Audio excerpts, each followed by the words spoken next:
Survival! You two!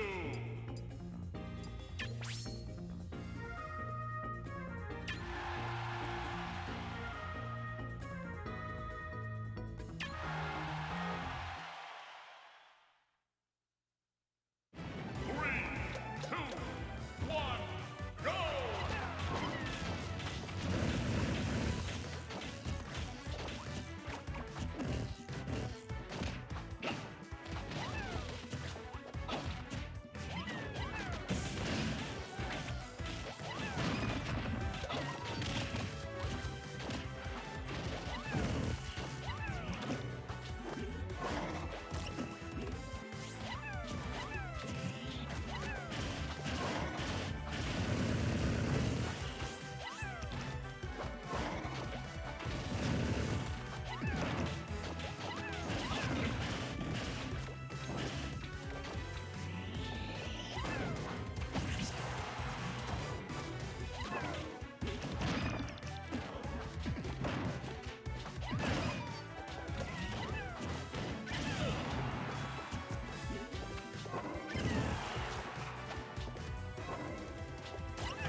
Oh!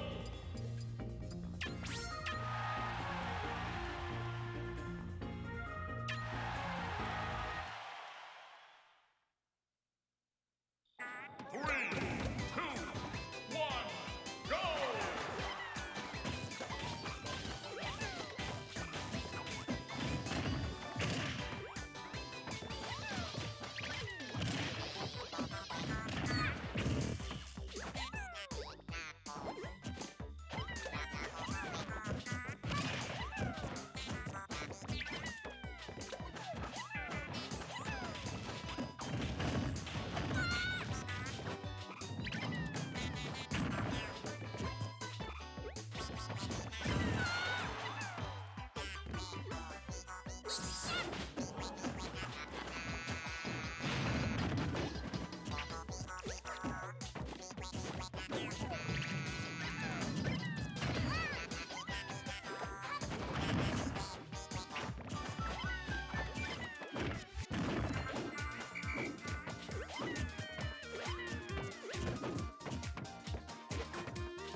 Game! The winner is... Oh!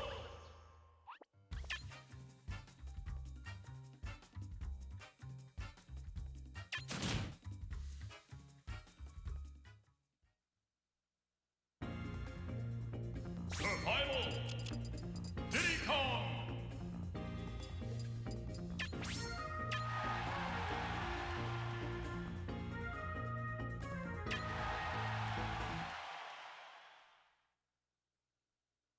Three, two, one, go!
Survival.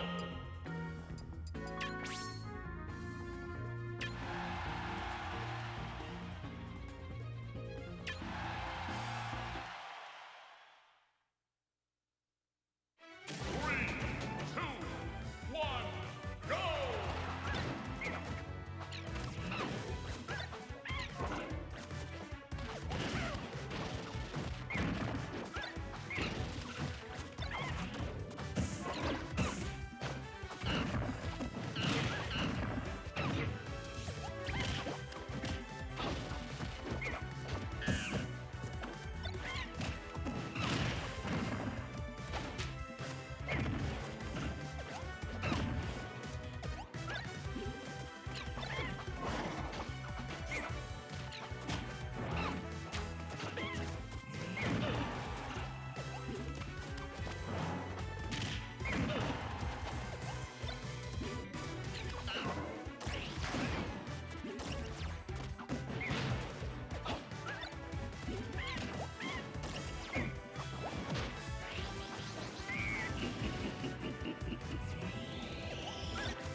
Survival.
What's going on, everybody? Friendly Neighborhood Zephyr here. Welcome to another Xanadu here in Maryland. We are at Xanadu number 199, 1 week out from Xanadu 200. We'll see a lot of big names in the building. And we're about a week and a half out from Glitch 3 being held here at Xanadu. That is not this Saturday, but the following Saturday, May 13th. If you have not registered for Glitch yet, today is the last day to do so. Get onto the smash.gg page and sign up. So we're getting ready to start things off here at Xanadu. I think I'm going to be joined on commentary by RK, if he ever sits down and puts a headset on. Oh, we got TK Breezy in the building. What's up, TK Breezy? Just starting to get stuff started here. RK still not sitting down and putting on his headset. I don't know why, but that's okay. Coming off a pretty busy weekend. We had Anvil 100 at the Forge near Richmond this past Sunday. Pretty good turnout, 70 people in singles brackets. North Carolina people came up to try to invade. They were successfully repelled. And pretty good tournament overall. Helped run it, and it just about killed me. But had yesterday to rest, got 9 hours of sleep, and so we're here today to commentate, to compete, and otherwise do Xanadu things. Are you on yet? I don't think you are. I can't hear you.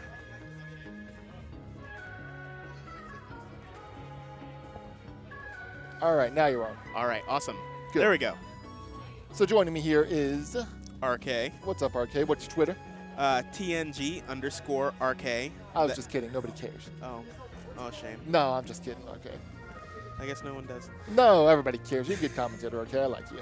Oh, thanks. You're one of my favorite 2 or 3 Kirby players here at Xanadu. Wow. That almost means nothing. Almost. Almost. All right, so starting off here, we are going to have Kirby Combo 35 going up against Fruit.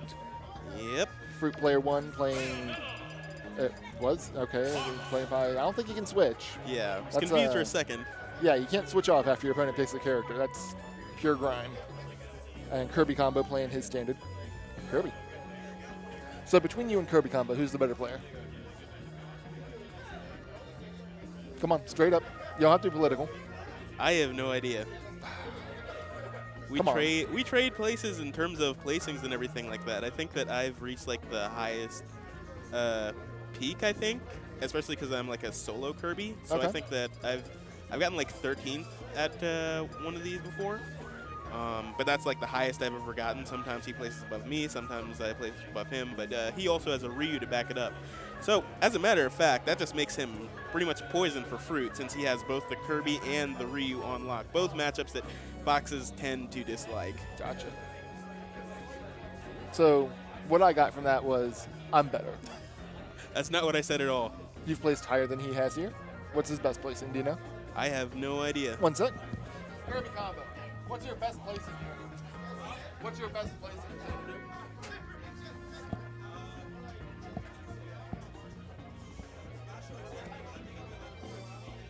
Like 17 maybe? 25? Okay, Kirby combo not sure of his best placing. He thinks it might be 25, so you know what? You placed 13, RK. Wouldn't you say that makes you better? No, I would not. Come on, RK. I'm trying to instigate a feud here. Sometimes people are better at certain matchups or better at other matchups, things like that. You never know, really. Look, I'm trying to set up a Kirby Grudge Ditto, and you're not helping at all. There's no reason for that. Although, I will say that I am the best here at the Ditto. Them's fighting words. I'm going to tell Kirby Combo you said that. No, it's true. All right. Lots of Kirbys don't really like the Ditto at all. So, like Smash God, for example, he actually played me with Lucina because he hates that Most people Ditto. hate Dittos in general, yeah. All right, starting off on Starterville. Not too surprising here. MDVA loves their Starterville. So you said Foxes don't like this matchup. Is that because of Kirby's moves and size? Yes, and it's also... Oh, that's a shame. Because of Fruit SDing? Kirby Combo not going to give him the homie stock. Hate to see it goes down like that. We need to get these cameras okay, I guess. But usually one of the reasons why Foxes hate Kirby so much is because of the ability to crouch under Fox's dash grab. Okay. And so it forces his neutral to be a little bit more linear. Okay. The ability to jump out of his vortexes earlier than a lot of other characters. And the ability to edge guard him pretty much for free with down air, down tilt, nair, things like that. Gotcha. So Kirby just seems like he holds an advantage in most aspects of the matchup for the most part, except maybe kill power. Yeah, in many of the aspects he does, but at the same time, Fox does have a better neutral, so he's going to be the one controlling footsies more often than not. Ooh. No tech. All right, and that's a very, very... that's a relatively early comeback, and this is about the most damage that Kirby's probably going to do off the combo. Right.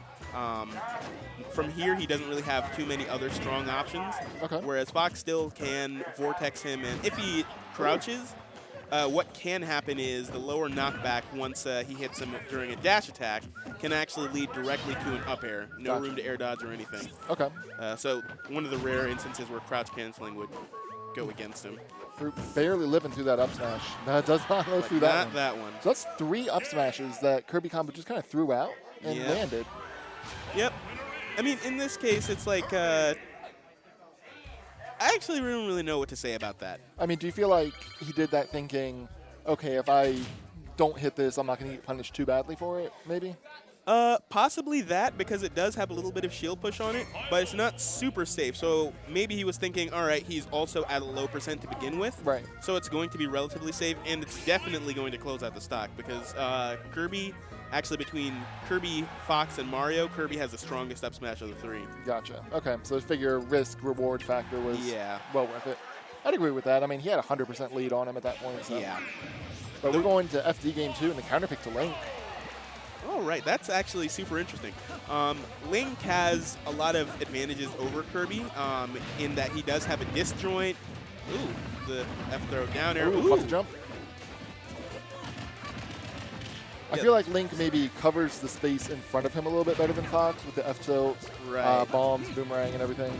The thing is, though, Link has very poor up-close frame data, and so what a lot of the sortie matchups end up being like for Kirby, Yeah. and Mario too, to be honest, is once you're actually in their face, then it gets hard for them. But other than that, they can usually keep Kirby out pretty easily. Gotcha. So what basically you're saying, Kirby Combo going to want to keep pressure on him, stay on top of him, and Fruit going to want to just try to stay at range and zone him out? Exactly. Gotcha. But right now, it seems like Kirby Combo is having way more success playing his game than Right. Fruit is playing his.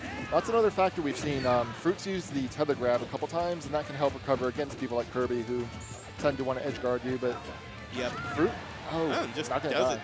But sour spot. Yeah, Fruit really not moving around a whole lot. He's kind of staying still trying to land Yep. these things. Down air to the back air. Yeah. and not really working in his favor right now. Just kind of standing there and Kirby combo using the frame data to punish him. Yep. I want to see more movement by Fruit. Move around. I don't necessarily like some of these punishes because I believe that he could be getting more off of some of these. So, for example, there was a forward throw to Final Cutter free. But in this case, a lot of Kirby's do end up just using down throw a little bit earlier than they should. Right. I mean, at the same time, he's over a stock lead at this point. For sure. So it doesn't necessarily matter what he does exactly. Yeah. But he could be picking different punishes in this case. Gotcha. The other thing that I'm noticing here is that, ooh. Oh, if he turned it around. Yep. The other thing I'm noticing here is that Kirby combo is very much in Fruit's face the entire time. He's not pulling back to give him any stage control or anything like that, which is something that, for example, I tend to do every now and again. Oh, so right there, Kirby combo whiffed an up smash. Fruit went for the grab, which is probably his best option, you would think. But Kirby combo had enough time to recover from the whiffed up smash and down tilt. Yep. Just ridiculous. He missed a trip to up smash right there. Maybe charging a little bit too long or expected a different outcome there. Oh, Fruit with the grab just praying for something dash attack. You know, Fruit's grabbing a little. Ooh. Good interception there on the jump. Yep, very good interception. And Link has a lot of kill power. What I don't like coming from Fruit is how much he's using these grabs, because at that point he was past that point where Rides the Gale Boomerang in to land the up smash. Well, you know what? I appreciate that at the very least. Yeah, just good awareness by Kirby combo saying, you know what, the Boomerang's coming back. Maybe he won't be expecting this. Yeah. And worked like a charm. That was a JV2 stock, I believe. It was, Yeah. indeed. So good stuff from Kirby combo. He looked dominant that whole time. I think maybe that initial SD from Fruit just shook him up a lot because it didn't look like he was on point as much with his movement. He was playing kind of scared the whole time. Yeah, completely. And it wasn't even like the Fox wasn't working, I don't think. Right. I think it was honestly just that he made a huge mistake at the beginning, and he wasn't able to bring it back in that match. I think that he could have stuck with the Fox even. Oh, all right. Seems like I have a match here. RK got a match, so thank you for the one set commentary with me. Indeed. Thank you. And see you around, chat. We'll see who's going to jump on and join me. Looks like maybe Nature. Hi, Nature. What's up, everybody? All right, reloading here for our next match. King is going to be on stream here. Versus Airlift, it looks like. This is Airlift. So King has switching back and forth between characters a little bit lately. Can never seem to make up his mind between Cloud and Corrin. It seems to be, he's been kind of hovering over those two for a while, so I expect to see probably Cloud, honestly. Right. Airlift playing matchup-wise. Meta Knight more than likely? Yeah, Meta Knight, definitely. Okay, didn't know if he'd been working on any new characters or anything. Not that I can remember. I think he has, a couple, but I think they're just for fun. Gotcha. But Meta Knight is his tried and true. I'm pretty sure he's going to stick with it. Do we have somebody with a wireless controller still attached? That'd be unfortunate. Kirby combo? Kirby combo uses a pro controller, right? No? Fruit uses pro controller? Maybe. Let's check on that. Yo, Fruit, check your pro controller. It looks like we're good. We're good now. He gave me a thumbs up. He did still have it synchronized. Okay. Saved that man's tournament life right there. Wonderful. What a man. Savior. Pretty nice guy. All right, Meta Knight versus Cloud or Corrin. Who would you prefer? You as a Cloud main yourself. Personally, playing the matchup, I prefer Cloud because I've played parentheses and lost to and parentheses Rags so much that I know the matchup at least fairly well, what I need to do, not do, that sort of thing. Okay, yeah. But I think Corrin definitely gives kind of some unique advantages in the matchup too. Yeah, I can see Corrin's range being a very huge factor because of Meta Knight's surprisingly short range, Right. despite him being a sword character. Meta Knight does have to has a very linear method of approaching. Yes. It's mostly just, dash attack, grab. He has to, not too many ways you can mix that up, and Corrin just has the tools to keep him out. Right. Corrin's insta-pin especially. Definitely. If you're smart about using wow, it, you Sheik. can catch Meta Knight. Sheik? Okay. Okay, So so, there's the secondary I was asking about. So Sheik, Corrin, again, a matchup that I like, but I would probably go Cloud in this instance as well. The main thing to look for here, Airlift going to be looking probably to get Cloud off stage quickly and gimp him. And King obviously going to try to outrange Sheik, not keep Sheik in his face. Okay. Another matchup I've played Alright, way so too let's much for my see, own so- liking. Looks Town and City. All right. Looks like we're starting town. I suppose. Actually, Good this match. is a This is a common good neutral stage for the two of them, yeah. Yeah. Sheik likes it because it does transform to FD, Uh-huh. which gives Sheik advantage. Makes it really hard for Cloud to approach. Generally, you don't want to give Sheik Smash Field just because of the combos and the platform and everything. So this is a pretty good compromise between what they both like. All right, so starting off game one here. All right. Interesting option there by King. He started charging limit, half approach, back off, and he didn't really approach or charge limit. Just That was kind of- he's approaching with his charging. I guess he's trying to provoke something out of Airlift, yeah, attack or something. Although it's not working too well in his favor at the moment. right. Airlift with a small lead at the start. So King trying to use these rising nairs to approach Sheik. You have to be a little careful with that because if she shields them, you're very vulnerable to her forward air. Yes. Ooh, landing there, gonna not Airlift's point. showing that he's very strong with this character So far, at least. so yeah. far. Yes. He- King now has limit, can definitely bring this back. The speed boost might help him a bit, right. but he's still going with, like you said, the rising nairs. He's been getting punished pretty handily by them. I was gonna say, most Sheiks can get you up in percent at least somewhat easily, Yeah. but it's how they kill that'll be very telling. Yeah. I mean, I feel like as Sheik, you shouldn't focus too much on killing at like the normal. Nodus? Ooh, that works. Yep. But she can definitely I know a lot of people say like I'm sorry, he does death of 1,000 cuts. Seems very efficient as Sheik, Right. because you shouldn't be worrying about the kill into higher percent than most characters. Went for the bouncing fish there, but a little bit misplaced. Good grab there by King, recognizing his sit and shield. All right.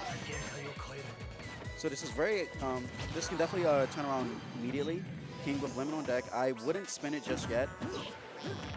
I think if you get pretty much a guaranteed kill opening, Yeah. absolutely. But yeah, he's gonna want to try to hold on to it, I think. That was finishing touch. I guess he wanted to charge, but I don't know if he was trying to catch maybe a jump in or a roll in or something. I have no idea. That was interesting option. Like questionable. But King trying to move around right now. Like he's doing a good job of evading the needles, but I want to see him move with more purpose. Like Yeah. either punish a jump or just kind of move around Sheik and wait for that opening. Oh, and Oh. again. So I'm pretty sure these are technical flubs.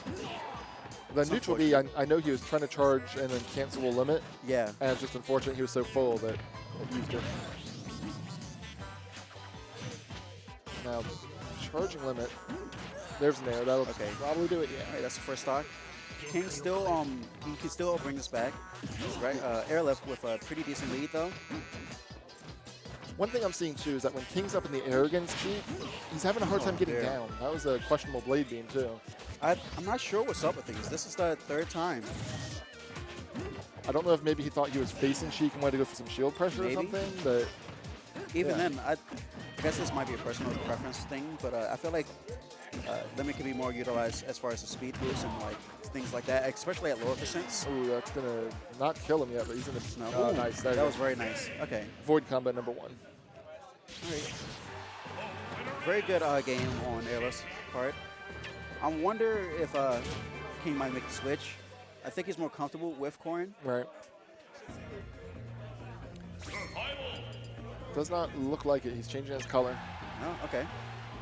Stick So with his guns. All right. main things here I would say for King would be better movement, better limit usage, and several times when he was recovering, he'd jump up to the ledge but not snap.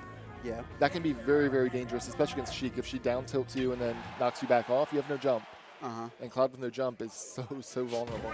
Very. So I want to see him snap to ledge a little bit quicker. Let's see if he makes a few changes in this match. Sheik combos starting off, Of course. kind of as expected. Very good at lower percents. All right. Before there, actually read the air dodge. Very well right now. Couldn't get anything off of it. And yeah, again, King just kind of struggling to land and find any damage at all, really. Yeah. Just That was very full nice. up smashes. Yeah. That's the confidence that Airlift is playing right now, saying, you're going to run off this ledge. You don't want to be above me. Uh-huh. Okay, I don't hate that option. It was okay for what it was worth, but Right. like he didn't get punished for it or anything. So Yeah, but then now it leaves him with no limit Yeah. bar at 140%. definitely a bad spot. Airlift doesn't seem to have too much trouble killing. I saw right there.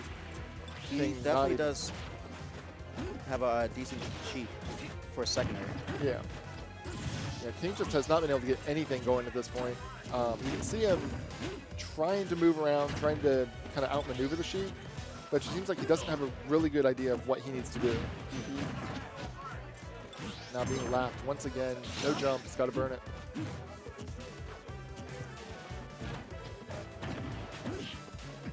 Ooh, Very good up smash. hits the down air, but nothing. Already lapping in percents. Seems very comfortable right now. Very dominating at the moment. Yep. Airlift has not figured out a way to punish the up B yet. Nope. Oh, there's a regrab, and that's a dead cloud. Yeah, that's unfortunate. Yeah. All If right. you get caught out of your jump and you don't have limit handy, Uh-huh. you are probably dead. Huh. That's unfortunate. Yeah. All right, so I'm pretty sure I got to get up to go play a game. Okay. All right, Thank you for commentating that set. not a problem. I'm going to check bracket real quick, guys, and see where I am, because I'll probably have to get up before too long to go play my match. But try to commentate for you guys as long as I can. Not the best commentator, but thank you for listening and putting up with me. See who else we can get over. Maybe King will come over now that he lost and commentate with me. Zephyrus is here. It's not me. Looks like I do have a match ready, but still a decent ways off. So, stick around here for a while. All right, so as you can see there, Cloud Sheik, not the greatest matchup for Cloud. Has a really hard time winning neutral if the Sheik just stays in his face, because Sheik's fair, nair, tilt, everything are just so good at keeping pressure on him. Airlift looked pretty comfortable in that matchup, so good job to Airlift. Haven't seen his Sheik before, but not bad. Not bad, Airlift. Seagull Joe is in the house. What's up, Seagull? I did not see him in bracket. Don't believe he entered tonight. Probably just going to hang around, play friendlies, cheer on ZD. Actually, I don't think Wadi is here either, now that I think about it. Is he in brackets? No.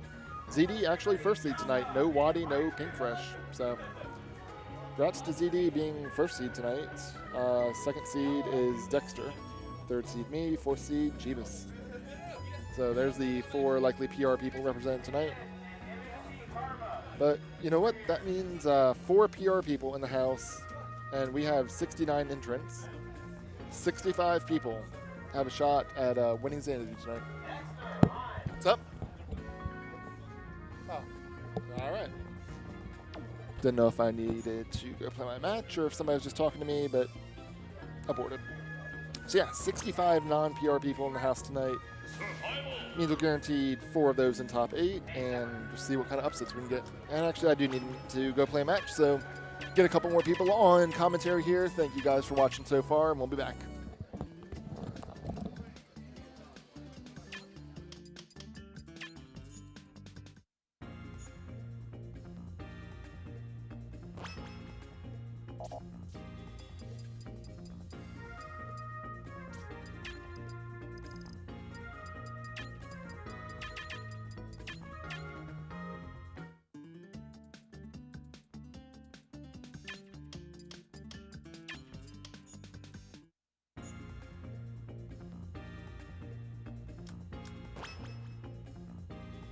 Survival. Alpha Pikachu. Lucina. Hello, all. RK back again.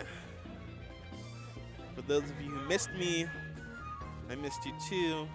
For those of you who didn't, still missed you.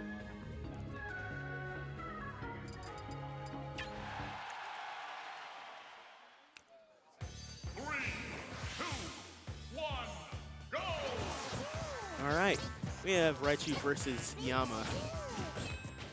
Yama tend to go with the Lucina, and of course Raichu going with the pre-evolution. Interesting matchup, usually one that I believe people say that Pikachu wins, which is why you probably won't see Zero going for Lucina in the ESAM matchup anytime soon. That forward smash is exceptionally safe. Doesn't have too much end lag, so you'll see a lot of Pikachu throw it out, usually through pivots. Quick attack for damage. Dancing Blade coming back air. Now Yama's fishing a little bit for the forward smashes. Gets an aggressive comeback to stage, but doesn't manage to take any stage control as a result of it. Attempts to down smash, but gets caught by Pikachu's faster down smash on the other side. Anticipated a roll read, but not much that Yama's done this match so far has given off that impression. Probably just carryover reads from other situations. But gets him with the up smash coming in. Thing about the up tilt is not super great against... Ooh. Yeah, the up tilt's not super great against some short characters like Pikachu, because it tends to miss when they pancake. Fun facts. All right, keeping it solid with Dancing Blade and a very powerful forward smash. Lucina's smash attack. Ooh! And we did not tech there. No tech to Jesus. And simple two stock.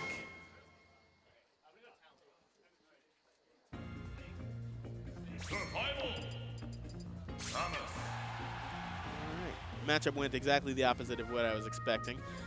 Now we're switching over to the Samus. So now we have both of Salem's secondaries out here. Not quite sure what he expects to get from the Samus that he didn't get from Pikachu, who has superior recovery and ability to compete, I think, with Lucina. However, so far, he's managed to take a pretty early lead. Not too much. Nothing that Yama can't make up. Hate to see that happen as well. Not necessarily something he got super hard punished for, but the shield breaker. And I'm not quite sure what he was trying to do there either. I don't know. This current match is going better for Raichu for sure. But I don't necessarily think it was a character thing that changed this up. And quick forward smash punish. Dash attack to fair, the classic. Was expecting the air dodge, but did not manage to catch it. Quick back throw off stage and prepared to try and catch his on-stage option with the up tilt. A very powerful move, but would not kill at that percent. Samus's dash attack is also one of the safer dash attacks in the game. Very good burst range conversion. Very interesting what happened there. Nair first hit Dancing Blade, and then just a fall into an into a forward smash, excuse me. Good, Saru was going. Another air dodge read that goes unpunished. Sort of just misses the execution on that one. And again. They're seeing each other's air dodges, and that's probably more so because that's a common panic option at this level. But then they're not necessarily capitalizing on it enough. Takes a charge shot to the face. All right, manages to dash in and get the grab punish. I was expecting the Dolphin Slash a little bit earlier to catch the same stage spike that he caught last game, but manages to pull it together, and we have it tied up 1-1.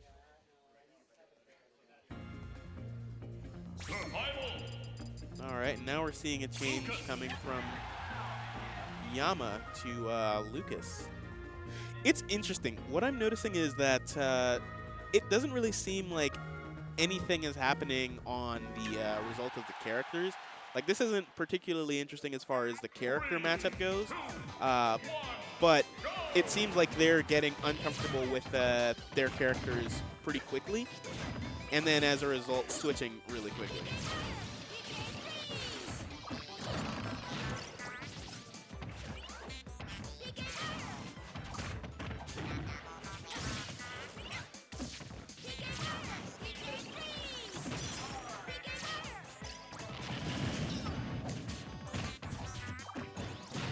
All right. Gets a quick grab, almost gets stretchered there. Samus's forward air pretty decent off the ledge option, if only because many of her other ledge options aren't great, her ledge roll being one of the worst, possibly the worst in the game, if I recall correctly. Quickly throws him off stage and, oh, you hate to see these things happen. It was an aggressive edge guard that didn't turn out well for anyone. And that recovery is something that you definitely need to have down if you're going to play Ness or Lucas in a tournament setting. Because that angle was a bit too low. Now, presumably, the reflection/absorption properties are why, or at least one of the reasons why Yama picked Lucas here, but Raichu is wisely not giving him any of these opportunities, instead going for baits. Short hop into dash attack instead of the charge shot. Because what Yama's doing right now is more so fishing for the opportunity rather than reading any opportunities or taking the opportunities given to him. Which has seemed to scare Yama off a little bit because Raichu's sort of just using it. Oh. Yama is using his reflection/absorption properties as soon as possible, but at the same time, Raichu has found a way to bait those options instead. So, for example, right there, stalled with the magnet and ended up getting up tilted for it instead because he was so afraid of his charge shot being absorbed. Yeah, that's one thing that's interesting about projectile characters versus characters that can reflect their projectiles. It's not super fun in matchups where it's like they dominate in other places as well. So, for example, Lucario versus Fox, which is just depressing for Lucario in many ways, and then you also can't necessarily land bump him with Aura Spirit Charge. But in that matchup, what you'll end up seeing a lot of is a lot of sort of charging to bait out other options and then immediately using that to go in other places. So usually to force a shield, to grab, things like that. And that's something that Sheik does a lot as bread and butter too, which is why needle fidgeting is a thing, for example. It's like you charge up the needles, you throw them, you condition them a little bit, and it's like, oh, now they're shielding. Now you're going to grab. Now you're going to get your conversion elsewhere. Things like that. What's up, Nature? What's up? All right, so I just dropped on. I don't know what that was about, but you know. I was just It sounded rambling on. informative. Don't mind me. just giving a spiel on projectiles and baits and things like that. Oh, okay. All right, so it looks like we have Brat versus Nika. Yep, that'll be interesting. I That'll be think interesting. Brat was playing secondary earlier to prepare for mid-tier. It's possible. I At believe she Blitz? said she's going Zelda, but I highly doubt she's going to go Zelda during this. Yeah. It's a good chance it's going to be on Brad going with, of course, Rosalina. Yeah, which is interesting because Nika is known for having both a Marth and a Lucina. Uh-huh. And usually the word on the street is that Lucina tends to do better in the Rosalina matchup due to the ability to get rid of Luma easier on all ends of the blade versus Marth's Sour Spot. Some people have found that to be true. Some people have found that to be false in their own personal experiences. I think it just depends on the player, but we'll probably see both options maybe or just one today. I feel like Nika has always, in the past, gone more Lucina than his Marth. Yeah. I know he's gone Marth in certain matchups, but I feel like I do agree with the thought that Lucina would do better versus Rosalina because she's more consistent of how she's hitting Luma as well. Right. Like you said, like they said or whatever, all of her sword is hitting Luma away. well, with Marth, it's mostly just hippers. Her South Spot doesn't do as much damage and doesn't. I don't know if it still knocks him away. I feel like it should still knock Luma away, but I guess maybe it doesn't. I don't know. I'm not a Marth main. Yeah, based on the properties of Luma, I think that at lower percents it wouldn't. So, for Yes. example, if you get Sour Spot Fair Uh-huh. on Luma, then you might be like, oh, well, Luma didn't go anywhere in this situation where Lucina might have knocked her away instead. Or, in those cases, it's like you get more damage with Lucina anyways per hit Uh-huh. and more consistently. So what happens is, unless Marth is consistently getting tippers every single time, then they'll at least kill Luma. Lucina will kill earlier. Okay. So it does look like he is going Lucina for the matchup. I'm not sure where they might want to start. I can see it being... Seeing these characters, I can't imagine it being like Town and City. Yeah. Probably not Lylat either. I can see Battlefield or Smashville, but considering they're banning here, I think it might be Battlefield. Same here. I think that benefits both characters pretty greatly.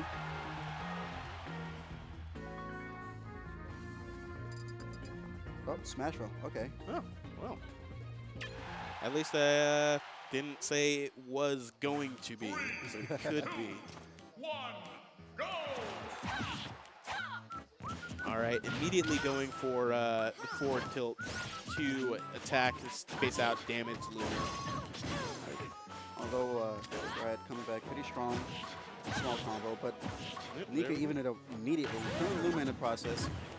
Very good for Nika. Gets caught by the jab instead. Yeah.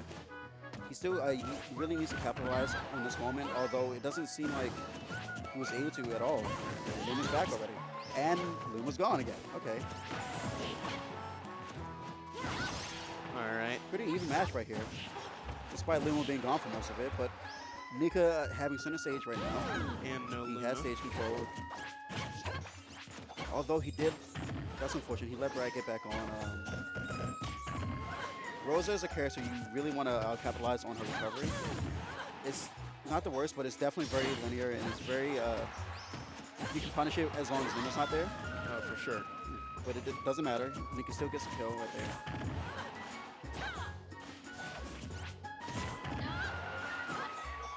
So this is not even close to it. This is still pretty even-ish. Of course, Nika with the stock lead is very beneficial, but Yeah. Rosalina has that wall put up, although it just lost it right there. And now Nika has stage control. That's And unfortunate. Luma. You have to be careful how you punish Rosalina. And always be wary of Luma's placement, because Luma can almost always punish you if you're too close to her. For certain. What you'll often see from top-level players is once they've knocked Rosalina away in some fashion, they immediately shield or they immediately go after Luma. Yeah, those are the two better options, because you know that a button's coming out. Right. There's no reason why. Wow. Very powerful forward Yes. smash. Not to Quarter be trifled joint with. fair, which is a very laggy move. Fair shield. Of course, you gotta definitely gonna get a punish from that. And F smash is probably the best punish. Yep. You know, the other thing actually about getting rid of Luma is to know. See, now we're going to see both. Okay. But the other thing is that you want to know the hits done on your moves. Because what you can usually do is if you hit Rosalina with a strong enough attack, whether they be a throw or just like a back air or something, how much time you have to get rid of Luma afterwards. Yeah. Okay. All right, starting this game on Battlefield. Starting off pretty evenish. All right, that was an unsafe, unspaced fair, but he Uh-huh. didn't really get punished for it. Not really. I mean, but right now he does. Never mind. All right. That's unfortunate. Hit him right back on stage, and so gave him stage control right back after taking it away. Yeah. So right now it's still technically even, but right now Brad has stage control. Let's see if she can keep it capitalized. Tried to get the grab on the ledge, didn't work. And Nika using Dolphin, not Dolphin Slash. What's this uppercut called? Oh, Yeah, no, the up B It is off the slash. off side. Yeah, it's off the slash. All right, Very drag good, down. very good move. I feel like it actually could be very useful in this matchup. It comes out frame 4. Could get rid of Invincible in one. frame 1.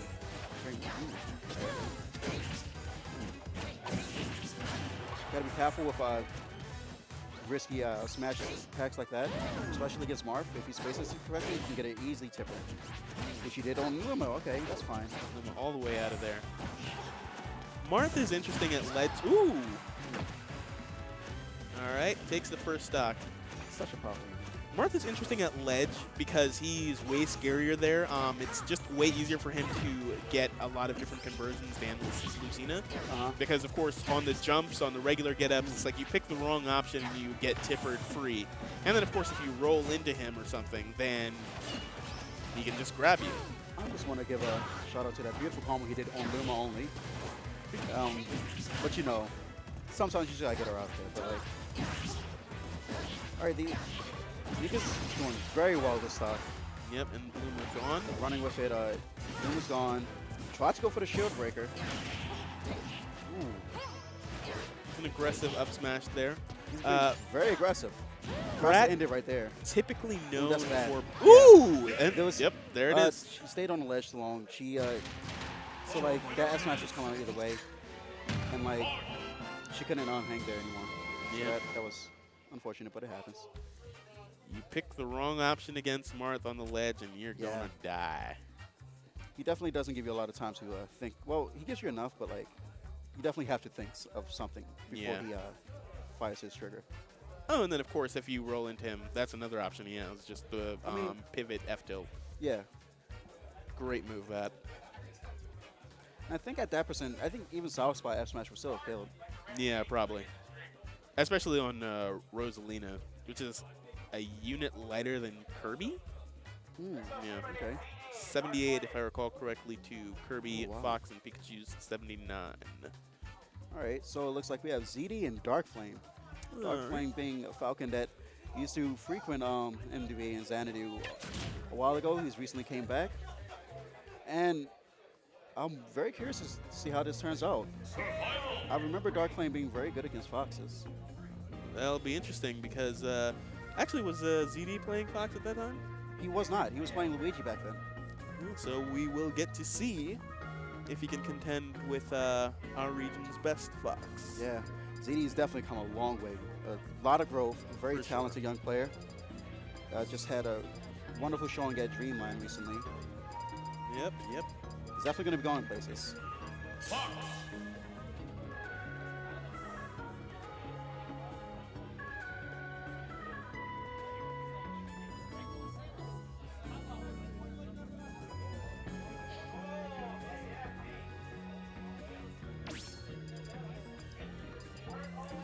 All right. Hey, chat. How's it going?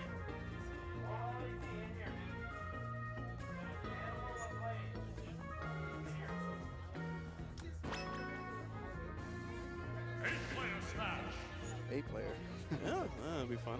Yeah, man, 4v4. It's going to be the new meta.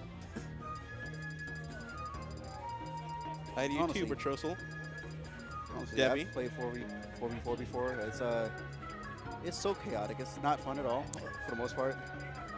I did enter 3v3 with Glitch though, so I'm very curious as to how that's going to be. Yeah, I think 3v3 is probably the line. Yeah, probably. Although I'm going Lucario.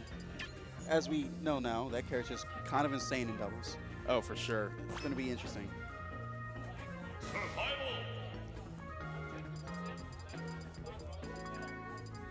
Hello, the Eyes Dot, I believe that is. Master Cianist.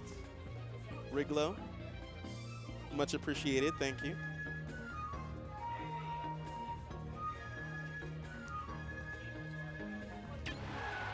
All right. Now, this matchup, interestingly enough, I usually think that Fox wins it, if only because his advantage on Falcon's disadvantage is usually way more powerful than the other way around. Falcon's disadvantage isn't going to be as good against Fox's.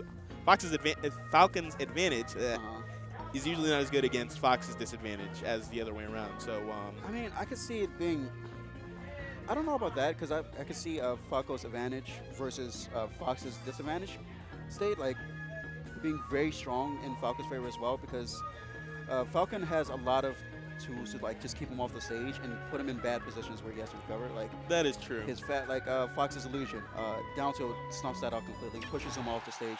Then he has a Firefox, which is an easy spike, stuff like Yeah. that. So if Dark Flame can get him off stage, I can see him doing a lot of work. Since Fox is linear recovery for the most part.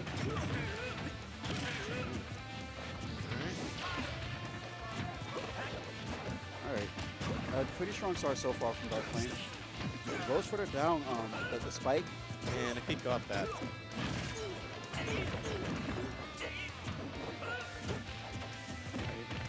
Good, safe pressure. Very strong start so far from Dark Flame. Yeah, this is an incredibly strong start. Yeah. Seems like he still remembers how to fight foxes. Although ZD will bring it back right now, honestly. All right, good catch. Like you uphill. did say, Fox's advantage is very strong. His ledge game, up tilt covers so many options. 2 frames to the ledge. It's very strong. And just like that, ZD is going to go all the way back. He's in the lead now. Darkman has to be very careful. He can die from up there. Well, pretty much any of Fox's attacks now. Ooh, Up smash is good. landed on stage. That was a mistake. Yeah. He can still bring this back, but ZD is not one to like let that lead go too easily. Good, just goes directly for the dive on stage. Touching on. I feel like ZD might have wanted to try to go down and, I don't know, fair him. Fair pistol. But it looks like he doesn't need it. No jump, but he manages to land just as well.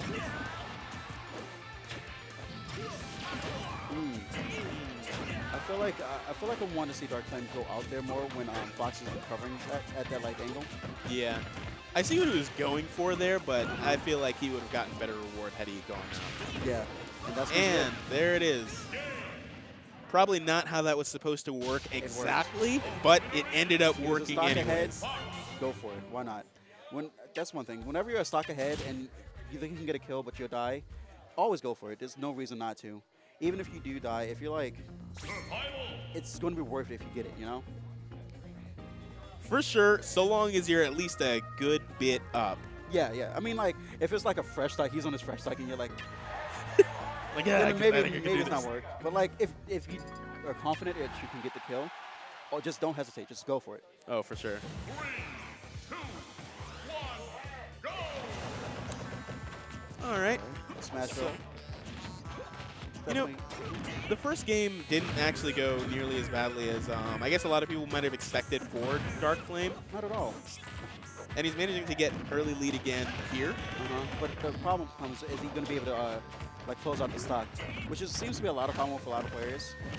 They can get a lot of good damage early on, but it doesn't matter if you can't close out the stock, because No, then for sure. it doesn't matter. All your work was for nothing. Oh, okay. Goes for its tail. Oh, that's unfortunate. Ooh, now that's an example of a bad suicide there. Yeah. That's also another thing. He went for the stage spike, which is normally never the better option because, of course, it relies on your opponent having to. Ooh, wow, that was a very slick visibility.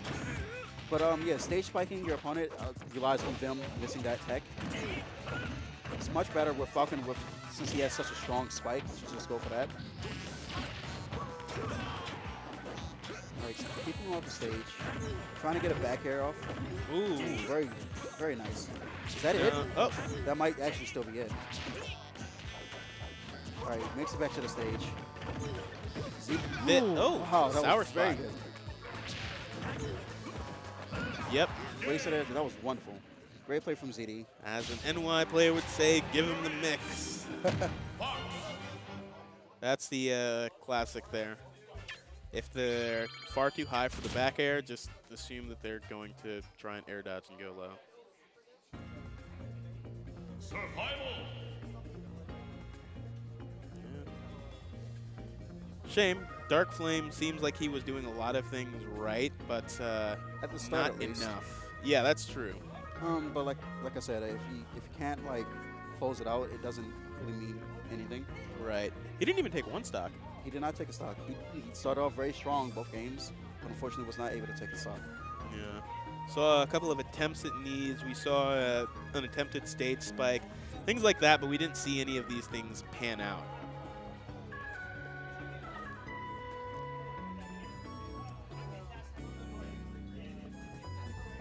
Let's see who we have next. Corio versus Zephyrus. Okay. That's interesting. Cory had a very strong week last week, beating a couple of strong players. I heard, actually. Yeah. He's a very solid Mario. Very solid. He has a lot of skill. He has a lot of potential. I like to see him go places. And Zephyrus is also he's one of our younger players, a Ryu main. He's also very solid as well. And Ryu being a very dangerous character, especially if you know how to play against him. So I'm interested to see how this turns out. I know Corio said he's searching for dunks tonight. All right, so let's see how it goes. Not entirely sure there's too much advantage on either side in this matchup. Ryu definitely has like the fear factor and the ability to convert to a kill faster, but Yes. Mario can be particularly slippery, and of course he has the amazing anti-air and up smash, but Of course, does well, not break he has focus. to be careful with, it doesn't break focus like you said. But he does also has Dare, which does break focus. It's a very strong move. That's true. I can see him benefiting from that move a lot more in the set.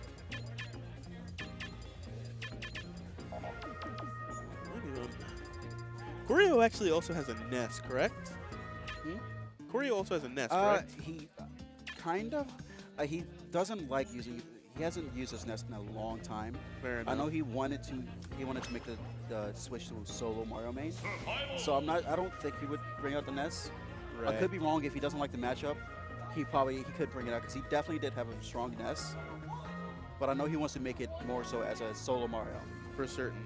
And no reason not to. Once you main a character that's that strong, for the most part, you don't necessarily need to switch, and you can get some huge advantages from not doing so. But at the tip-top level, people's faith in Mario is starting to waver a little bit thanks to Martha and Lucina getting more prominence, Cloud having so much prominence, etc., etc. I suppose so, but I don't believe those matchups are nearly as bad as a lot of people think they are. It's not easy for Mario, not at all. But a lot of the top Marios still definitely prevail over these matchups, time and time again.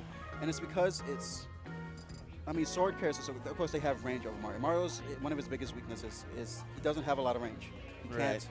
He has trouble getting in on those characters, right? But once he does get into those characters, he's going to do a lot of damage.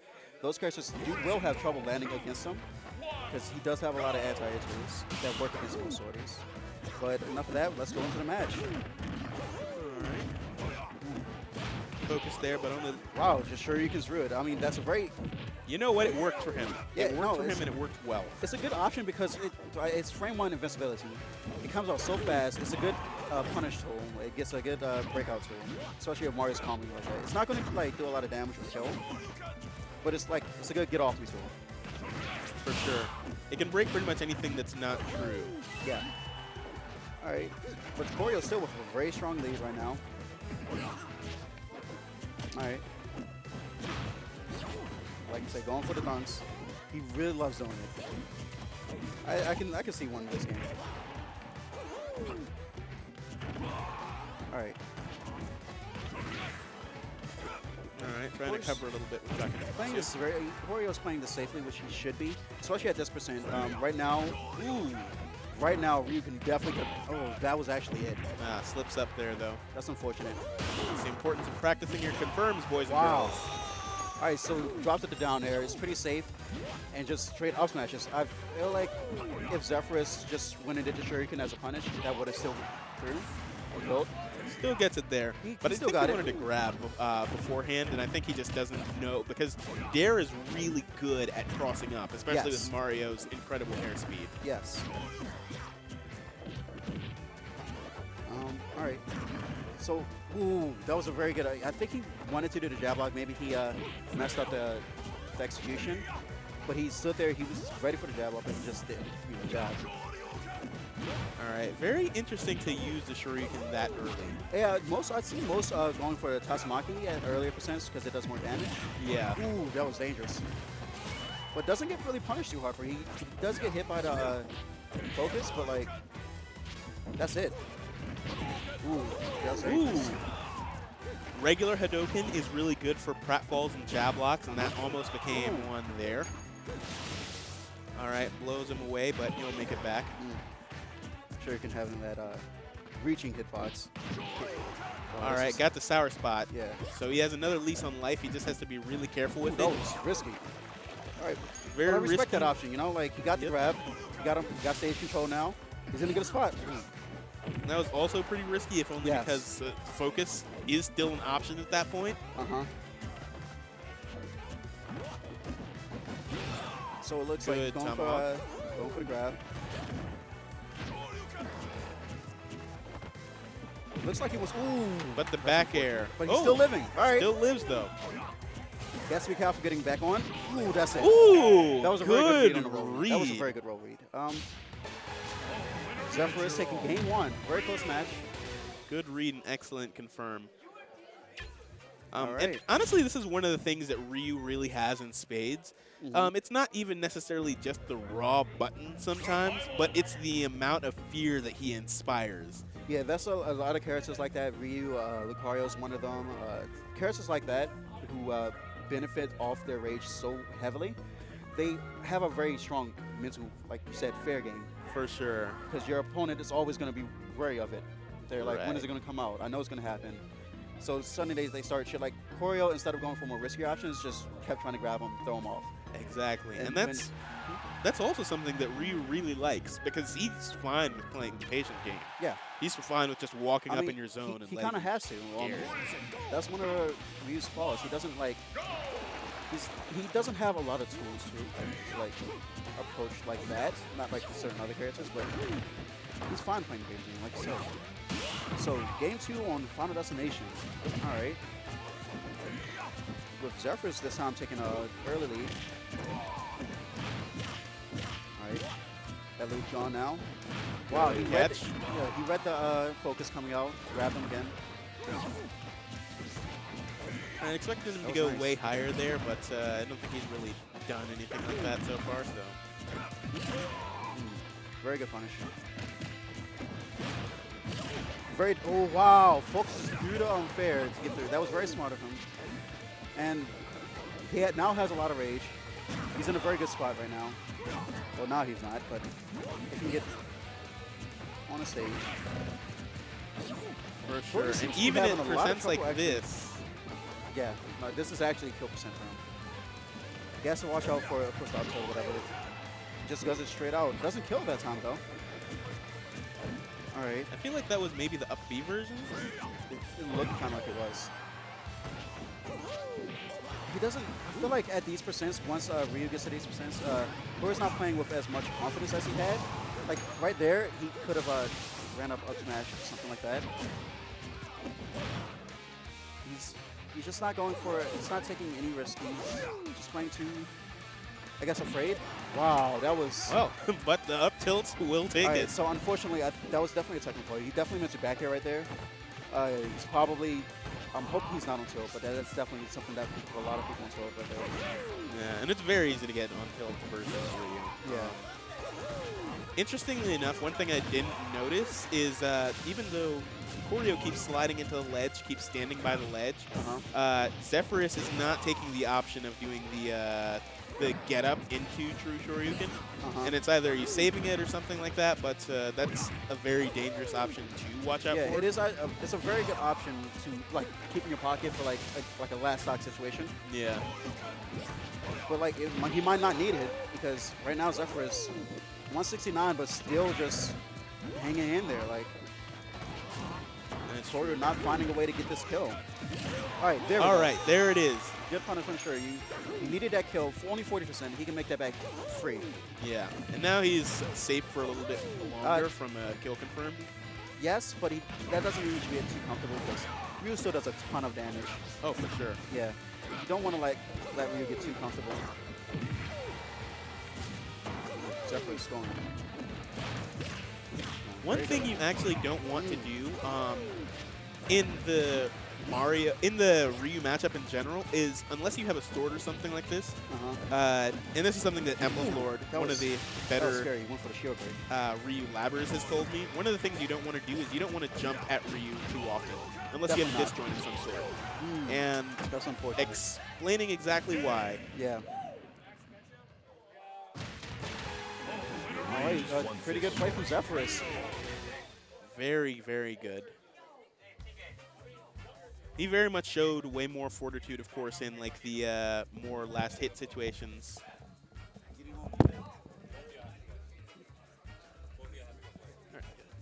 All right, and I have a match now, so I'll see you later, chat.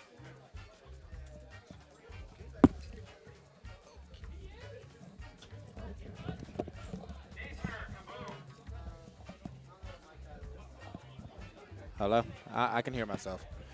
What up? Yo, man, we went to Chick-fil-A, and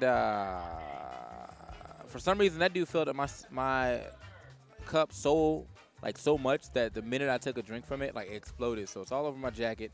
Thus why I'm wearing my jacket like such instead of around me. But I'm tight because I bet money it was red, and I bet I will not get that out of my jacket when I get home. But we'll see. Anyway, man, I'm going to go ahead and solo commentate this real quick. We got Average Joe versus Mizik. Man, I haven't seen Average Joe in a minute. All right. Let's go, Average Joe. Looks like we got some of the VA representation here this time around. Dark Flame also coming back for another week. I saw him last week when I was watching, but I was not here, obviously. But here I am. So, hello. It's me. I was wondering if after all these years you'd like to meet to go over everything. All right. So I'm assuming Average Joe still probably pops with the DK. And then Mizik will be going Pikachu. So, I mean, unless Mizik's anti-grab game is really good, I could definitely see this not going in her favor that well. But I have not seen Mizik play in a while. I know she's been on the grind trying to make it so that she is a threat in the Xanadu community. We will find out soon enough.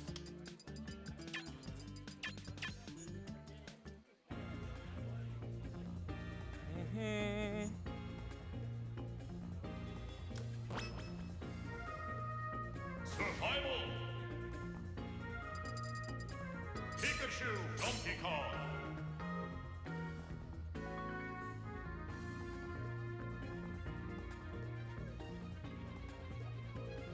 Okay, so yeah, the Donkey Kong, the Pikachu.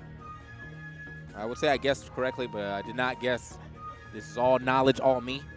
All right, hold on.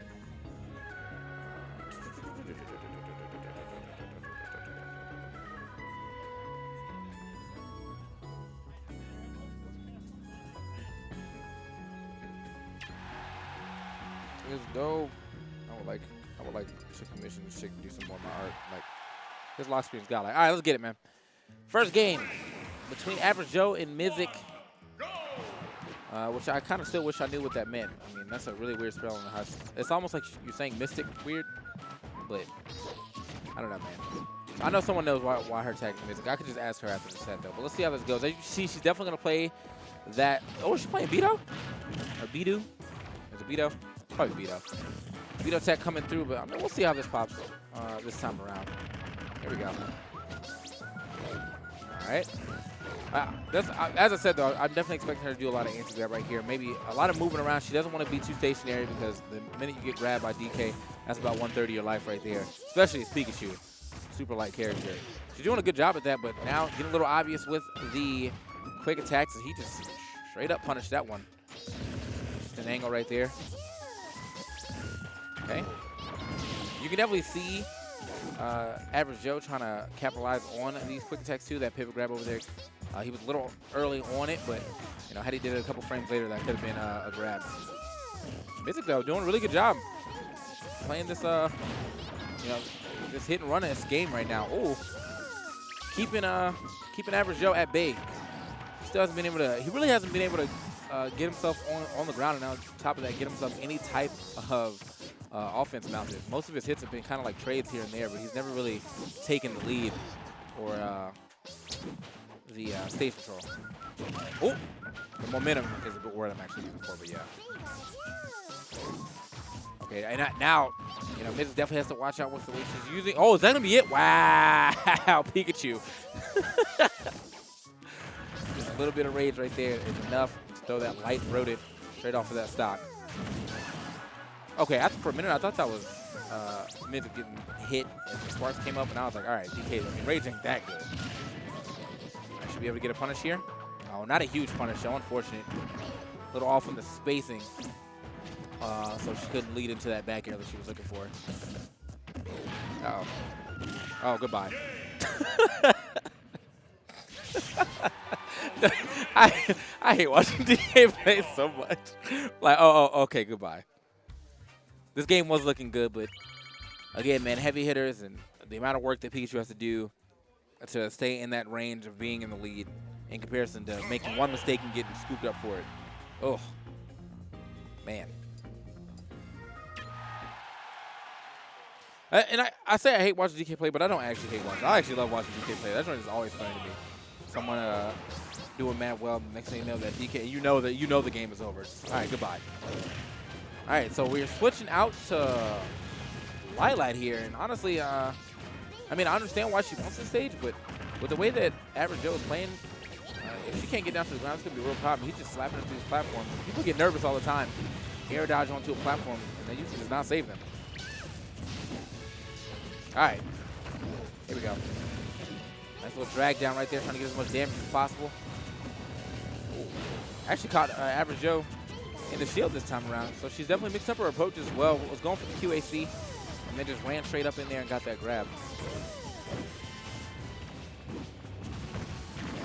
Okay, punish, the stop, a good tech too, but it doesn't seem to matter. Okay, but I think she's too high up on percent. Wow, Average Joe right here, this aerial monkey.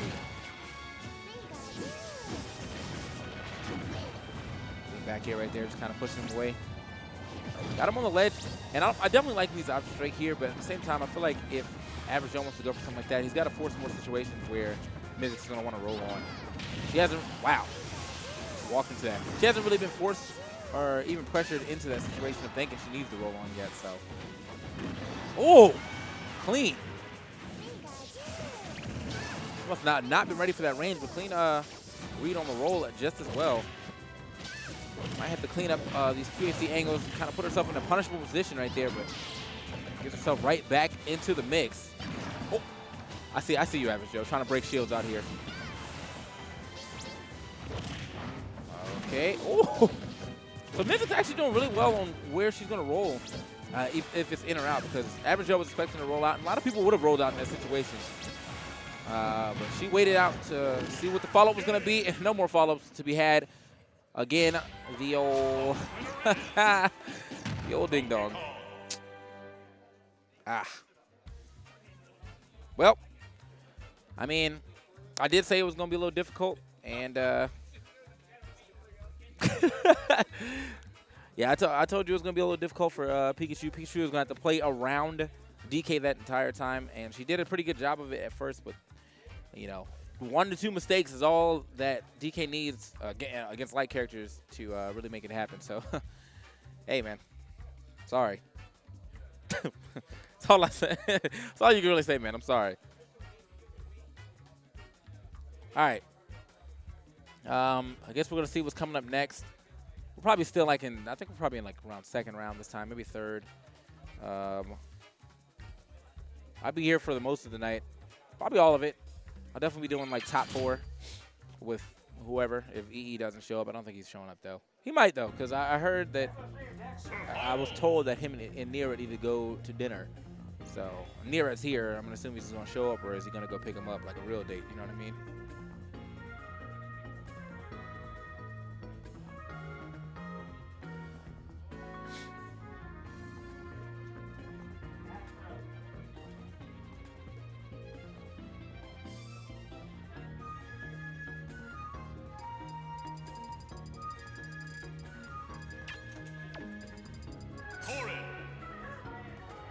Link isn't a really viable character in tournament. All his tilts and smashes kill. See, the problem with that statement is that Link is slow. But you know, even with all of his tilts, well, not even all of his tilts, even with him having a good amount of kill moves, the way you have to land them and how risky almost everything is his real problem. But I don't think Link is not viable anymore. I actually put him up to my maybes. They have a tier list. It only consists of 3 areas. There's the yeah area, the maybe area, and the nah area. And Link was in the nah, but after Civil War, I put him up in the maybes because T obviously had some hidden tech. So, what up, Brosidon? Yeah, I decided to come out today for whatever reason. Nira hit me up and was like, "Yo, is the interview?" And I was like, "I mean, I guess. Like, I haven't been out here in a while." And now I'm here.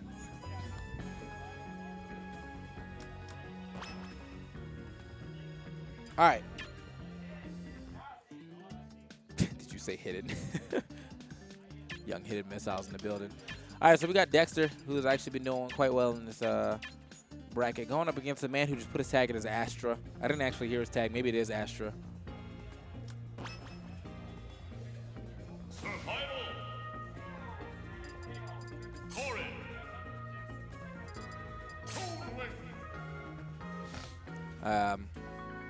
Toon Link has some absurd neutral options. Yeah, I mean, it's pretty good. Link is better than Roy. I can see that. That's actually one of my favorite matchups, man. All right, so Corrin versus Toon Link. Dexter versus Astra. Corrin versus Toon Link. I mean, that definitely sounds like it's in Corrin's favor. I know Dexter pretty much plays every Fire Emblem character now, except for Robin. He probably has Ike too, but I'm sure he wouldn't pull it out in the tournament. Roy, Marth, Corrin. Probably got Lucina for dubs. 3, 2, 1, go. All right.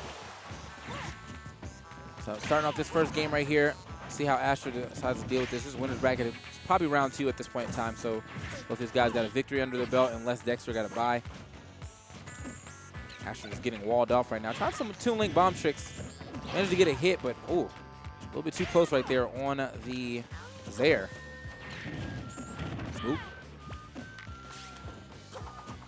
I feel like Toon Link would be like infinitely a better character if down tilt or his down throw comboed at least one time, even if it was just like only at 0. down throw to back air. Oh, okay, Dexter, not allowing this man access to the stage right now. Oh, that could have been a kill right there. Okay, well, he still got it. Can't be hanging on that ledge for too long. Had the perfect point. Sounds like a one of those, like a new invention that will probably have an infomercial. Ever have a problem getting your finger to point correctly? Now with the perfect point. Anyway. Okay. So Dexter right there definitely could have got a punish. He was a little late on that. Probably expecting maybe a forward air or something with him being into his shield.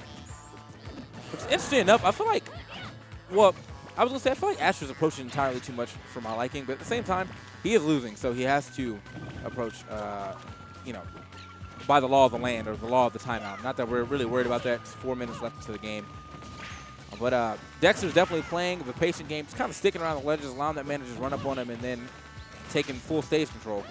Oh, stab. Oh, my God. He almost lost his life to that one. Okay, good early recovery right there.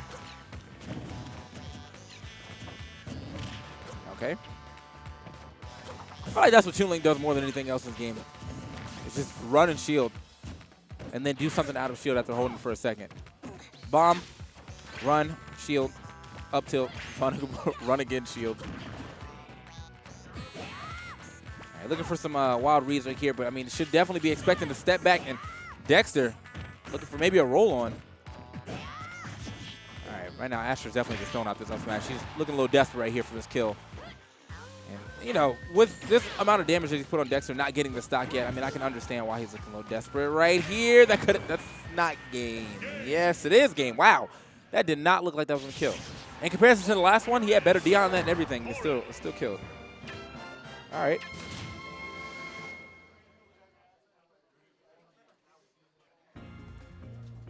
Survival.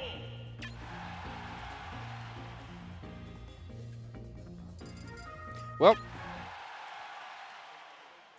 that was crazy. I thought he was actually going to live that one. And because the last one looked like it was going to kill a lot faster than that with him going straight up. And then he DI'd correctly and dodged that one, yo. The Sandman, Smash 4 Sandman coming through, taking your stocks.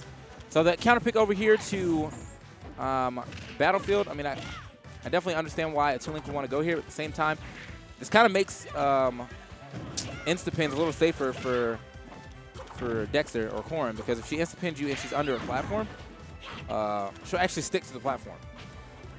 If she hits your shields. It's pretty interesting.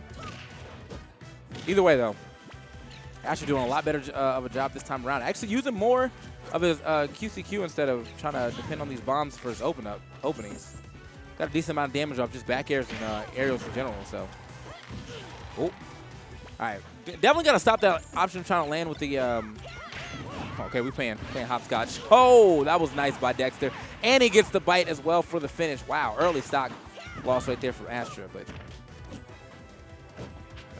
Not by no means is he out of this. In fact, good F smash in the ledge might be able to take it, but he hasn't really tried to go for that option too much. So Dexter now though hitting him in the vortex. Doesn't matter if you even got down through the air dodge, just gonna hit him with another aerial right when he hits the ground. Okay, Asher looking for the kick option, but Dexter gonna go for the smarter option of jumping out of insta-pin. So, ooh, nice, finally getting under there. Getting himself a stock, so Asher putting one on the board for himself. Only 39%. Definitely looking good for him. Okay.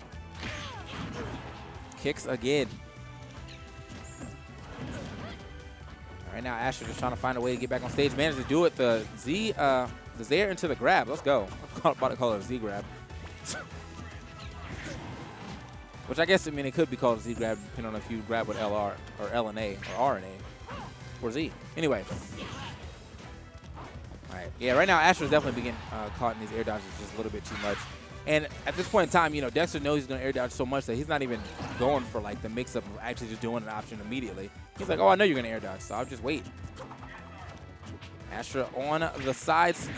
Finally gets himself a little stage position, but immediately gives it up by running to the left side from the right. Oh, like that. Very nice.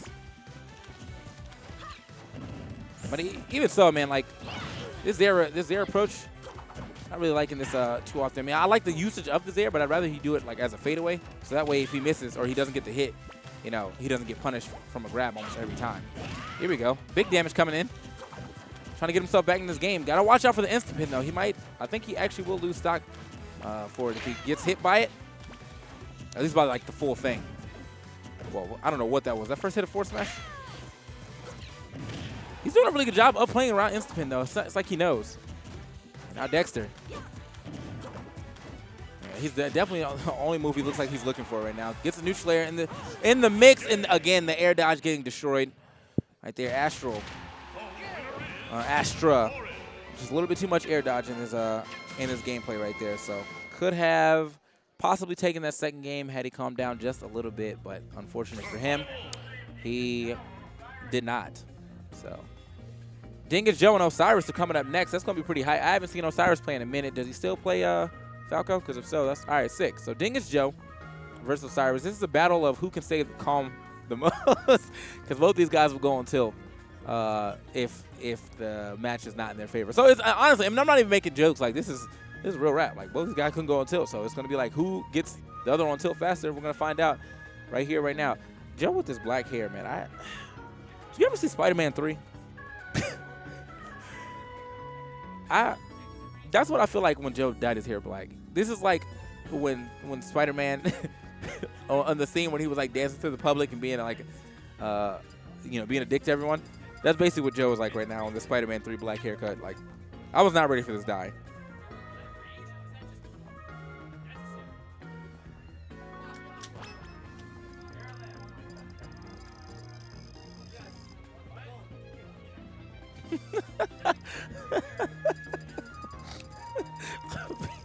Oh, Peter Parker had a. All right.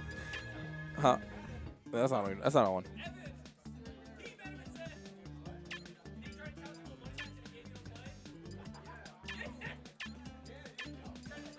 All right. It sounds like there's a little bit of pop-off action coming in from both sides over here. So, but yeah, man, I'm gonna see. I'm gonna see how this goes, and then I think after this we might actually have some more commentators. So yeah, if you're why my man says TK here because of off commentators last time. Now see what happened was I actually wasn't planning to come at all. I was just chilling, and then Nero hit me up and was like, "You want to go to Xanadu?" And I was like, "I mean, it's whatever." So, you know, I came, I'm here, and whenever other commentators decide to get on, I'm gonna go sit on the other side and listen. And then if I hear some stuff I ain't trying to hear, I'm gonna kick them off because honestly, I didn't leave Xanadu in the hands of people to come over here and just do meme commentary and think that's gonna be good.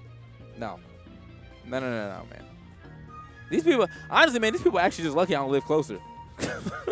Cause I would have just showed up. If I lived like 5 minutes from Xanadu or like 10 minutes from Xanadu, and I heard the stuff that was going on last week, I would have just showed up. I'm like, look, never again. Also, man, can I get some TK Squirtle squads in the chat, man? If you're a sub to the TK Breezer stream, let me go ahead and get some Squirtles in the chat. I need that. Meme commentary, not mean. Sorry, meme. Like jokes that don't need to be said all the time. You know what I mean? Like, are you feeling it, Mr. Krabs? That's not good commentary. Please stop that. All right, anyway. Getting into it, man, we got a Falco versus a Game & Watch right here. Very unseen matchup. But again, I mean, these are the best of the best for our characters. I mean, we have 3 Game & Watches, but we only have like 1 Falco, and that Falco being Osiris. So see this level of patience. But the thing is, so they both, in my opinion, like play almost exactly the same with the dash back, dash in, do something. So you're gonna see a lot of like dash in, dash out from both both players, and whoever commits to the option ends up getting blown up for not respecting a dash and dash out is going to get body for it. Like right there, Osiris just got to grab for it that time around. What I like to see is just someone overextend in the neutral, because look at this neutral right now. Like if I not like this exactly what's happening. A lot of I threw out an option. Let me step back in. Whoever missed or whoever didn't throw out the option should just run farther. Because, I mean, it really is just one step out, one step in right here. Here it is. And Osiris finally getting a nice little combo, but nothing too crazy just yet.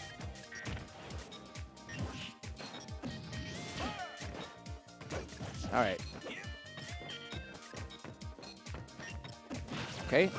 And that's where Dingus Joe is overextending in the spot that he doesn't need to. I mean, when I say overextend, I mean overshoot. I won't say overextend because that sounds like a bad word, but overshoot, you know, account for the dash back as well with your attacks, which I can definitely see Osiris probably thinking about right now. If you start seeing some more forward airs come out, it's because he's accounting for that back and that dash back. But Osiris, not really the type to go in. He's one of these characters. So it's just a lot of short hopping back and forth. I mean, I'm waiting for some real action to take off right now. Oh, don't lose your life. Gets the other side, resets to neutral again.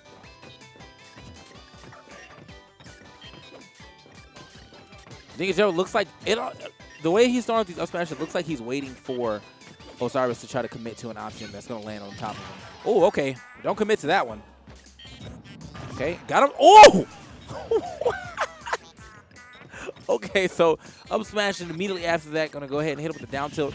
Sends that man packing. I don't know why I didn't expect it. I did not expect it to send at that angle, though, but Dingus Joe going to end up taking the first stock right here. So now he can definitely play the safer game. But Osiris still seeming to know that Dingus Joe is not going to be that type to sit back now.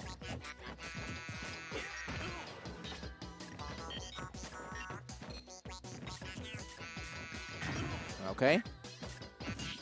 Wow. Now, if that was a 9, you already know Osiris is going to be done for the rest of this game. Like I would have had to give Dingus Joe the set right there. Hit him with just a raw hammer. Nothing into it. Just walked up and did it. Okay. So that's going to be a little difficult for Osiris to try to get that platinum edge guard that he usually gets with just falling off with the forward air, because of Game & Watch's great recovery, and slow fast fall or speed, or slow fall speed. You know, he'll be able to stay out there longer. And then also he can just up B early if he wants to. Okay, the stand up, looking for the rollout, but did not get it. Kind of see Osiris looking for this up smash right now, but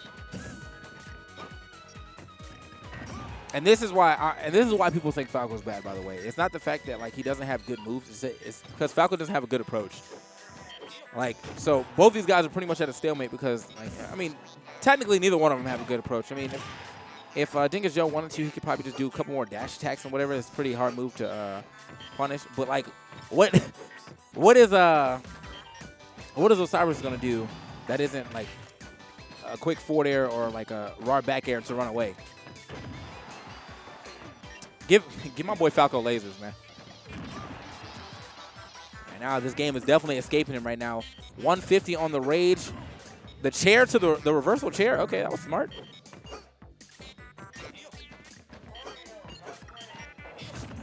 Is that enough? It is still not enough. All right, recovering high. As I said, you know, he definitely has that option. Tries to catch him on the other side with that Phantasm. An immediate get up attack, or get up into a dash attack. Finally gets himself a stock right here. 96% though. I mean, that's one up smash. And with the way the Dingus Joe is playing, I mean, I think he should probably catch onto that side B onto the stage. Maybe hold his up smash the next time. Try to catch him as he's passing by, but Osiris trying to turn it up right now on him. Got the 44%. Still keeping this. Oh my God, never mind.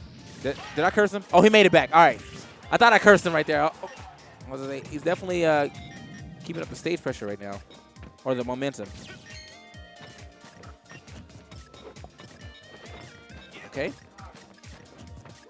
This can actually go to time. I didn't even notice. And then, if I was playing right now, either one of them, I'd be upset. Like, it's going to time, and Osiris definitely has to start being the approacher or the aggressor here. But he has him at 66. He only needs to hit him like 1 or 2 more times to get him into up smash kill percentage. And I'm not even talking about like solid hits, like two lasers and F tilt. Doesn't matter. Okay. Osiris pushing to the ledge. There it is. There's one.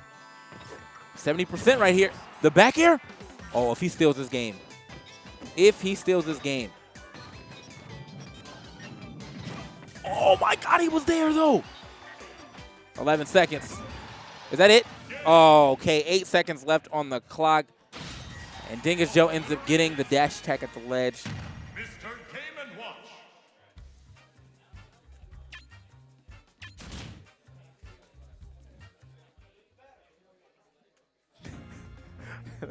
That was a brawl match, man. Oh, my God. That was a brawl match if I ain't never seen one.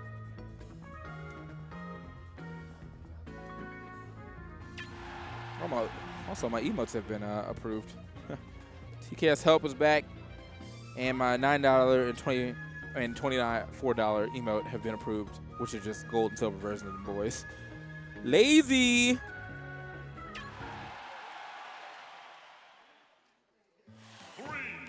2, 1, go!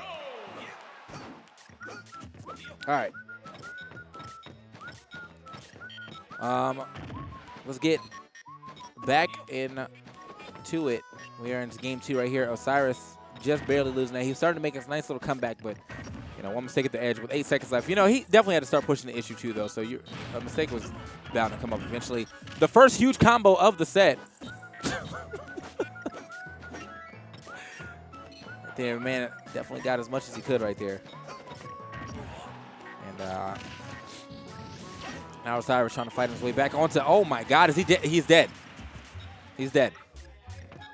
So Dingus Joe, after throwing out 700 up smashes, gets the like 3rd F smash he throws out to hit. So I think that's just a huge bait now. You can't tell me that's not a bait. What a God.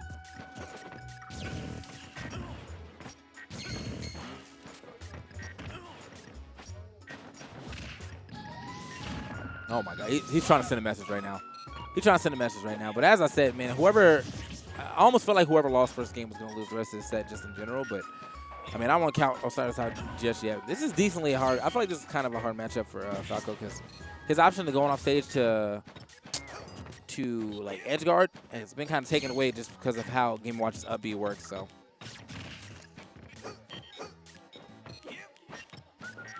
He's going to have to explore a different option of approach. Oh, my God. Getting way up there. Falco with the super jump.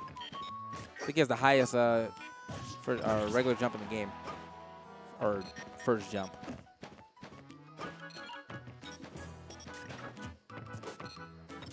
Okay.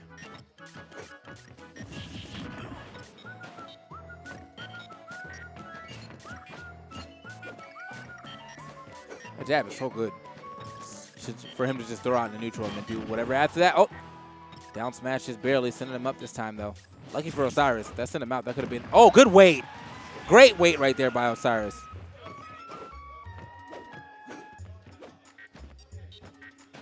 Here we go. 73% right now. I mean, he was down last time as well, but, you know, he has a lot more time on the clock to mess with, so should be able to comfortably get himself back into the game. Chooses his options right. Wow. Reverse jab actually hitting right there. You'll not be able to take another one of those. You are playing Falco. Pretty light character. Okay, neutral airs. Ooh. I think he also got the frame cancel on that last. Oh, my God, and he finally gets it. That's going to be good stuff to Dingus Joe. Now, I said, man, he's been throwing that out quite a bit. I was waiting for him to see if he was ever going to capitalize on that side B usage, and, well, he did. So good stuff to him.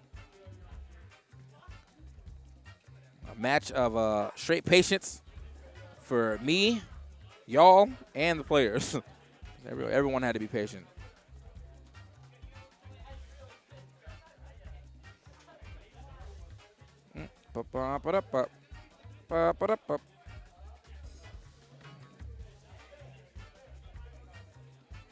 Taro has the best IRL streams. Taro definitely has the best IRL streams. I'll give you that. Anyway, man, I'm going to see if I can find some more commentators because I just did 3 matches in a row. I'll be back because I want to play some friendlies because that's why I'm here. So, yeah, man, make sure you follow me on Twitter at TKBreezy if you haven't already. And I don't even know I'm saying that. I'm pretty sure all you guys have. But if you haven't, make sure you follow me on Twitch, too. I will be streaming later on tonight. Oh, yeah, hold up. Is that? Oh, he's wearing my hoodie. I got to commentate for him, man. Can't even leave yet, man. Guy's wearing my hoodie. The black hoodie is my hoodie, but he's got it. That's the homie Jeebus Crust against fellow Marth main now, Cold Weather. So I'll definitely hold this down real quick. I'm assuming he's gonna go Marth. I mean, he could go Lucina too, but I'd rather in this matchup to be real, I would definitely be okay with going Marth. Just in case you get that one tipper that sends Little Mac just far enough for him not to get the stage. Also, down tilt is just Rex anyway, so. So, Jeebus versus Cold Weather.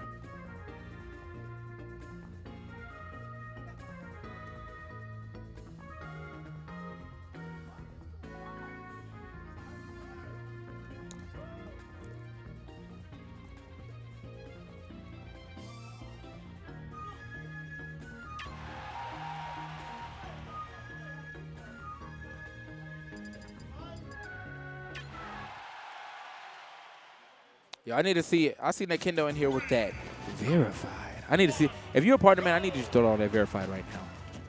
Be special. Verified. Anyway, so we're going to hop right into it, man. You guys wasted no time getting into the match. So, oh, good step back right there. Me, I would have got hit because usually after a down tilt, I try to go in. So, great step back from Cold Weather and immediate up B right there. You got to be faster on your Dancing Blade against Lil Mac. Okay? Cold Weather definitely doing a really good job of stepping back and avoiding these Jolt haymakers, but okay. In that situation, that could have been an easy counter. And I think, oh! Okay, I thought we was going to see some jab lock stuff. I think if he hit that second down there, we definitely would have got the jab lock. We get a little bit of air mac right here, and the KO punch is done. He's done. I felt that from deep right there. So the KO punch on line, one down tilt into it. Hope that doesn't rattle Cold Weather. He was definitely holding the momentum until that hit. So.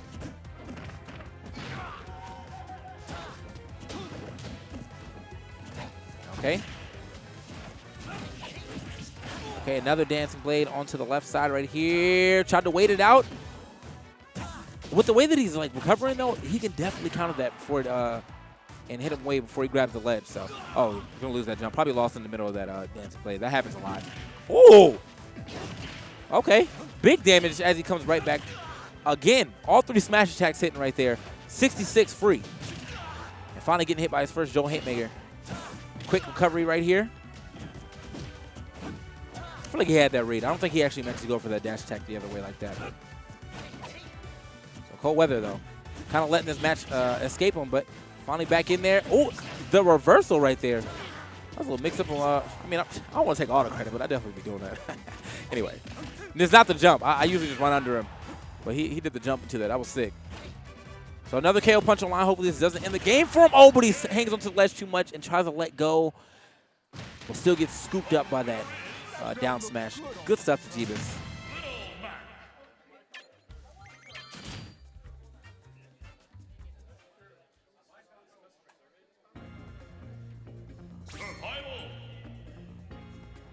Goldmarth, man, if we're talking about Marth color tier list, Goldmarth is definitely in the top 3 free. I like Gold Marth, I like Red Marth, and I like Purple Marth. But I pretty much rotate through them. And then Legendary Green Marth with the purple pendant is it's in its own tier. Like, it's not low tier, it's not high tier. It's just like that's second game tier. You never start with it, you just switch to it. Anyway, double up smashes right there. Ringing. Jeebus is definitely trying to get something with this down there on this platform. There's got to be some type of jab reset. I want to see what he does with it, though, after he hits it. Because he went for it like a couple times and hasn't been able to get it registered just yet. But, like, what's the follow-up after that? He's just going to get just a strong up smash or something like that? Regardless. Okay, good stuff right there. Walks over to the ledge like he was going to go for the trump. Catches Jeebus' roll on. Jeebus actually getting out that situation again. You know, you got to be on point with your dancing blades, but he was on point with the spacing and the up smash right there. Needs to get this oh, he doesn't get the last hit though. Needs to get this. There it is. I was saying needs to get this KO punch offline. He managed to do it right here. Wow. He was with the early recovery. That's actually really smart. I mean, Goldweather's definitely been going down looking for the air dodge, and this time around he just went over him. He's out here boxing him up, catches the roll in as well. Cold Weather. Okay, that was one of those desperation options right there. Probably didn't even really want that. If F-tilt came out right there, I would have been okay with that. With the F smash. Now Cold Weather letting this game escape him. The super armor through that F air. Oh, nice. Okay, actually going to go for the hit instead of go for the ledge immediately. Oh, but that's going to be it. Little Mac. Little Mac.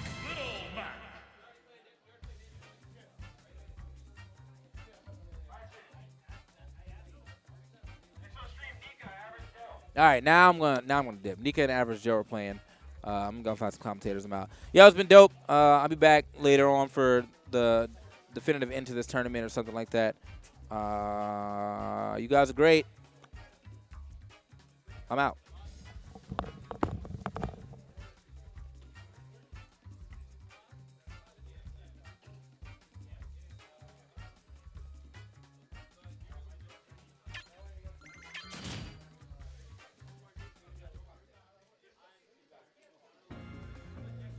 Survival.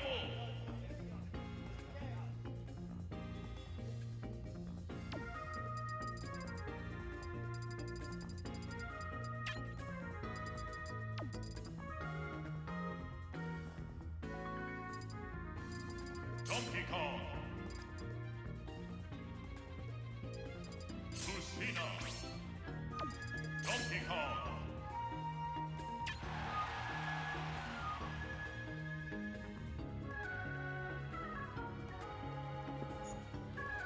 Hey, what's going on, everybody? It's your boy In Control, VGBC Logic, about to commentate this. Actually, it's low key a very entertaining match that we're about to witness. Average Joe has not shown up to Xanadu in months. It's been a while, but he was one of our premier top players. Most notably when Customs was around using that wind clone on the Donkey Kong. But after that, he was still a threat, still getting top 8s. Definitely a very proficient player. First, Nika, who he just randomly does amazing. He has kind of this joking rule. It involves me, but he says if he doesn't play me in bracket, he gets top 4 at the event. And he's kind of lived up to it.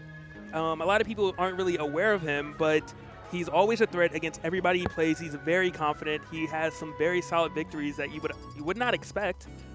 And he's known as a Martha and a Lucina for the most part. So should be a very interesting match. We have Nika, who has proven that he has what it takes to, be among one of the elites, almost, maybe just half a step away from being consistently top 8ing at Xanadu. Versus Average Joe, who has done it before and is kind of fighting its way back to do it again. Donkey Kong versus Lucina, going to be, you know, I want to call it even, but nobody really knows at the end of the day. Donkey Kong has the Ding Dong, outranges Lucina, but Lucina has combos that she can do, can keep Donkey Kong in the air for quite some time. And more than likely can edgeguard Donkey Kong with the down B, because obviously Donkey Kong has a very predictable recovery and things of that nature. So we will see what happens, what comes into play here. Average Joe did say he's very confident in this matchup. I was speaking to him about it earlier. He said Nika's the person that I have on my side to worry about first. And we're going to see what happens. Obviously starting off on Smashville. Nika kind of doing a little slow, methodical play here. Average Joe running up and shielding, looking for an opening, and he finds it with that back air, connected to another one right after. And great up B right there, using that super armor, and Nika trying to up B out, took like another 20% for it. And, you know, he's one hit away from being in Ding Dong percentage, and that's when things get very scary. I hope I didn't speak too soon. I did. He was in Ding Dong percent already. Average Joe just kind of going up with the shield, looking for that quick grab to get that first stock kill. Nika's going to want to play around that. That is one of the most important things in this particular matchup. Play around the grab, because Donkey Kong's grab nets him so much. All right, going for Edguard attack. Average Joe jumping over it and taking stage control off of it at that. Nika, you know, taking his time, looking for an opening. Ooh, great nair right there. Had he stayed on the ground, he was going to eat 20%. Great stuff by him. Going to go for an Edguard attempt. He goes for it, but he gets trumped in the process, trying to recover. An Average Joe with an unfortunate blunder. Gets up B, not the full stage spike, but enough, you know, where he air dodged a little late and was too low to recover. Very fortunate for Nika, because things are getting out of hand very quickly right there. Taking that lead, great stuff. That tilt was so spaced by Nika. And Average Joe air dodging, looking a lot more defensive than we were seeing him when he had the lead. You know, attacking Nika's shield, very unorthodox, at least the way we've been able to, from what we can tell from this match so far. Stuff. Average Joe, you know, he's just looking for something, trying to put up a wall, but Nika is just content on taking his time. And game number 1 goes to Nika. Only 11%. Unfortunate SD by Average Joe. Both of his stocks were lost in just, you know, very unorthodox manners, very unfortunate ways. But he is a vet. He can come back from this. He has what it takes. But, you know, sometimes his emotions do get to him. We will find out right now if he can kind of overcome it and keep it so competitive, or if Nika's just going to run all over him with this match. Back to Smashville. Average Joe not feeling like the stage played a role in his defeat. And Nika, so bold, just immediately ran up to Average Joe. 26% was netted off of that opening as well, and counting. Now we're at 40. Average Joe struggling to hit the ground. Nika not allowing it to happen all over this monkey. Harambe just cannot hit the ground. Nika 80%, and it's not even looking like Average Joe is tilted. Nika is just right time and time again. Average Joe finally getting a hit almost 30 seconds into the match.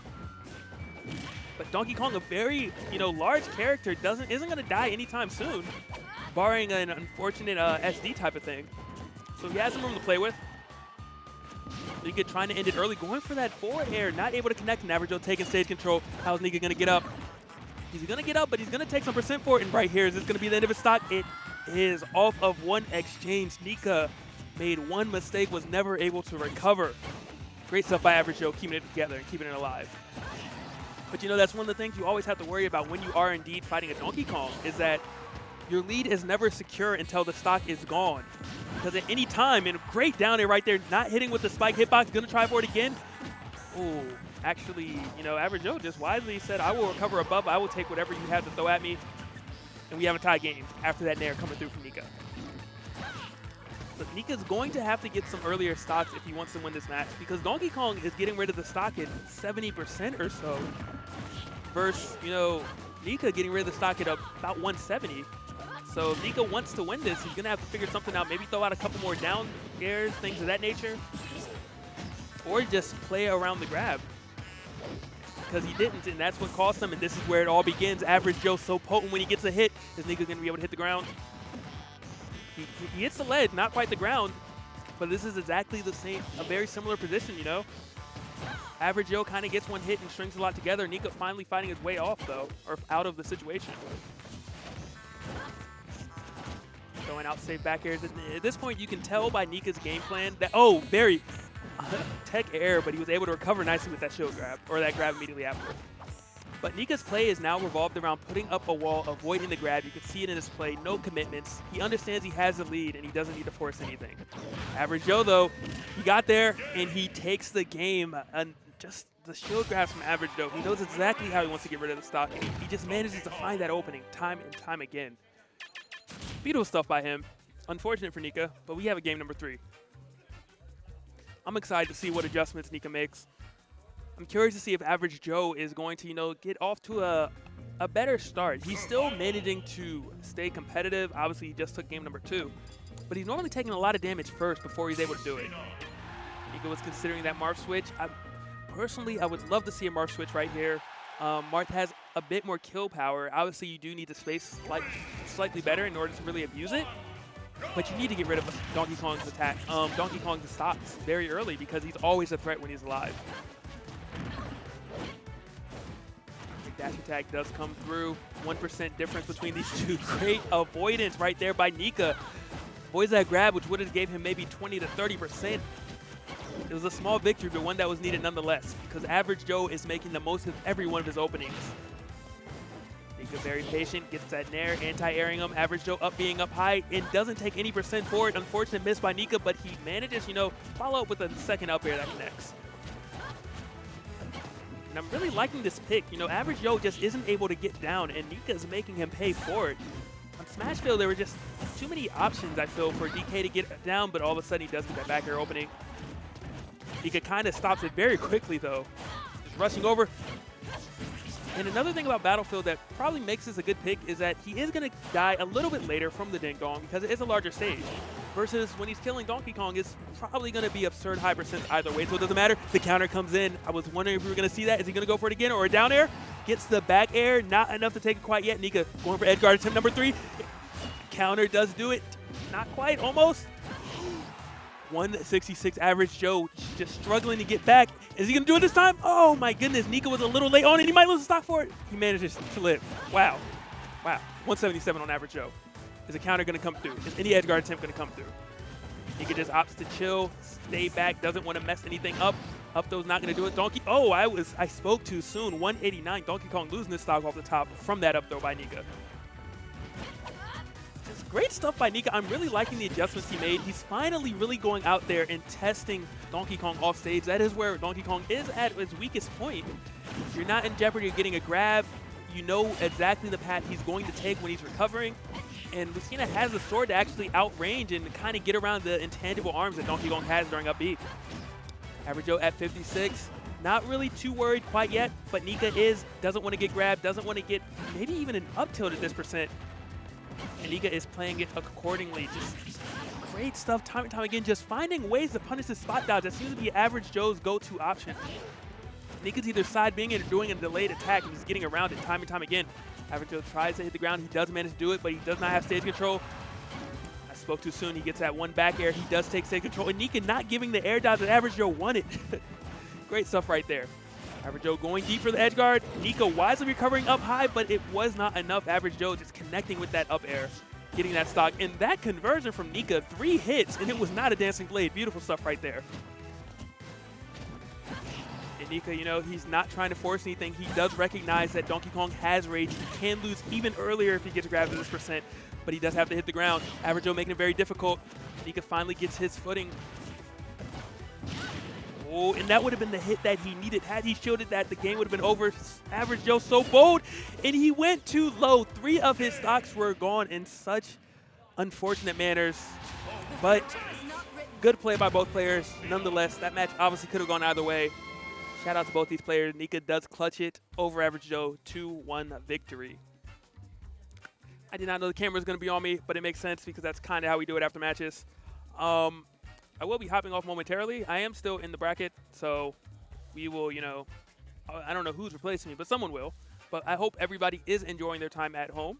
All of the viewers enjoying, another one of these Tuesday night exclusives. This is Xanadu, that's Smash 4. Get all your action here. Tell all your friends and family, come through, watch the stream.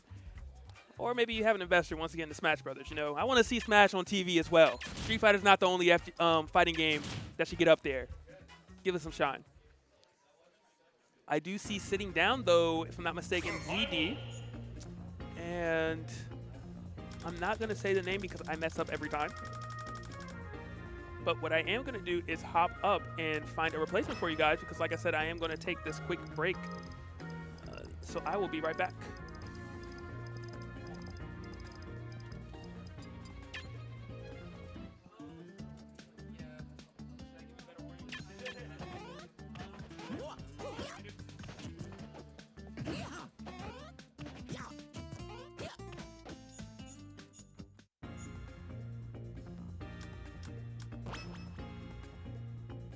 Survival.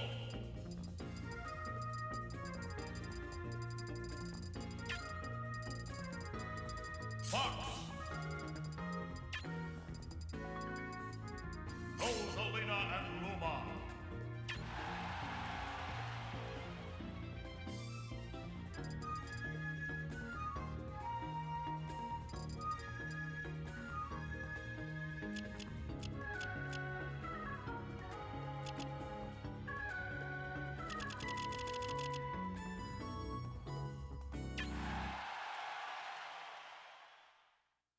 Three, two, one, go!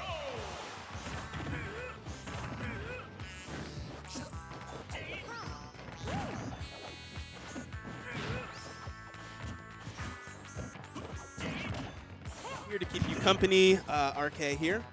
Got ZD versus Z8, Battle of the Z's, Z squared, etc. Whatever jokes you'd like to make about it. But Fox versus Rosa matchup has some elements that are difficult for Rosa because, of course, her disadvantage isn't the best of the top tiers. Meanwhile, but speaking of disadvantage, things like that also happen to Fox. He tried and then just got sat down there. Did not catch the ledge trap and got punished for trying it. I have no idea what the goal there was. I couldn't tell you what that was a misinput of.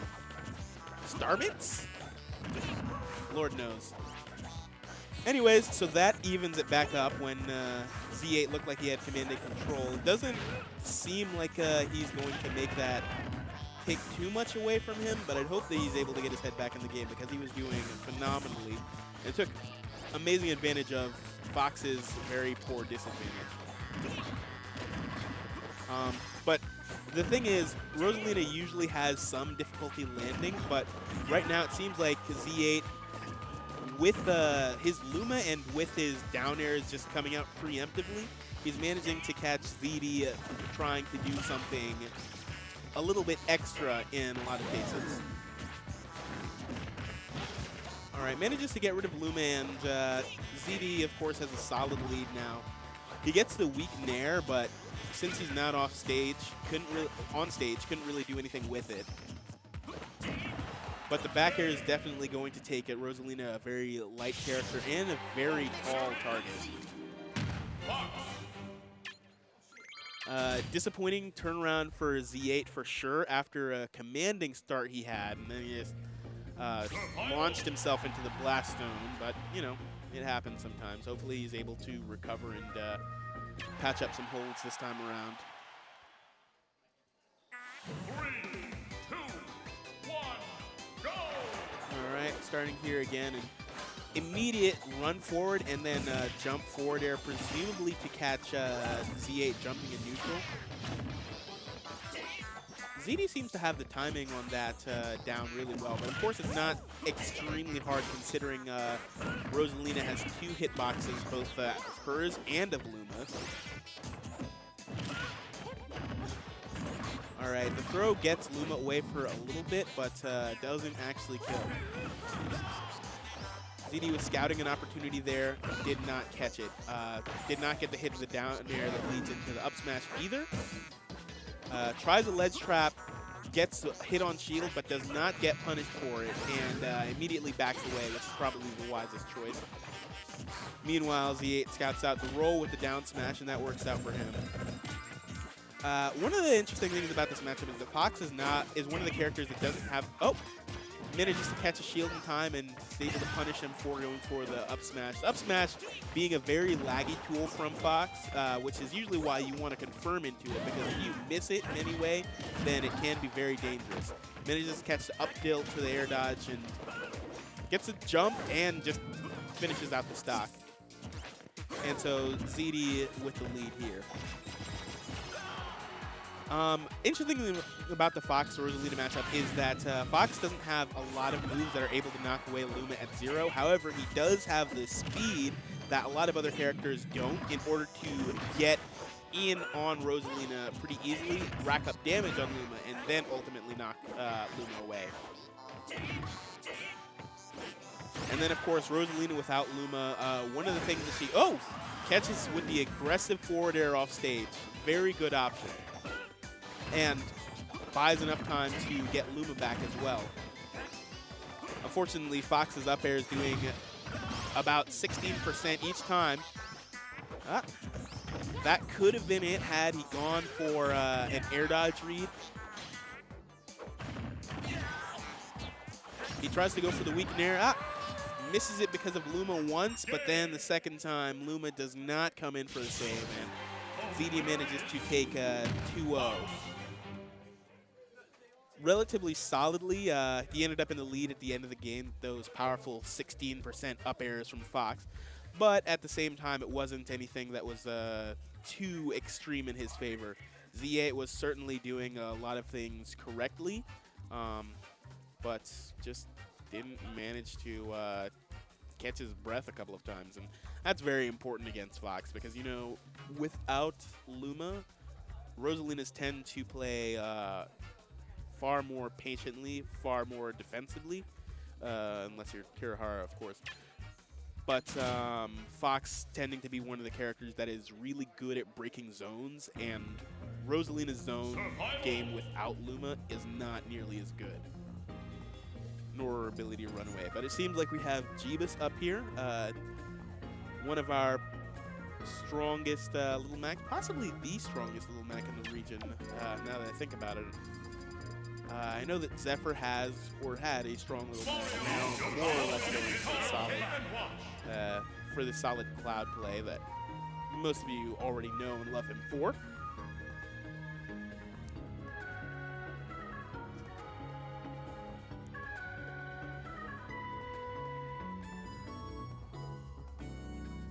Alright. Don't know who his opponent is.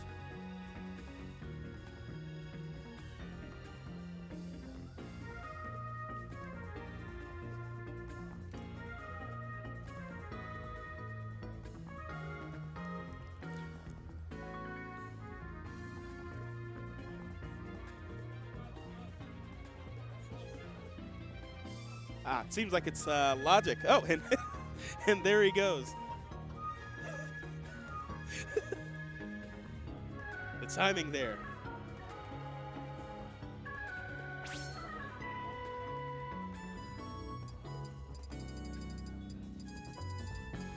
Hello, chat. Do remember to go to and watch Glitch. Coming up in just a couple of weeks. The last night to register is tonight. So please get out there and do that. We're having some powerful talent coming out. Captain Zach's coming out, if I recall correctly. Mr. E's coming out. Zenodo has registered. So it's gearing up to be something really big. Mr. E won Glitch last year. And this year seems like he's, of course, going to come back and see if he can do it again. But now with other threats who are higher up on the PGR, see how that goes. Captain Zach in particular is always a joy to watch, both out of the game and in the game. And then, of course, you have Zenodo, or the legendary Andre 3000, however you'd like to call him. All right, so we're getting right into it. Little Mac versus Olimar, or Alf in this case. Logic is trying to keep him at the ledge, but Little Mac's powerful moves just getting him out of there. Jeebus expecting a roll on and going for the down smash a little bit further than normal, which is a very good option if you have like a down smash that hits both sides. But in that case, Logic didn't take the bait, gets up regularly. Jeebus with the KO punch on deck, knocking away the Pikmin as if they're nothing. Ends up getting hit trying to go off stage. Now Logic attempting to edge guard, but Jeebus coming up with a quick up B, managing to go underneath where he expected. Little Mac, oh, and then the jabs to up B. That seemed like a bit of a ledge slip there, actually. One of the very much cooler things you can do in this game.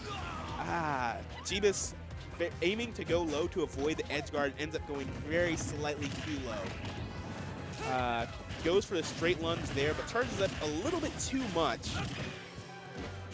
Manages to knock the Pikmin away, but Little Mac being a very powerful character on the ground and just in neutral in general allows him to, I guess, keep a lot of control against Olimar that a lot of people wouldn't, but even he has some trouble, of course, against the dreaded purple Pikmin. Jeebus going in for the raw KO punch. Not always the best idea. Gets the down-angled forward smash to get the most damage.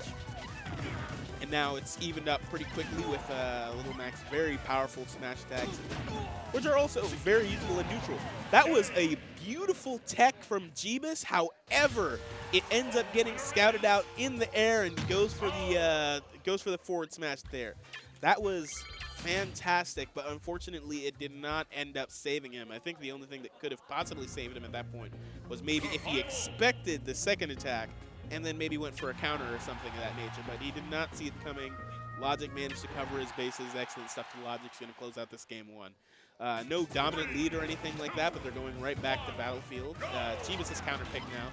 Presumably Logic has banned Final Destination, which is often seen to be a Little Mac's best stage due to the fact that there aren't very many platforms for anyone to camp him on. But Logic's not doing very much platform camping here. He's actually just trying to keep Jeebus at the ledge and keep him off stage as much as possible. Trying to zone him out with these Pikmin, the purple Pikmin in particular being especially useful for zoning. Alright, catches him there with the blue back throw. And catches him with the forward smash, and that's just going to be it, period. There was nothing that's going to come out of that. Very unfortunate to see it go down like that, but that is the polarizing strengths and weaknesses of Little Mac.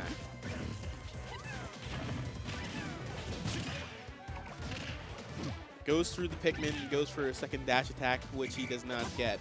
But now Logic has a solid stock lead, and so he's able to play on these platforms just a little bit more, but he's still not necessarily going for it. Preferring to go for Olimar's patented, tried and true ledge traps in order to catch Jeebus' get-up option.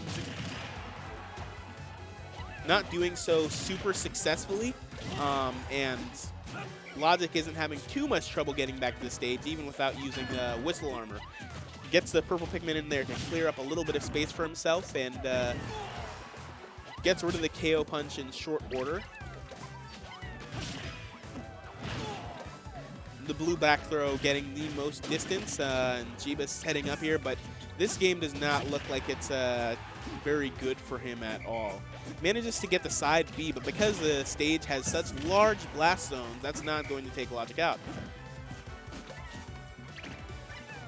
Charges up a smash attack, expecting Jeebus to drop immediately down right above him. Does not work out, but ends up getting a solid 2 stock there. That game was far more dominant, just taking advantage of all of Little Mac's weaknesses in short order. Caught him slipping on the recovery. Just caught him in the air in general. Was able to predict his ledge options because Little Mac doesn't want to jump too often, especially not in disadvantage / in neutral. Doesn't want to be put into a position where, while he has very quick aerials, none of them actually mean much of anything in any context. So, yep. A darn shame.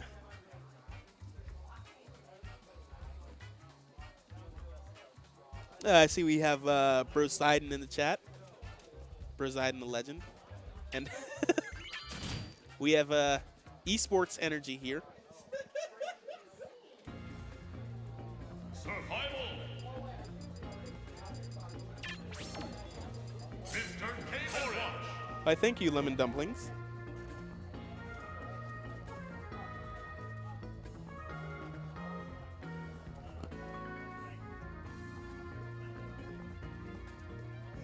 And thank you as well, Brosidon. You guys are awesome people.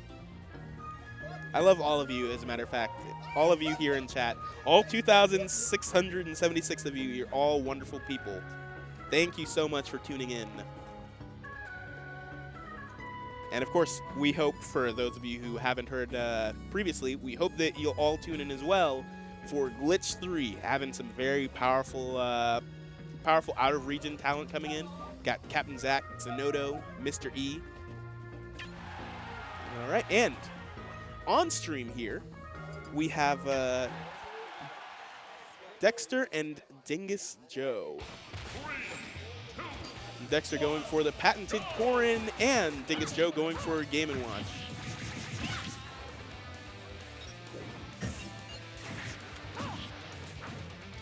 All right, catching him with powerful disjointed aerials there. Corrin is really good at catching people in the air in general. So it's very difficult sometimes to jump if you don't have incredible airspeed, and even then, you might want to disjoint as well to counter her disjoints. Doing very well at just keeping Dingus Joe out. And I've mentioned this other times when Dingus Joe's on stream, but one of Game & Watch's best strengths is the ability to play a disruptive anti-approach game. As you can sort of see here, he's trying to use the chef, in order to basically A, force Dexter to approach, and B, because he can also get certain conversions off of it. So for example, he can get one of the bacon or sausage or whatever's in that pan straight into a grab, which can also turn into other powerful things.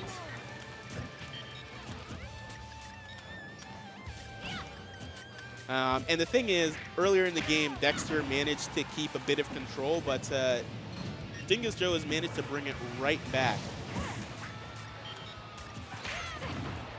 And that's actually one other advantage for Corrin in this matchup, because of the Ooh! Well, I'm going to move number 1 to Game & Watch's lightweight. But also, the disjoints allow Corrin to contest Game & Watch from a distance without having to worry about that very powerful invincible up smash. Invincibility begins on frame 4, but the move itself comes out on frame 24. It has something like 13 frames of end lag, about as much as a tilt.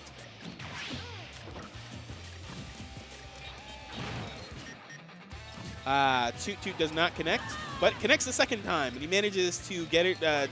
Dingus Joe nodding his head. Very happy with this turn of events. And 63, even 81% isn't too much for him to make up, as he's already shown at the beginning of this game. However, as we've also seen, he just used up air to trade with the pin. That was a good option there.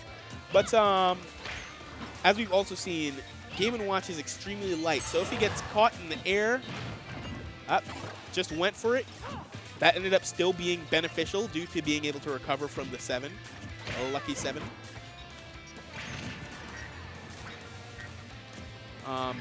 But Dingus Joe can make...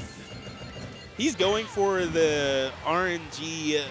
he's praying to the RNG gods right now.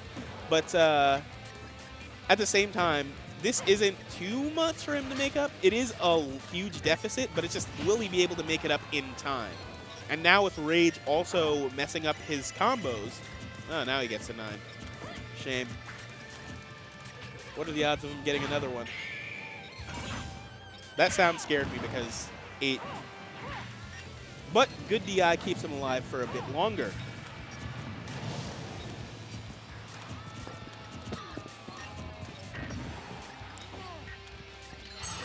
Oh, no.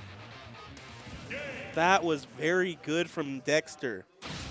So, as I was saying earlier, the sausage does confirm into a grab and into other things. And so he throws out the chef, attempts to go in for a follow-up afterwards, but Dexter has already countered the chef and ends up taking him out as a result. Now a switch to Roy, which is interesting. Roy is often considered by laymen to be quote-unquote Captain Falcon with a sword, but expert Roy mains say they are completely different characters. While Roy does have a very good pressure game, the fact of the matter is a lot of times he actually does wait for the opponent to mess up instead. And so he's dancing around usually with Nair and such, waiting for an opportunity to be presented to him as opposed to actually making that opening as Captain Falcon players tend to do. Which is particularly interesting against an anti-approach character, but at the same time, pressure is not one of the things that Game & Watch likes to deal with. And disjoints for sure.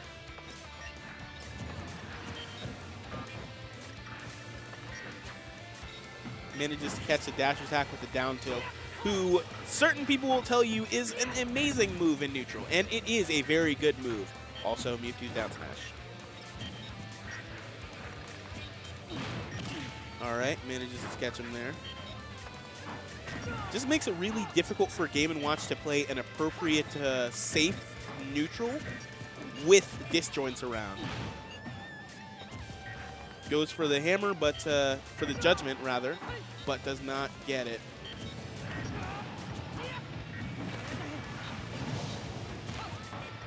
All right, that B-reverse flare blade. Very good weight there, not doing anything extra, but then gets hit by neutral air.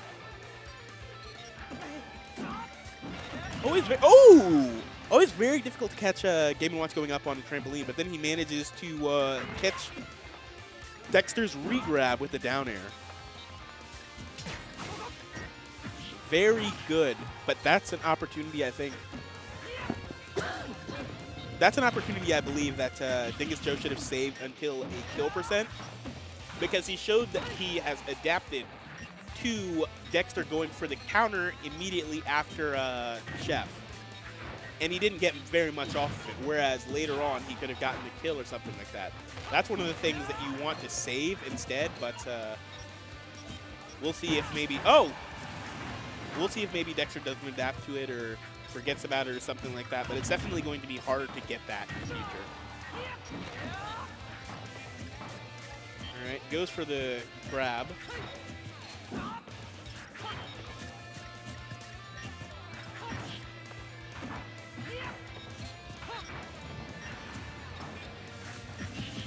Okay, back here. And then throwing out these chefs again, just trying to catch, trying to catch something like that, trying to catch Dexter moving in just slightly too far.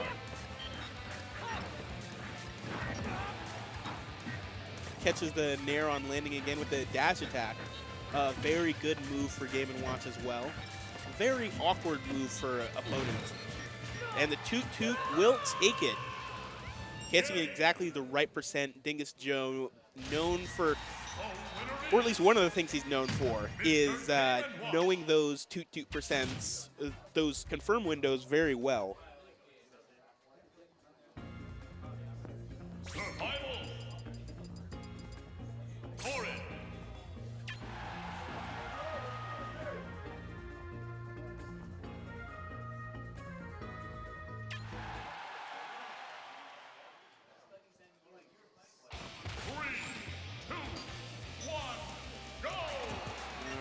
Corrin comes back because Roy failed him that time.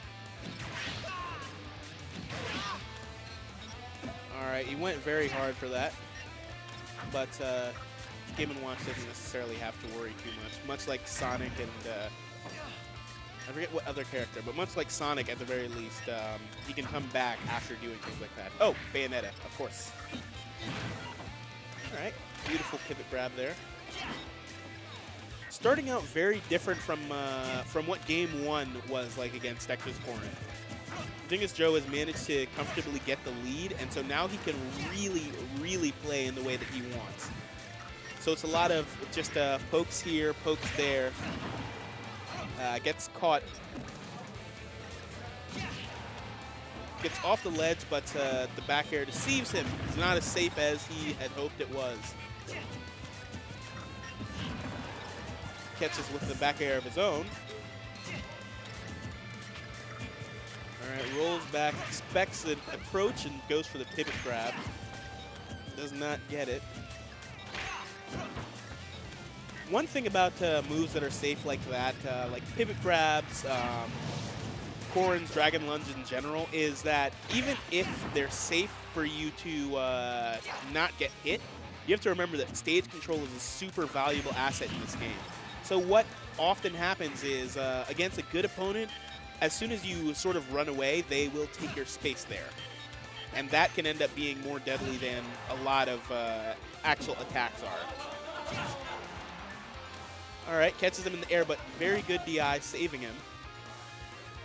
Not quite sure. Was attempting to go for that, but did not work out. Catches them with the up throw, and now Dexter has the stock lead. This is nothing too troublesome for Joe to bring back. Goes to the up smash, which saves him from the pin, but does not save him from the kick. Back air gives him a little bit of stage, but Dexter immediately with the aggressive option. And the up smash manages to take Dexter's stock without too much of a heavy lead for him.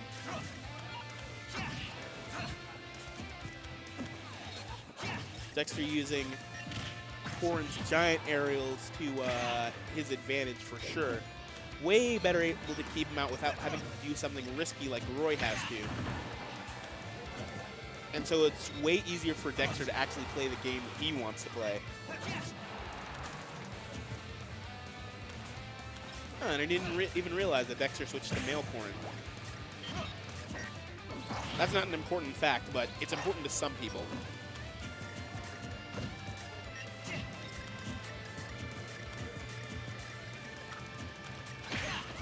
Catches with the pin, but that's not going to kill yet. Another one just might, and that's actually a very good ledge option for Corrin. To cover the ledge, doing reverse pin, and then just that tilt takes it. Very solidly. Very disappointing because Dingus Joe definitely had an extremely strong start there, but then after Dexter took that first stock, he was able to pull away with it really easily.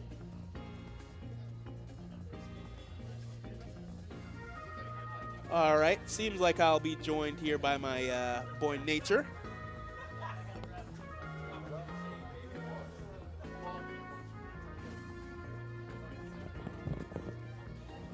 Okay, that sounds a bit better. All right, how are you doing? Doing all right. Good to hear, good to hear. Did you enter today? I entered. I didn't do too well. I'm not too upset about it or anything. Came here for enough. fun. Fair enough, fair enough.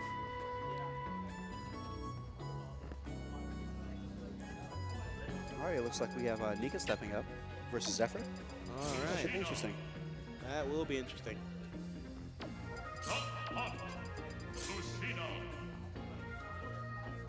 As Zephyr prepares, just goes over Duck Hunt for fun. Oh, and now we have 3,404 viewers right now. Oh, cool. Thank you all so much for watching. Once again, and since that means that about 1,000 of you weren't there for the last announcement, please be sure to tune in to Glitch 3 in a couple It's of gonna be weeks. wonderful. We have some very powerful out-of-state talent. We have Mr. E, we have Captain Zach, we have Zenodo, and we have all of MDVA's best coming out to show their worth. Well, not their worth, that's a little bit dark. To show how good they are, rather. Please all be sure to join us.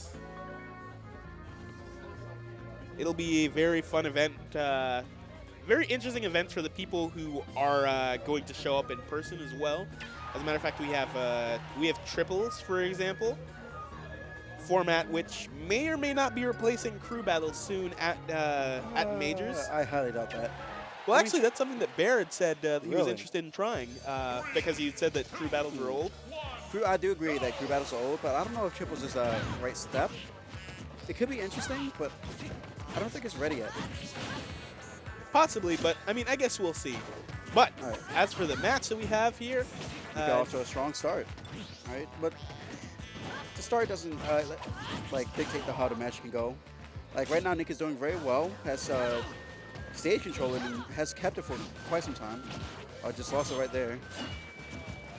Interestingly enough, the last Nika match that we saw here, you and I had been commentating together, and I had mentioned before right. that some people think that Lucina is better for like the Rosalina matchup, Uh-huh. but I also hear people saying that Lucina is also better for the Cloud matchup between the two. Really? Not entirely Surprised. sure why there, because that's not as intuitive, Wow. but Killing with the Dancing Blade, that was a... All right, so they go up to a very good start. Stock lead, 52%. Very strong right now. And still building up percent steadily. Dancing Blade in the other direction, but doesn't get punished. They just Zephyr sketch up another one. seems to have a lot of trouble getting any hits in at this moment. Just a grab. Yeah, all right, he has stage control and limit, This could turn very easily and very quickly now. definitely. So Zephyr just moving around, trying to bait an option out. It doesn't work. Nika's staying calm, which he should be doing. That is one thing about Limit, though. The ability... Ooh! Wow, I'm surprised that killed. That was interesting. I wonder if DI inwards, which is usually not the best DI for Cloud Fast Attack, would have saved him there. Nika's still in the lead. Zephyr using the limit just for like a movement option, dashing back and forth, trying to bait an option out of Nika. Tries to get the Dancing Blade. Zephyr unfortunately able to get out of it. Pivot F tilt, okay. Yeah, that's a very nice option. So like very quickly, Zephyr just evened it up. And Nika's in a pretty bad spot right now. He doesn't have stage control. Zephyr has limit. He will dodge to a cross slash at this point. I don't think Zephyr's the type to just throw it out there unless he's... Oh, hey. Never mind, I'm wrong. Sometimes, just as you say it. All right, so I guess he went for a pretty strong read right there. That was a Did not work very this hard read. He may suffer for it. No more. He doesn't have limit. He's not allowed to take too many hits, so like he's not getting limit that Good way. stall. Good stall, good low recovery. Definitely. Down smash.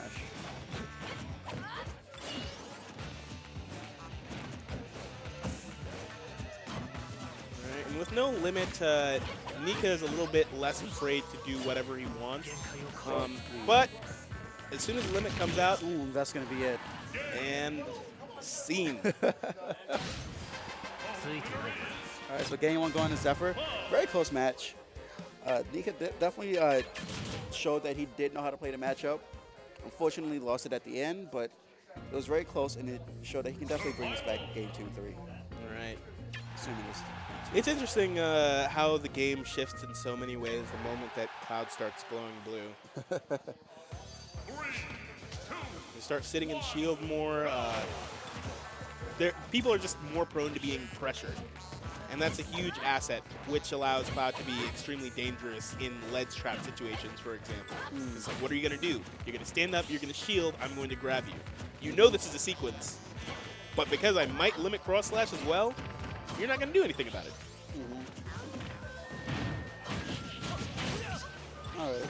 This time Zephyr with a strong start. Nika hasn't taken a single percent yet. All right, there we go. With jab to Dancing Blade. It's a very strong combo at low percent. He does a lot of percent. Gets caught by the side. Goes for the F smash right there. Gets punished for it.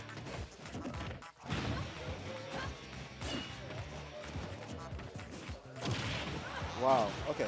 Ooh. Zephyr is just running with this game. Like fair to back air. And The back air at the very ledge. strong. Safe move. Applies a lot of pressure.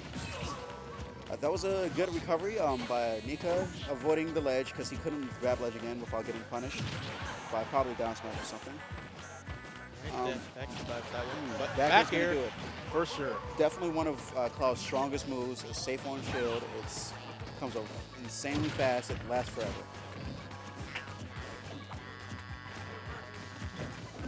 And Zephyr still hasn't used his limit. It's just holding on to it. Ooh, wow. Doesn't get the tech. Dies very suddenly right there. And Nika's suddenly right back in it. This is a now and even match with Nika's favor, just like that.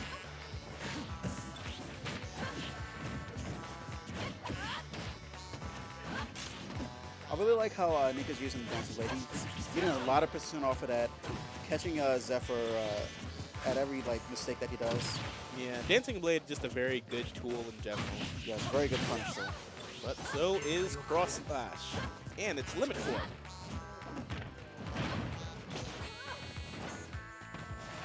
All right. Catches him Nika trying having a to hard land. time landing right here. Ooh, that was very close to being it. All right. I don't think he was actually going for. Oh wow! Catches him with the fair there. I want him to go off. and Very just- good Never saving. mind, doesn't need to. No. Yep. Nika taking game 2. Very impressive. The comeback was wonderful. Yeah, that was very, very good from Nika.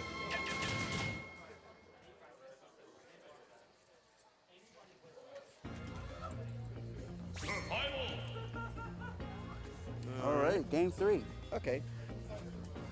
So Nika has shown that he hasn't been flapped. He is unflappable. And he's also shown that he knows how to play this matchup. So let's see how the rest of this goes. All right, Battlefield for game 3. Actually, I feel like this stage is it's strong for both characters for sure. But I really like Lucina and Marth on this stage more so. Oh, definitely, because you don't have issues like the last game on Smashville where, oh, you have one place to land and it's Yeah. like very obvious. Now it's like, okay, well, they can at least mix it up a little bit so they have that option. But Of course, Cloud also has it, but exactly. it depends on who. Let's see who makes more use of it in this match. Of course, this is Zephyr's counter pick, so I think he's more confident on it. But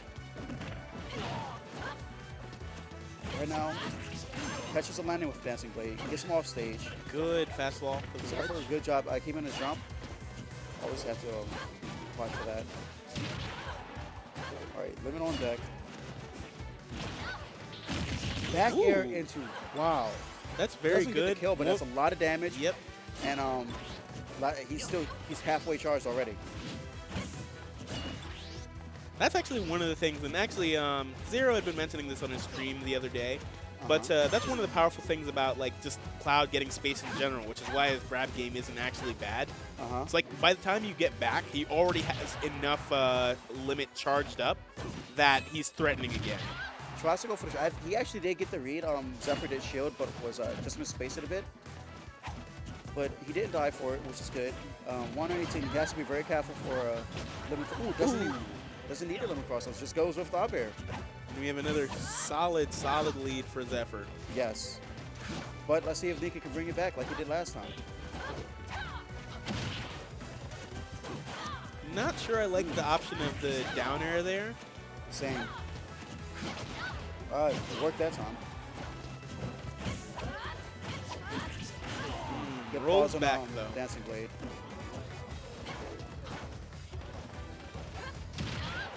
Zephyr's doing a really good job just jumping around Lucina, like around her where sword is going to be, Come on. and just punishing her like when he lands it. Nika needs to capitalize more on how Zephyr's landing instead of trying to hit him every time he does something. Right. All right, another grab.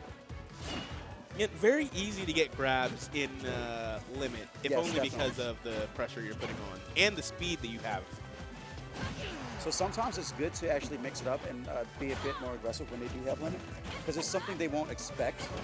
Because a lot of Clouds are used to, when they have limit, the opponent plays a bit more defensively, because they're worried, of course. So if you do show a bit more aggression, it may work better in your favor, because you may catch, you may get something that would normally not work because the Cloud like lets his guard down. For sure. And in this match here, Zephyr, Ooh, wow. The forward smash will definitely take it. A commanding 2-stock. Nika not able to bring this one back. Very unfortunate, but a good showing from Nika, showing that, again, he does Definitely. know the matchup. He does know how to play. Just did not work out in his favor this time.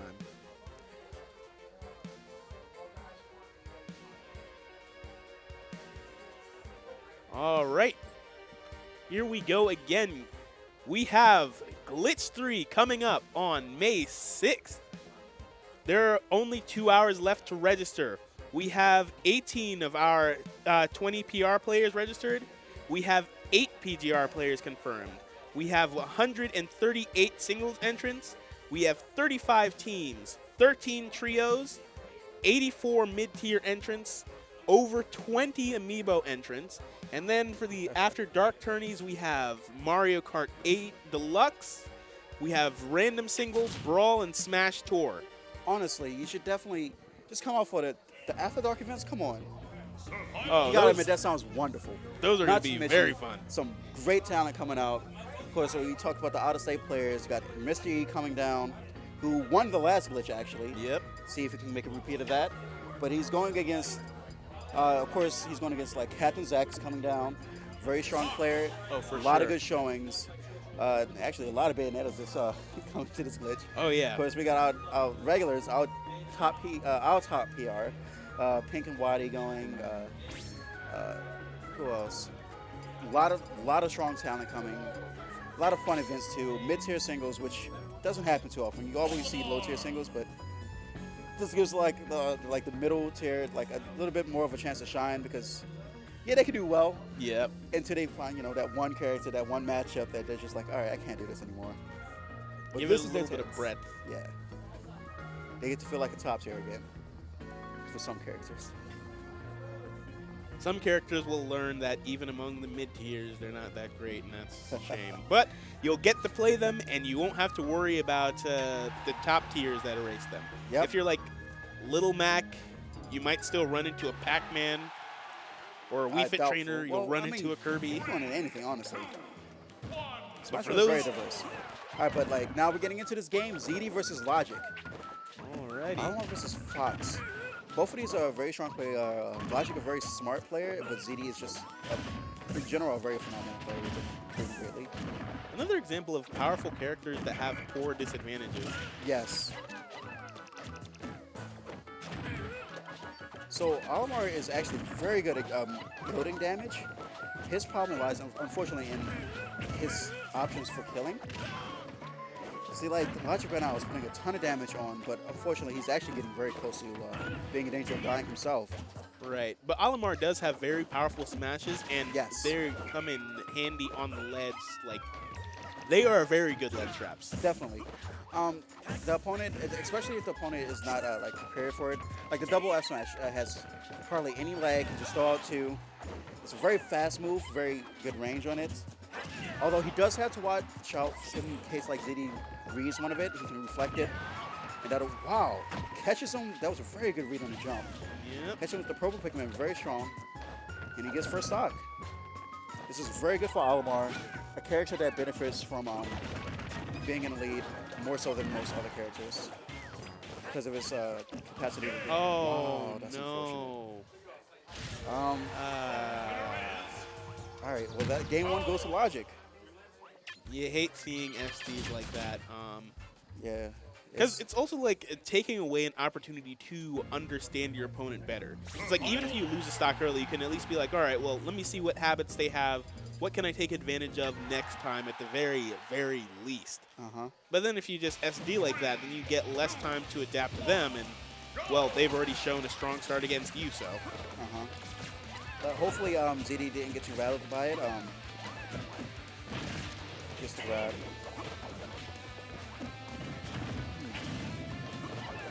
All right, pretty even start. ZD opting to stay back for this game, zone out a bit with his lasers, try to force Logic to approach, but it's not working well. Logic's still with a decent lead right now, but he doesn't have stage control. I see how ZD takes advantage of it. He takes a nice lead right there, nice little string. Good up air, though. Okay. ZD once again with stage control. Logic needs to be a little bit worried right now. He will die from up tilt up air at this percent. Goes for the up smash, but does not get punished for it. Logic a little bit far. That's going to be it. Logic unfortunately missed the tech. That was one of the ones you could have teched, Yeah. but I guess it happens. All right, none of those Pikmin hitting their mark. All right. ZD with a pretty good lead right now. Let's see if Logic can bring this back. Good pivot grab and an interesting aggressive edge guarding attempt does not meet anything. ZD's playing it very safe right now. He knows he doesn't really need to approach, so he'll back up, shoot a few lasers. All right, just throws that F smash out on his shield. Ooh, that was very Relatively safe because, again, as Nature mentioned earlier, it has very little lag, and so Olimar can just throw out a couple just like that if you try and punish it. Although he threw it out with Fox a little too close to him, you do still need to have a little distance. He tries to misses the punish from the Firefox. Tries to get a two-frame with it, and that's going to be game 2. And a solid of 2-stock showing that ZD is very much not rattled. A couple of very quick games. All right, game 3. Survival. Diddy Kong. Oh, and Logic making the switch to I- Diddy. I'm not sure if I like that because he didn't do too horrible with Olimar. And normally a character switch, he's losing a bit more confidence in his Olimar. Yeah. Of course, Diddy being the better character, it's kind of understandable. Perhaps he just prefers matchup, and he did get stage pick. Town and City being a very good stage for Diddy. He has a low ceiling, has a lot of room to run around with. Of course, that same goes with Fox. It looked like he was about to go for the fair footstool, but then hesitated. He probably hesitated because he knew Logic was a little too close to ledge. He's already going to get back. It's better to keep your position in the middle of the stage. Right. Keep that stage control over trying to go for a kill. He And then you has- don't get down air trying to recover either. Yeah. Banana into L smash. Not gonna kill, but Logic good not doing damage. very well right now. All right. Oh, no. Use the air dodge. the Gets air the upper. dodge. That's going to be the first stock. ZD looking very confident this game. Gets a bit of damage like it. Ooh, wow. Good What stuff. a wonderful string right there. Doesn't get the kill, but does a lot of damage. And definitely, And there it is, but Tech. yeah.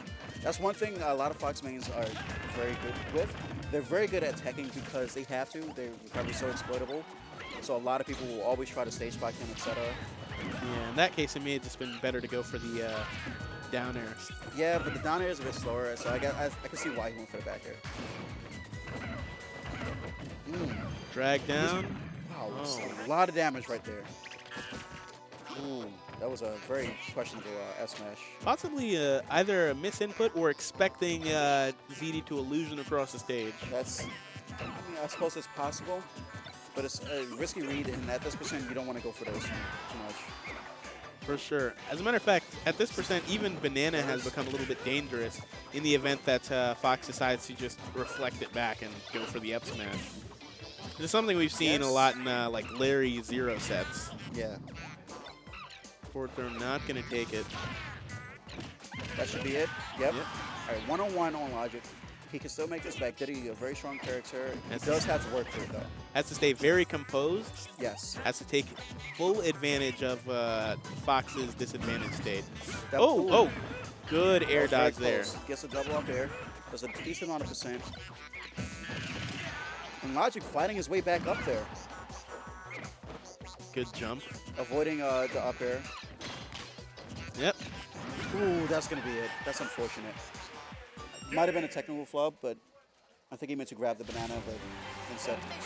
But Yeah. it was a good showing there at the end by Logic, but ZD showing that he could just finish it out. Yep. But, of course, Logical will have another chance later on. Yes, of course. He's not out. Yep. Just in loser's bracket. Yeah. However, still on the winner's side. Looks like we got Zephyr and Dexter. Okay. All right, I wasn't sure if Dexter was just like grabbing a chair Yeah, I to watch wasn't or either. something. But I guess he wanted, to get one of the nicer chairs. I understand it. You want to play in comfort. Always play comfortable. So spoiled. Nah, but you do always have to play as comfortably as possible. Yeah, because if you're not, then like the littlest things start to get to you once you're like in a heated match or whatever. For sure. You want like a good chair. You want to sit with your back on the chair. Mm-hmm. actually use the chair to be the chair. Yes. Oh, and it seems like it's a very real Okay. choice for Zephyr to be going Little Mac. He's over here. He's practicing for his mid-tier singles and glitch, which you should go to, by the way. Just putting that out there. For sure. But Basics. Okay. all right, so Little Mac versus Marth. Okay, both of them going their secondaries. Although Dexter does seem to have been picking Marth a lot more lately. Yeah, Dexter just has all of the Fire Emblem characters, I guess, except for Basically. I don't think he has a Robin. Robin and and Ike. I wouldn't be surprised if he pulled out an Ike at some point, though. True. All right. All right. So I think we actually saw this matchup a little earlier today. I think it was Jeebus versus Cold Weather. Let's see, he played again. Dexter to a bit of a lead right now. But Little Mac being such a strong character can bring this back in literally one attack. Ooh, Just like that. good smash attack. Of course, Little Mac, aside from his glaringly obvious weakness, is a very strong character. Lots of damage. And Zephyr seems to be playing very patiently. He does not have the lead right now. It's actually All right, but Dexter does not catch him recovering, a giving little too quick at the fair. Zephyr a little bit more chance. Little Mac being one of the characters with the one of the fastest ground speeds in the game, which allows him to play footsies on the ground like pretty much no other character. He's one of those few characters who can like dance with Fox and things like that. Yeah. And so he can very easily afford to sit back a little bit, pick his openings out, because like he can count on you making a mistake before he makes one. So I like what Zephyr was doing a little while ago. He was catching Dexter on the platforms a lot. And like I said, he's still playing very safe, just waiting his chance out. He doesn't need to play too aggressively. He has KO Punch, which Dexter does have to be mindful of. Yeah, and he's kept it for a while now. Yes. Because he's not approaching when he doesn't need to. He's just trying to capitalize off Dexter throwing out a move, perhaps. But then comes back on with the aggressive shield breaker. Gets rid of limit, but loses stage control right there. Waffle Slash going to hit him through the stage. Oh, Attempts to tries go for the down throw to up B, but that does not work there. But he did not get punished, so it was worth it for him to try. And the dash attack clutches it out, though. Okay, 105. Zephyr still playing calm. He doesn't need to. Like, he has a lead now. He's in a very good spot. Goes for Dolphin Slash. I no, don't yeah. even know if that would have killed if he hit it. Maybe if it was tippered, but like that was a very risky move. That's something that's very dangerous a lot of the time, which is why you usually don't see it come out as much at high percents. Not just because hit stun forces them to wait a while before it. So All right, I that don't- one I just didn't like. Yeah, he's going for these, and I guess a character like Little Mac that can punish you so hard, I wouldn't. It just doesn't seem worth it. Maybe he can get the kill, but at this point, he's wow, run up smashing, just Hits him with the totally fire. solid. Yes, very dominating performance. Zephyr showing that his Little Mac is still just as strong as ever. Indeed it is. Those that didn't know, his first main was Little Mac. Well, not his first main, but his main before Cloud. And we get the immediate switch from Dexter to the Corrin. We're going to see if something else works out here. Maybe he wants to be able to keep a little bit more distance, which is always something you want to do against Little Mac. And of course, Battlefield being a very good stage for Corrin. Very. Corrin has a bit more range than Marth, which can definitely prove worth in this matchup. Ooh, the back air? Okay. Crispy. Ooh! So, Air dodge read. Zephyr's actually thrown on a bit more attacks this game. Switching it up from his last game. Little Mac also Doing being very able well. to be one of the characters that can actually punish Wow. Corrin for that Dragon Lunge. Because, again, that fast ground speed allows him to just catch up very easily. You don't want to do a lot of unsafe things within Little Mac's burst range, which, by the way, is very far. Goes for a very wild read right there. Ooh! Wow. Gets the Counter counter. lasting for a while. Yep.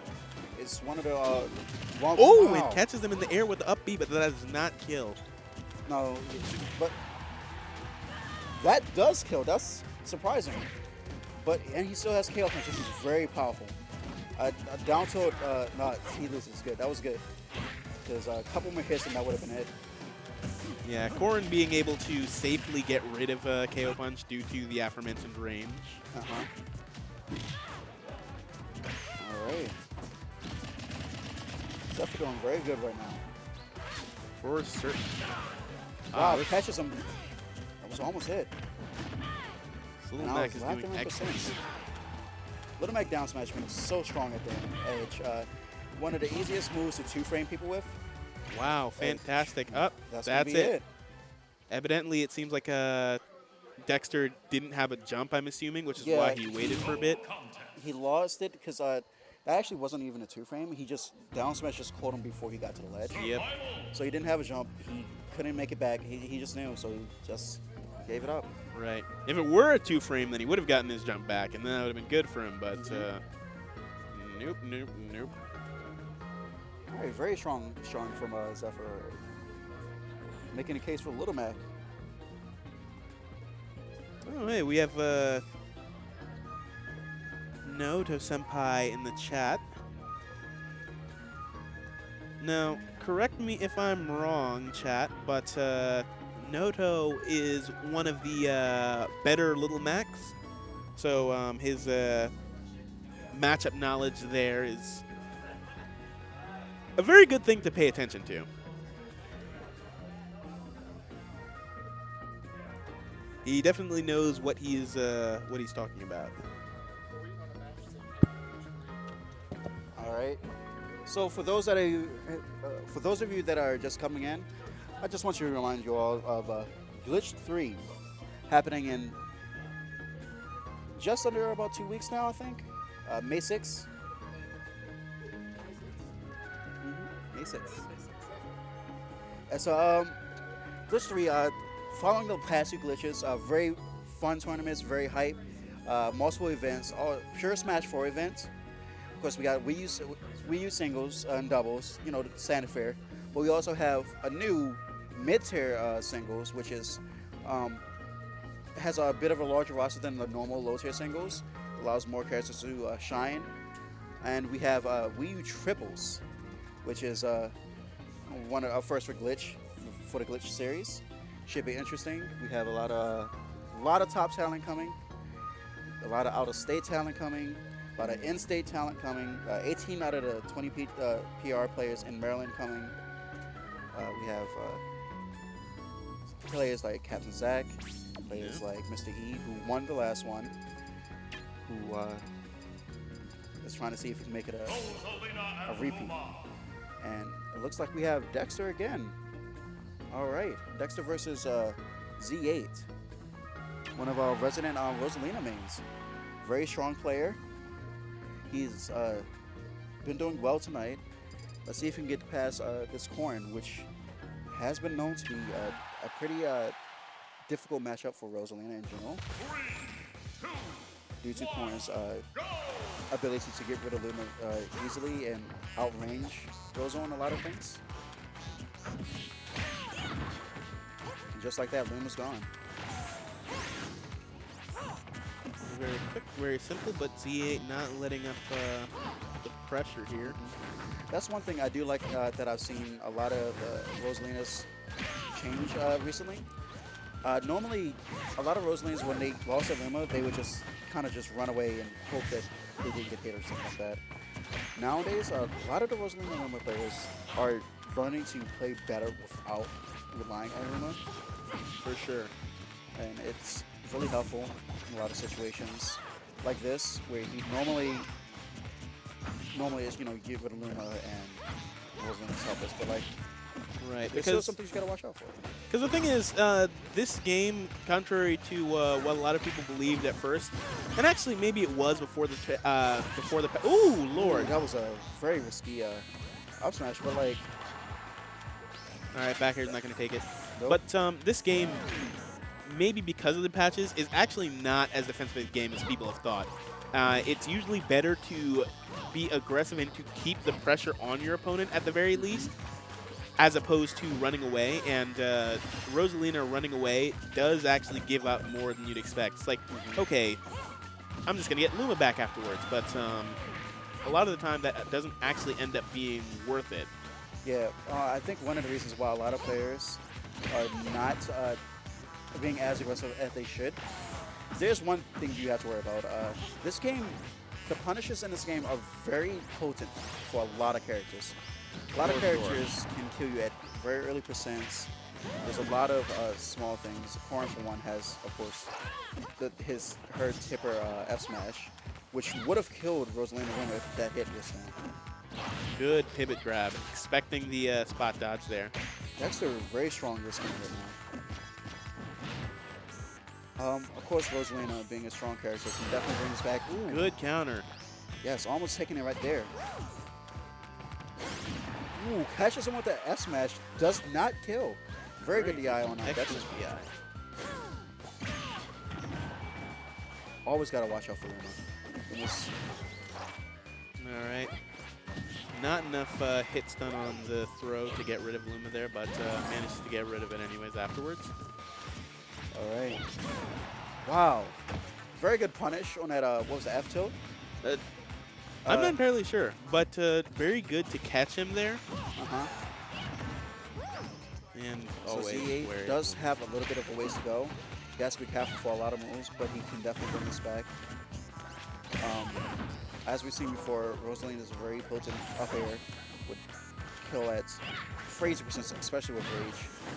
Although he doesn't have Luma, so it's not going to kill now, but Manages to catch with the aggressive option coming back on stage. ooh, platform saving Luma right there. But Dexter's been very good at insta-pinning, and he kicks away, and it just gets rid of Luma almost instantly. And that up air being exceptionally powerful manages to take Z8's final stock. All right. So a very strong showing from Dexter for game one. I can see Z8 possibly wanting to take it to maybe Town and City, or it's just going to Smashville again. Okay. I guess he believed it was more so on his own skill instead of the stage. For sure, and honestly, a lot of the times that tends to be the case, unless it's like extreme matchups with extremely good or bad stages. Ooh, that was a bit of a misadventure. He lost stage control for that. I don't think I'd agree for that. Sometimes it's better to just keep the stage control if you're not going to be able to kill. Excellent pivot grab. Powerful strength from Dexter. A lot of percent on Z8 right now.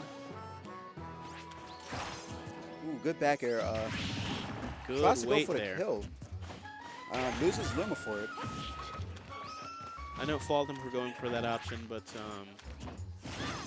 Yeah, if he got the kill, it would have been very needed. That's something that would have worked probably with Luma there. But the jabs did not manage to hit anything. Okay, all right. Jab release a grab. Jab. All right, that's cool. All right, That was a little expects too a regular preemptive, get up, yeah. but He just wasn't in position. And he wanted to get the down air, but he wasn't in position in time for it. yeah, he just didn't see it in time, honestly. All right, good up here. On that Dexter was a little too close to the ledge. Will survive that. Good. Understanding that Z8 really didn't have any other place to land upon crushing him up. Now, this time, you see he had the platform, and so he was able to land on that instead of just landing on the ground. Yeah. So no side B punish there, but Okay, gonna do it. Okay. that covers a lot of options, but Okay. covering options isn't the same as being safe. Once again, just so strong at getting rid of Luma right there. Once again, goes for the forward air, tries to get the kill off the side. Z playing very aggressively, actually. I think he's suffering a lot for it. Luma tanks the Dragon Fang shot. Like every time he's trying to jump off an attack. Ooh, All right, he aims gets for the the kill. down air, Okay. but doesn't need it. Yeah. Might have been better that he didn't get in, because what if he got the safe back in the tech? Yep. And of Alright, course, so- excellent weight on that too, because basically that causes people to go a little bit lower out of fear. 3 back airs, doesn't get a hit any of them, but he also didn't punish, so it's definitely worth it. Good catch, but now Luma's gone. Zayd with a slight lead right now, trying to extend it.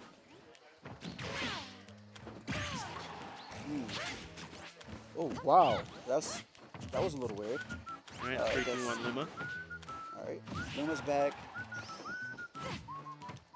Back is such a strong tool. I've noticed that Zayd keeps jumping at the ledge a lot. Yeah. I don't, and he's getting punished almost every time for it. I don't know.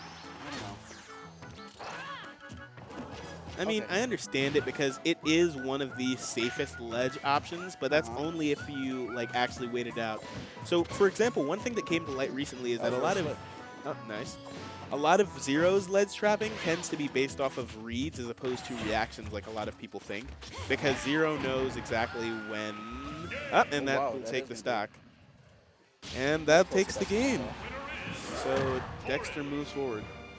But yeah, so ledge trapping. With Zero's ledge traps, a lot of it is actually because people tend to get off of the ledge in the with the same timing.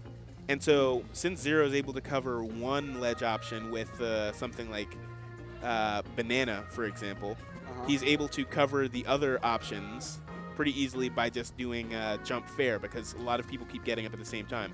So one thing that Mr. R has said, for example,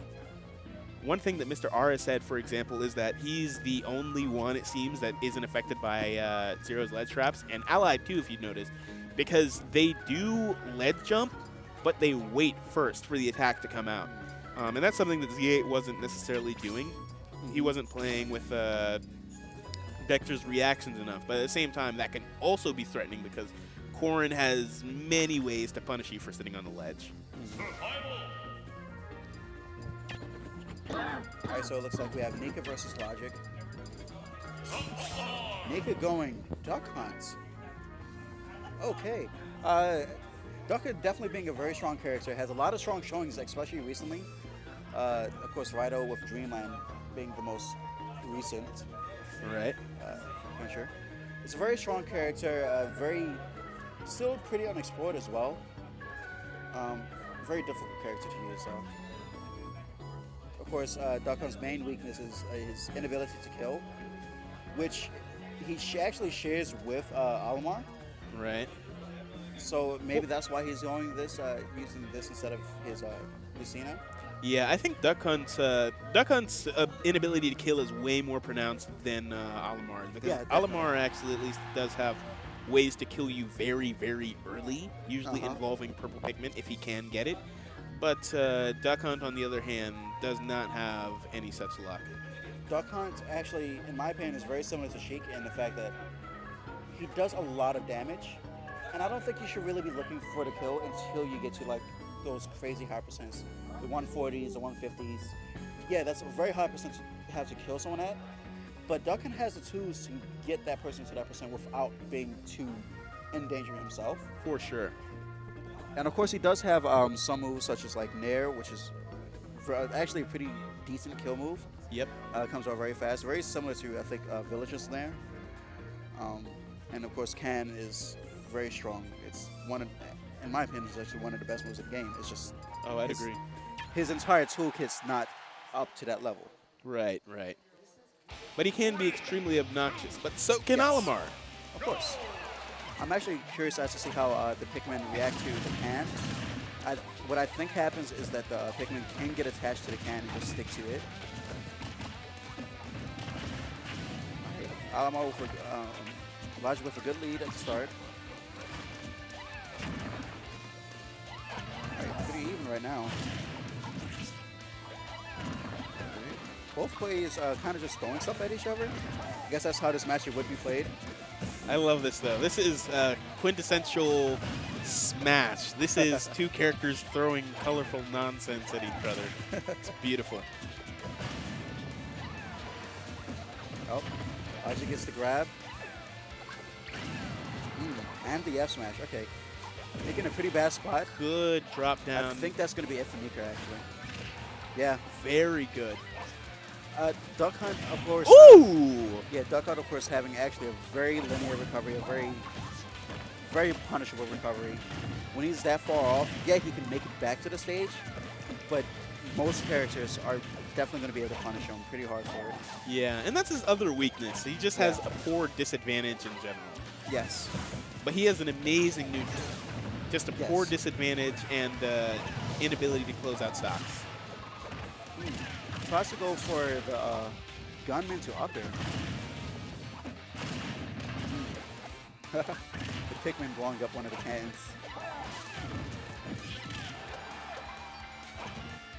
So Logic showing a lot of confidence in this matchup. Yeah, Nika hasn't been able to set up anything in the way that he wants to. He gets like a can every now and then, but for the most part, Logic is either like just shielding it or throwing a Pikmin at it, and it's working. Like right there, he just literally just perfect shielded the can, and Nika got hit for trying to like punish it. Yep. It seems like in this sort of war here, Logic. Wow. Yeah. He's just gonna do with Pikmin. Was it up throw? Yeah. Logic Pikmin had clear and solid control of that entire time. Definitely. So I'm curious as to why he went Duck Hunt instead of Lucina. I do believe these two play quite a bit, so maybe he was just trying something different. Survival.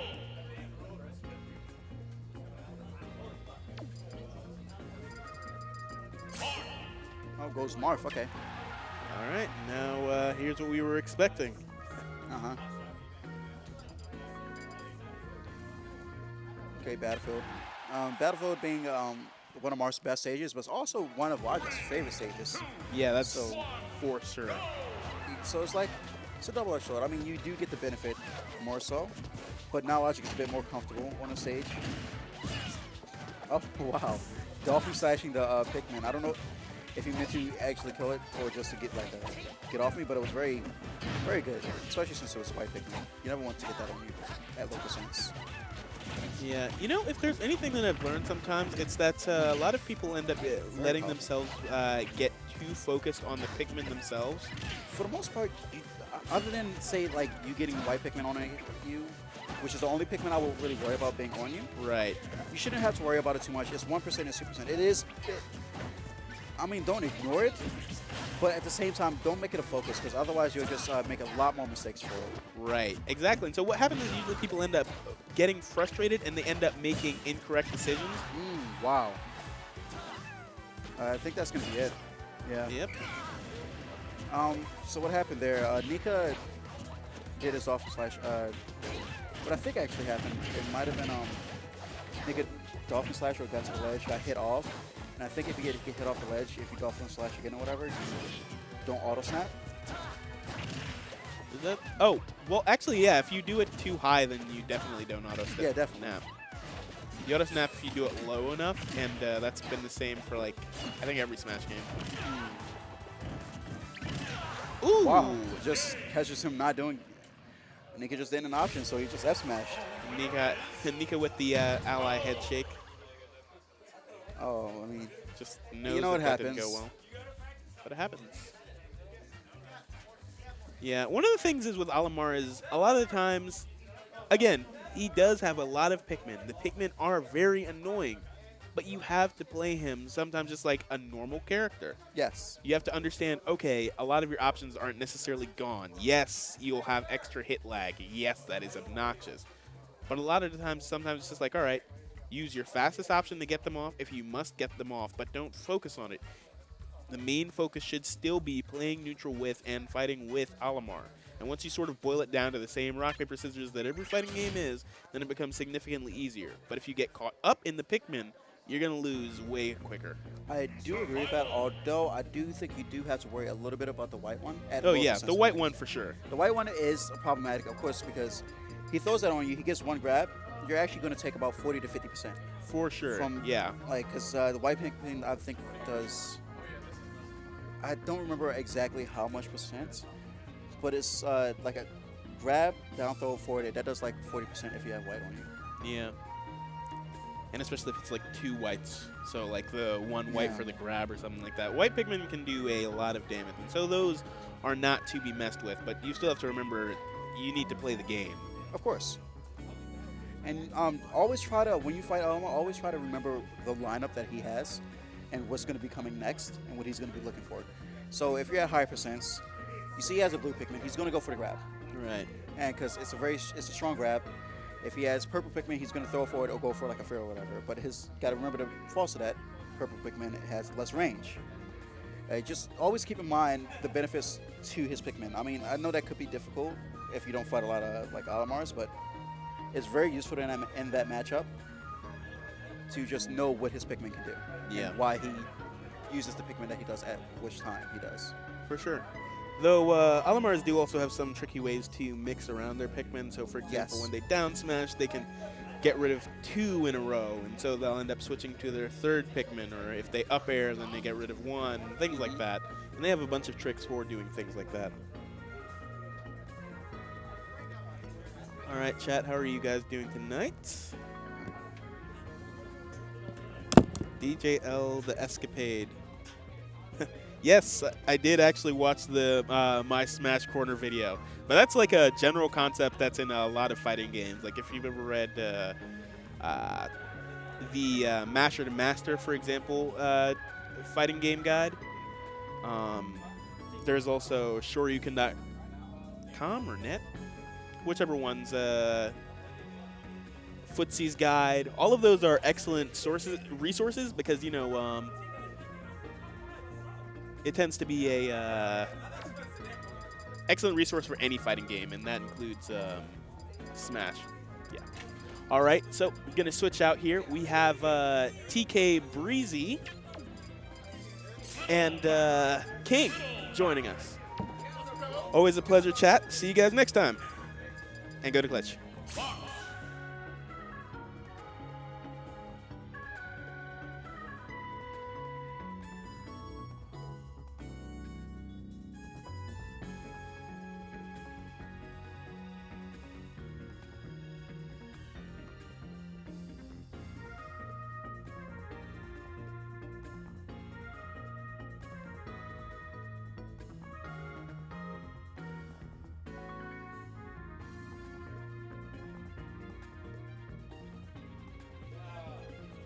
Hello? Man, Hello. y'all set me up. This is the real reason I don't It's come the to bed real life frame anymore. trap, man. This is the reason.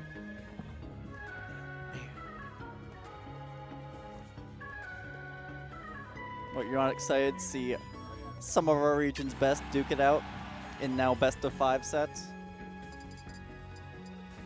Yeah. Well, at least for the top 3. Winners, the losers, quarters, or semis is still 2 out of 3. So we have 4 sets coming for you. 3 of them are best of 5, 1 of them best of 3. Logic sitting at 4th. We'll sit in at least guaranteed 4th. 4th right now. So we'll see what happens to him. But right now, winners finals best of 5. We got Zephyr trying out his Lil Mac, which I feel like usually comes out right before he's about to lose. So is this a prelude to this set being over a lot faster than usual? We'll find out. I mean, he's got the lead right now. I don't know, so man. can't I've talk too seen much a lot about of Clouds being switching off against Fox lately. this. I feel that. Fox Wow, has he a pretty just got away decent with time that. keeping up in the neutral, at the very least. Against Cloud. Yeah. Yeah. You can also catch the recovery with up tilts. Mad easy. Yeah, but at the same time, man, I feel like At the same time, it gets It- comboed into oblivion. it's so. still Lil Mac. Oh, what? Ooh. Goodbye. It's like you can't do anything. What are you gonna go off stage? Anyway. Still doing a really good job right here, though. He's almost got full KO punch online. If he can get this stock right now, which is definitely possible since Fox is so light, he can definitely save it for next. Well, let's see if he gets back first. Oh, that's it. Oh, no, never mind. I lied. Sorry, Okay, everyone. and well, I mean, But you hit were him with the snow, so you it were didn't just matter. you were just in the future. That's all. Like you knew it was gonna be it. That's the commentary's blessing right there. That's definitely a blessing. Okay, a little bit of air. Oh, we got him on the other side right there. And Firefox there, just to delay his recovery a bit, try and get between the down smashes. True. I honestly think he could have charged his first down smash long enough to hit it anyway, though. But we'll see if he ends up getting the stock anytime soon. 115 right now. All he needs is one F smash for pretty much any smash. Even like a forward tilt near close enough to the ledge might do it. Yeah. Like the kill options for Mac is seemingly never ending. Ooh. All right, Such good. as catching rollouts. Yeah, there. that was good right there. I was gonna say I was thinking he was maybe gonna try to go for the down tilt and the up B, but he read that roll pretty hard. So now, okay, there we go. Even with the tech, you still get bodied. That sucks. But Zephyr showing the actual usefulness of Max aerials, breaking out of that combo. And now he the has the first KO time. punch, so this is never mind. Okay, and that was the commentator's curse. All in one. How does King do it? No. How does he do We're it? breaking even tonight, man. That's all it's about. All right. Oh, he tried. He went forward again, this time waited for the tech, but Zephyr reacting too quickly for him to get the up smash.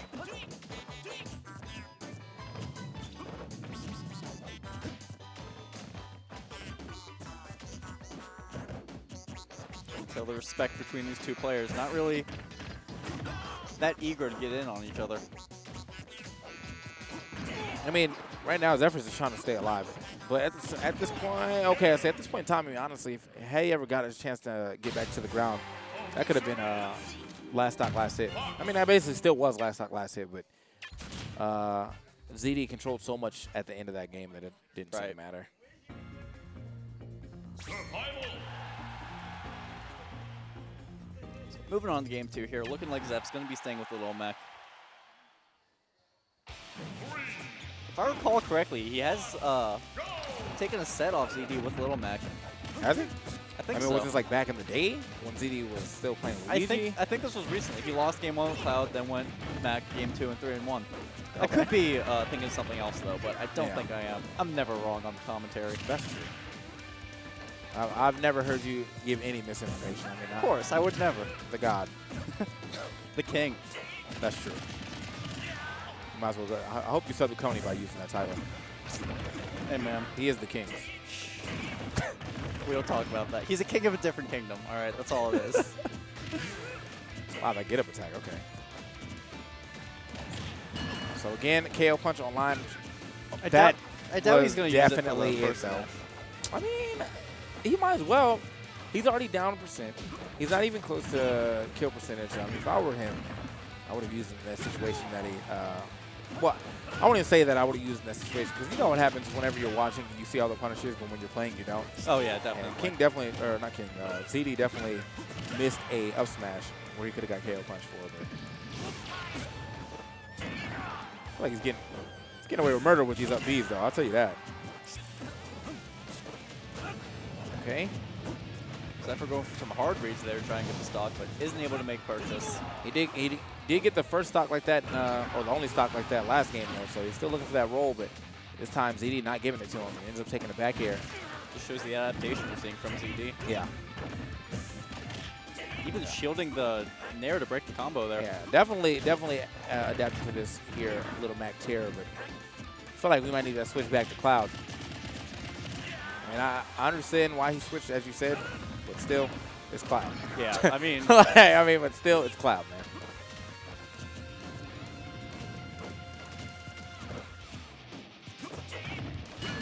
Nice. Clean right there. Didn't even actually get like the spin off it or anything, or the tumble out of that neutral. That was like a late hit of neutral there into up smash that still hit. Which probably wasn't true, but regardless, when it still ZD's worked coming out. at you that fast, you know, sometimes it seems like things like that are true. Yeah. No reflexes. Now you can tell Zephyr's tempted to switch back to Cloud, but he pressed start. Looking like we're seeing it through. We're seeing some 2015 Zephyr out here. See, it looks like we're seeing a throw. Dag. That's messed up. Just saying, he's straight up throwing this match right here. Like, this match is out of his hands, but we'll see. Right now he's giving the hands, but I don't know. I mean, he started off the first match in pretty much, well, I think both those matches actually in the lead.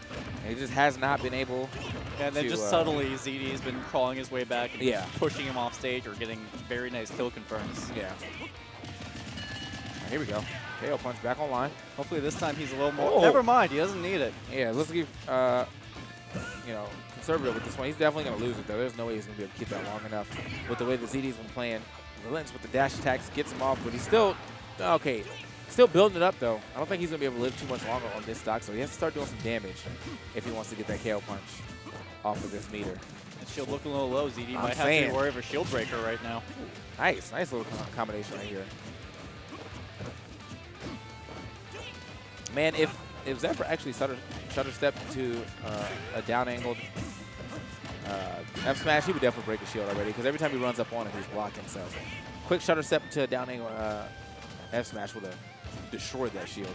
You know, it's one of the weaker shield breakers in the game, but with how much ZD was holding shield, how much pressure, we saw it right there. It did a little less than half shield health. Okay. Yep, it's going to continue that combo. Very smart Basically right just there. giving him a reset there with that up B. But we got the KO punch. Still got, oh my, it doesn't matter. The tech in place, and ZD was already there, lined up with the foot, ready for him to stand up so he can hit him in the face. He was ready for 2 of his 3 options there. Zephyr taking the bait. Face slick 3-0. ZD advances to, that was winners finals, right? Mm-hmm. So now he's sitting in Grants. Good stuff, good stuff. I see Dexter getting the Pro Controller ready, so it looks like he's going to be up next. Wait, what? Losers semis? Why? Survival. Raffle. Don't worry, guys, I'll hold it down. Don't worry, guys, I'm Pro Smash Bros. Here. Corrin.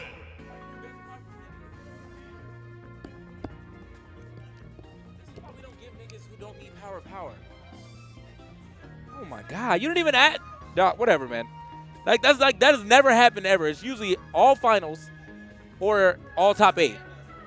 The hand does not do that. I've definitely, man. I'll hit him up right now and ask him if he does that. All right, man. You got it, bro. You got it, man. Hey, man, more Smash Bros.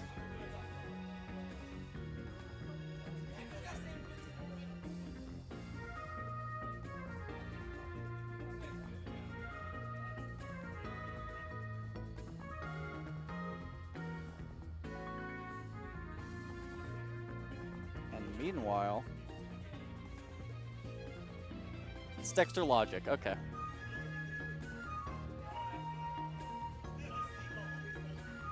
Hey guys, we only got 2 hours left to register for Glitch 3. Currently, we have 18 of 20 PR players registered, 8 PGR players confirmed, 138 singles entrants, 35 teams, 13 trios, 84 mid-tier entrants. Yes, that's 84. 20 plus amiibos, which I didn't even know that many people owned amiibos. After Dark tournaments or Mario Kart 8 Deluxe, because that's going to be out for like a week by then. Random singles, Brawl, and Smash Tour. Last chance to sign up for this incredible event tonight. So sign up if you haven't already, especially if you live in Maryland, Virginia area. Like, come on, man. You guys are always like, man, we don't have nothing on the East Coast, and here we are, giving y'all things on the East Coast. We got like an hour left to sign up, so make sure you get on that.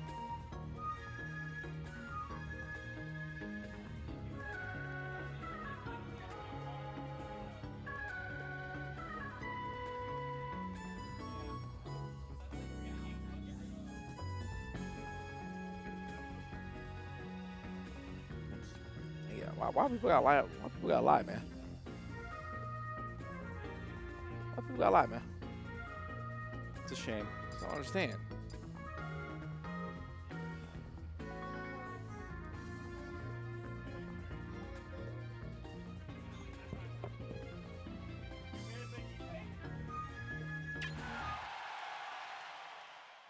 Now, I feel like this is a run back. Actually peep the bracket real quick to see. All right. Logic, Dexter. Dexter, Logic. I'm pretty sure they played multiple times regardless if this is the run back from today or not. I mean, man, these guys have been in the Xanadu circuit for a long period of time. But also, man, Dexter has switched so many characters that I won't say he switched so many characters. He's played Ness, and then he switched basically to Corrin, but then he picked up Roy as well and Mars. Now he just plays anyone that holds the sword. Yeah. I mean, I'm just waiting for the Ike pick One day, man. soon. One day the dream will be real. He'll pick up Link, too, you know, once T gets top 3 again.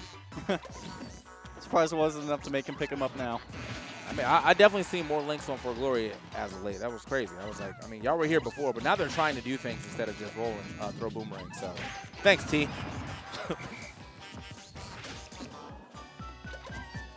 All right. So right now, Logic playing the slow game, which is kind of what he has to do right here. He's definitely got to build up some of this damage wherever he can, get himself back in here. I mean, one more insta pin, especially if it's the actual pin. I mean, he's gone. Right. Right now he is. Never mind.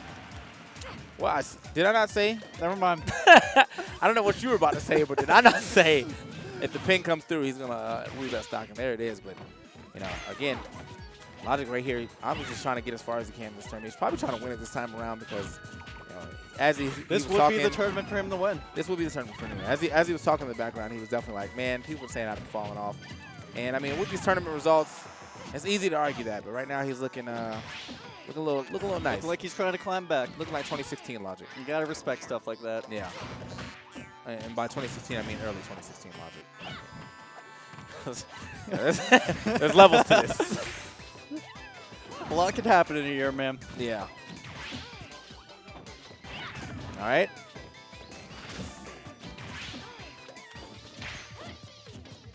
Some interesting movement coming in from Dexter. Sitting at a wicked high percent. He knows he has to be careful with how he comes back to the stage. Yeah. Oh, scoop. But okay, there it is. Up Logic throw only with taking blue. 6% too, so that's really good. Real good for him right now. Definitely trying to build himself back into this game. What a way to do that too. I mean, he lost that stock pretty early. As far as percentage that he put on to Dexter after he lost the stock, so. right. Okay. Dexter missing a lot of these insta pins right now. All those empty hops off the side B are definitely not mix-ups. Although I would definitely like to see more corns like explore that. Of like just doing the empty hop into something else. If it was faster, like when they hit the ground, I bet you they do that. Yeah. I feel that. Do that off stage, like empty hop off stage. That's the ultimate mix-up right there. Like, oh, I'm about to You get scare pinned. them into losing their stock? Man. Empty hop to neutral air and then recover. Oh, nice catch with that neutral B. Gonna be able to make it back to the stage there. Yeah. I've got a pretty nice lineup right now too with these double purples. Really, he just needs a blue Pikmin instead of a red one. Then he can think about, or more ways to kill. Yeah, he definitely has a perfect line. I mean, red's still pretty good, but It's to just have a blue two- Pikmin opens yeah. up the kill throw options. But it doesn't matter because, yeah. yeah, that Dragon Lance reaching from deep also heard him say, man, oh my God. Hit that man from next week with that tip. Survival.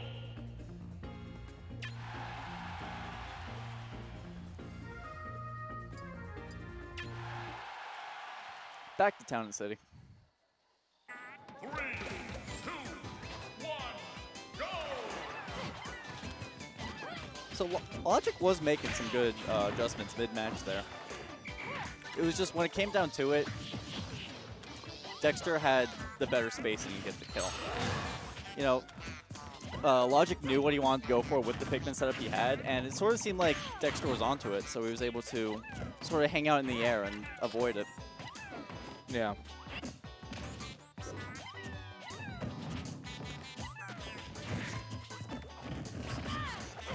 We've just seen the wall come back from Logic, trying to get some damage off.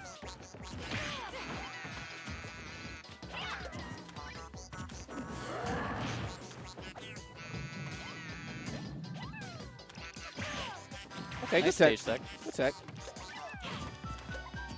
I think that was the first time Dexter actually tried to go for that. So, you know, good awareness to know that he was even going to try that right there anyway. Logic covering his landing so he can get back on stage right here. Ooh, okay, the reverse duff. Man, I love all of ours forward tilt, man. Yeah. Or his jab and tilt in general. So much different from the from Brawl. Although the drop kick from Brawl was lit. Oh, yeah.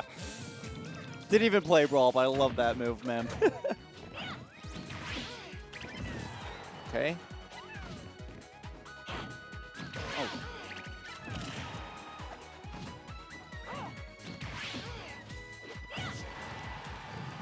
Nice patience there from Dexter. Okay. Kicking his way through here. Wow. I can't believe he actually got away with that recovery. Dexter looked like he had that scout. I mean, I don't even know what he was going to go for, though, at that point in time, because, as you know, most of Corrin's aerials send you up. Yeah. So, unless he was going to line up a perfect back air, which might have From actually there, killed him. from there would have been real tough to do Yeah. it. There's no way he was going for that down air, I'll tell you that. Not on that stock.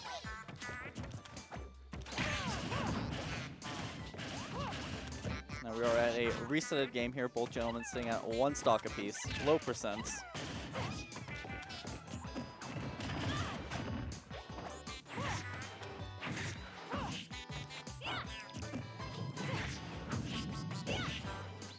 Nice strings coming through from Dexter, getting a quick 56% off.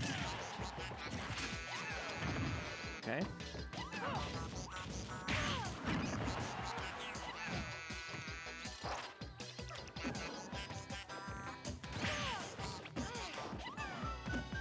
Dexter again with stage control. We saw this from game 1. This is where Logic lost his second stock, so he is able to make it back this time around.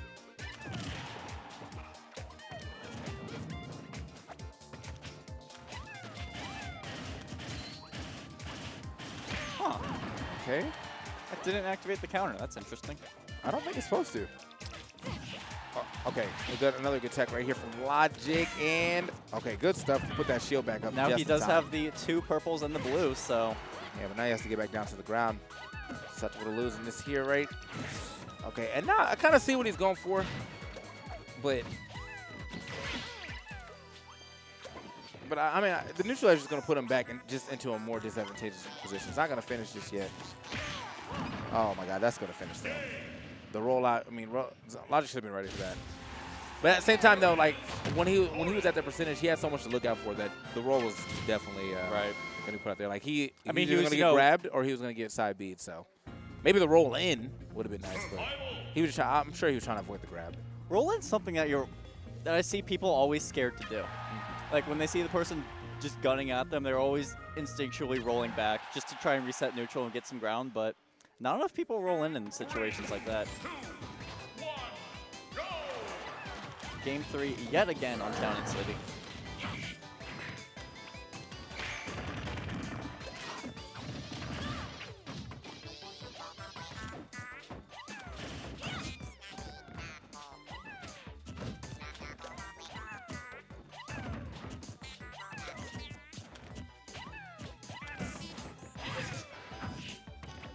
Alright, able to break through the Pikmin with that Nair, getting stage control.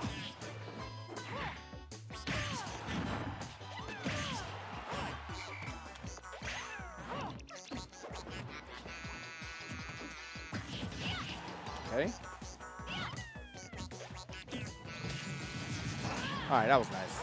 Although I'm surprised Logic even got hit by that in that situation anyway. Dexter usually do that backwards to catch people trying to roll in, but never has he really been. Oh, that was good. Good grab. Never has he really been doing it forward to catch someone just You trying can to do it stand either together. way because of the chainsaw. Yeah. If it's forward facing, roll in to get past it. If it's his back is to you, jump to get past it. Oop.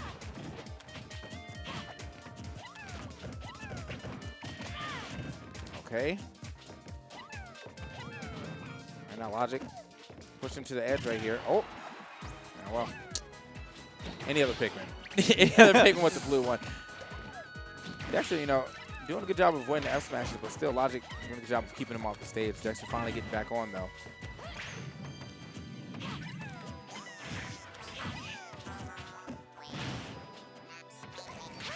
Recognizing you didn't have enough range to try and get enough throw kill there, so just maintaining stage control.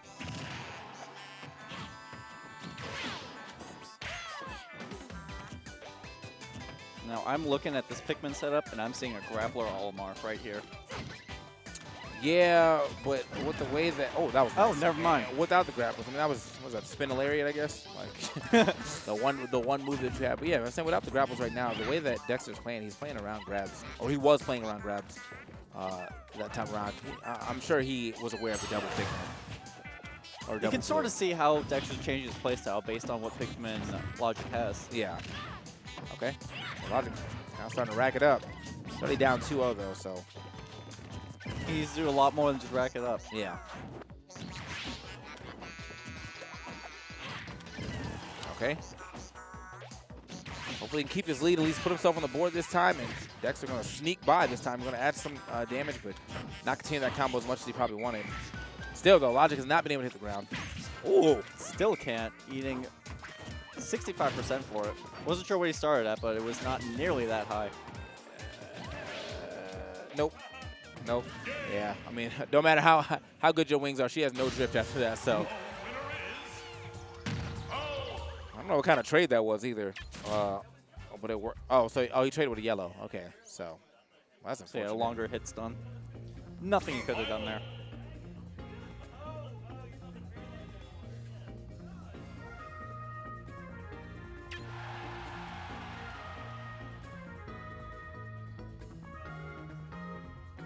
I wonder if we're going to see a different stage this time around.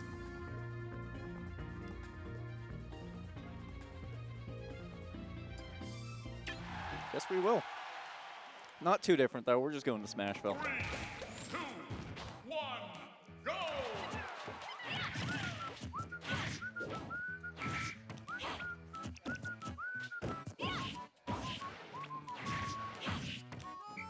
Immediately, Dexter starting off strong, getting a quick 43%.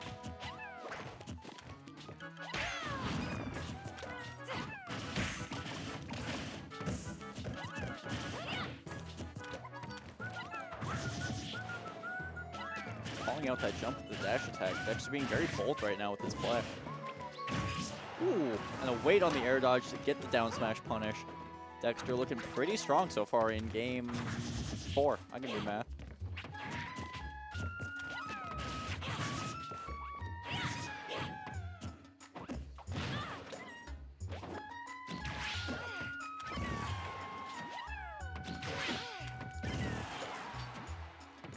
Logic trying to retaliate, get his own stock, but Dexter mixing up those recoveries, making it very hard for him to get that ledge guard.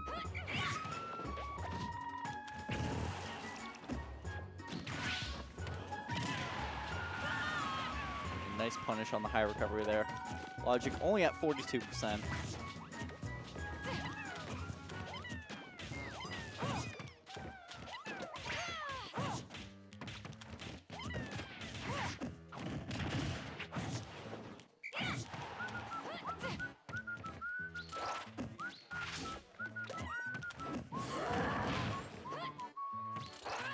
Dexter back on the aggression.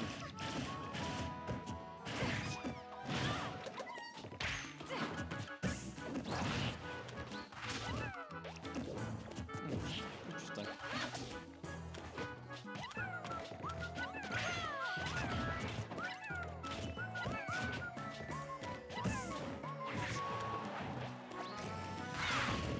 Oh, we got him with the paralyzer shot. Is that going to be enough? Not yet, but that back air, definitely. Well, there's fourth. Not bad, I guess. I mean. Hey, man, better than we would have done. Yeah, no, I'm not saying it's not bad either. I just, I said this is tournament to win. I feel like I cursed him. I said, yo.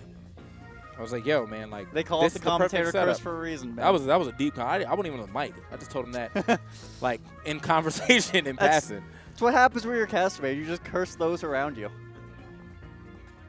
Such is the world we live in.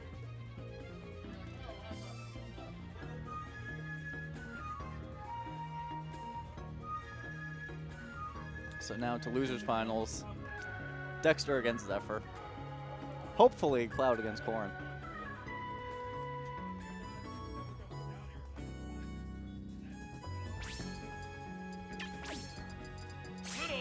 Nope, going Little Mac. Breaking my heart.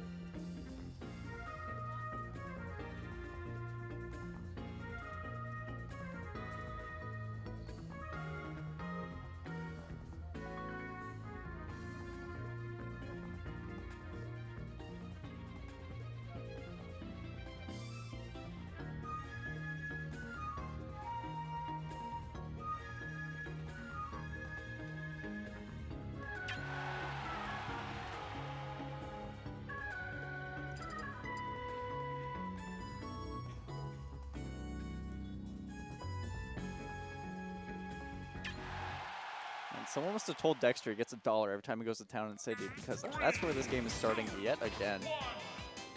Maybe he just really doesn't like. Maybe he really just doesn't like Smashville. Maybe he just really likes this song. I mean, this song slaps. It's not bad. It's definitely good compared to the Smashville music. Not arguing that.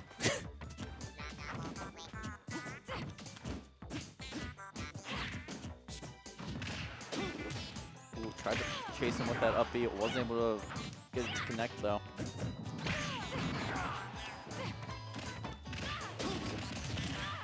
Wow, did you say that drift?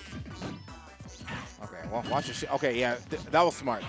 Because if he was gonna block again, he was gonna lose his shield and probably just fall off the side anyway because of how far close he was to the ledge. But because he hit it, he did mad damage. Let's go, Zeph.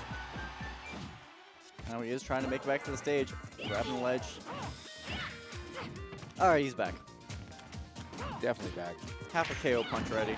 But I don't think we're going to be seeing it before the stock's on. Yeah, I don't think you're going to see it before this stock's on. Corn hits pretty hard. Even the moves that she's just like throwing out. Yeah. Ooh, all right, that was a clean little movement after that. But not a clean Insta-pin, shield. but yeah, not a clean let go. Almost lit. Okay. Push them off right here. Oh, okay. And that should. Oh, well, he actually grabbed that. That's right. 2-frame. Try to get him again. A little late on that. Yet again, Yo, does going that for work? that. Yeah. Last time he did Nair down tilt up B. Okay. I was gonna say that's. I think he just got ahead of himself that time. Yeah. Uh-oh, no. But seeing more aerials out of Zeph today than I think I ever have out of his Mac. That's because he's playing all that cloud. Forgot he wasn't supposed to use aerials. Hey man, if nothing else, Mac's aerials are really good because they're fast. Yeah. I think me like that. his slowest aerials, like frame 4. Yeah. They got some nice frame data. I'll give you that. But that's about it. I need to see some more Mac back airs. Oh my. Okay, almost losing his life right there. Yeah, making it back to the stage with the KO punch. Doesn't really need it right now, so he's going to lose it.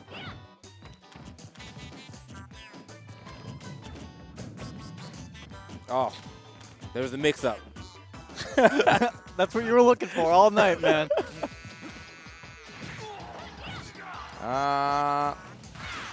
Should be able to make this one back. Definitely forced that jump early with that DFG though. And okay, that was nice. I mean, there wasn't many options Zephyr had right there from that angle. I think even if he tried to like air dodge up B, he was probably gonna be too low. So he had the side B right there. And unfortunately for him. And that forward smash, if he just went for a raw up B, I'm pretty sure also would have gotten caught. So Yeah. he lost the moment his feet left the ground.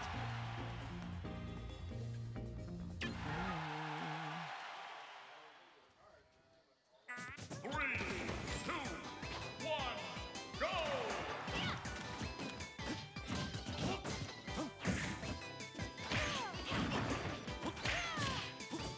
Tried to get another pin off that tech read, but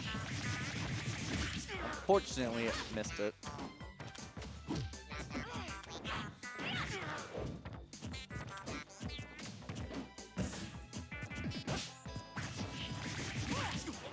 Okay. Force the wait. I saw that down there come out. That was a cute down there, Yeah. can't even lie. Just in case.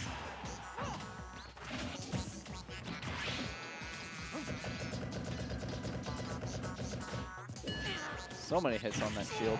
That was all right. That was godlike. That was godlike. Down tilt, and usually you Man, expect him to go for the up air, but he was like, "Nah, watch this." Corns everywhere, need to be taking note of that, man. Punish the air dodge with that tipper down smash. I saw that back air too. I see you, Zeph. We see Air Mac out here. Okay.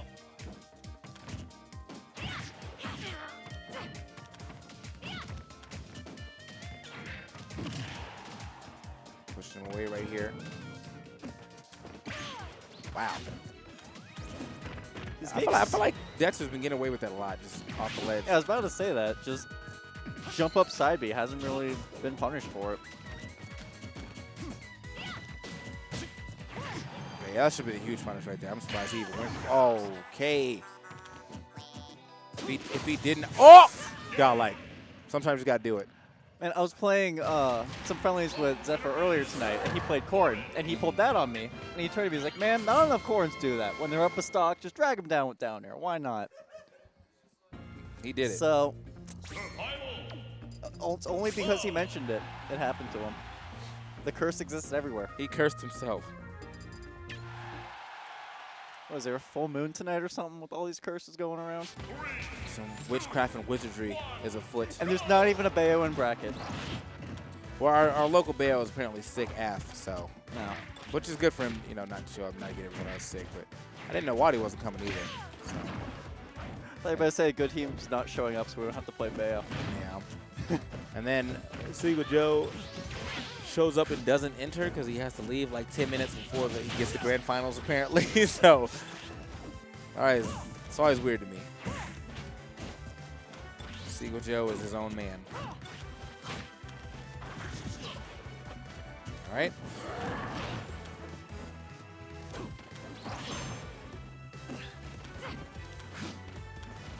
So able to make it back to the center stage, but immediately eating that pin, losing stage control yet again. Oh, that was clean. Juking his way behind him real quick.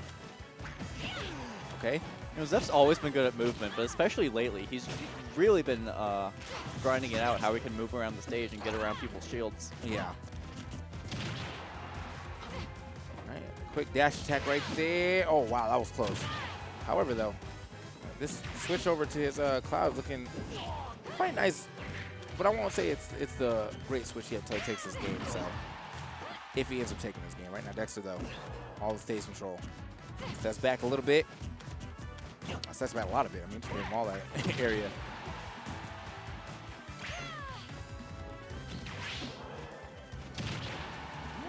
Call out the jump with that dash attack. I promise you that. Like every time, for a while, I thought Zeph was actually messing up perfect pivots, but that fake dash forward is just as scary as the actual perfect pivot. Oh, yeah. Okay, yeah, that was too risky of a dash attack right there. He gets chopped up for his troubles. And now, At that percent, dash attack was very high risk, low reward. yeah.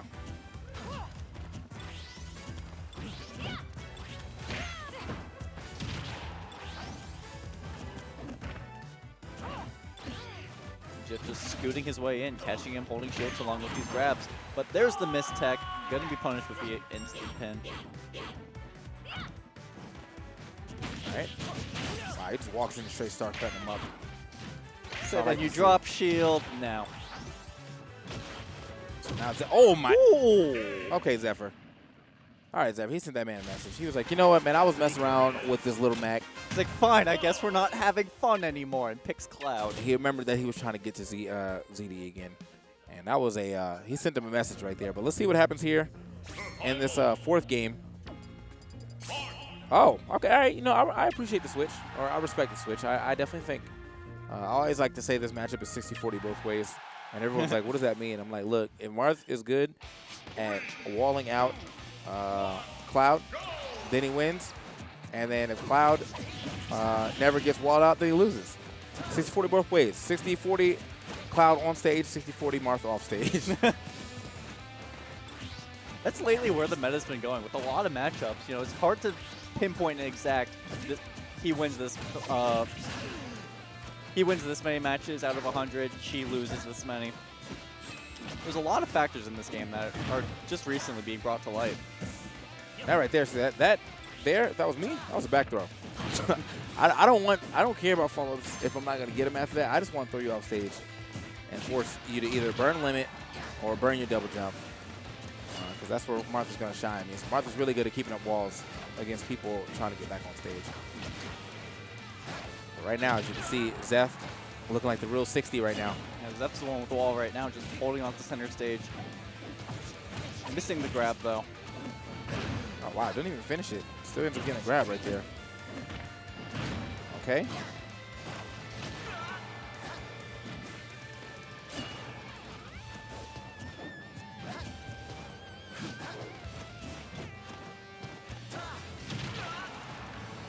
Zeph, of course, holding on to this limit until the end of time.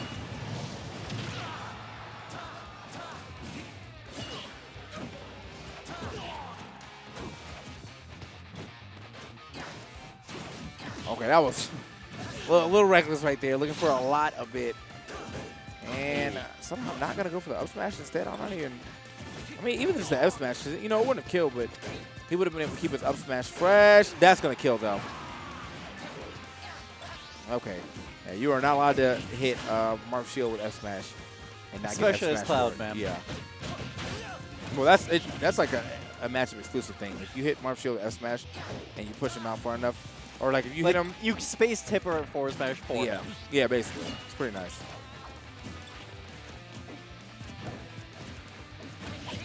Okay. Missing the pivot grab there. Going to be punished with Dancing Blade. Jack's playing a really good grounding game right now, too, so. Honestly, he's only really been getting hit as he takes to the air and tries to go for like an air-to-air trade with Zephyr. That's just something that you do not do with Cloud. Okay. Back here. Excellent patience.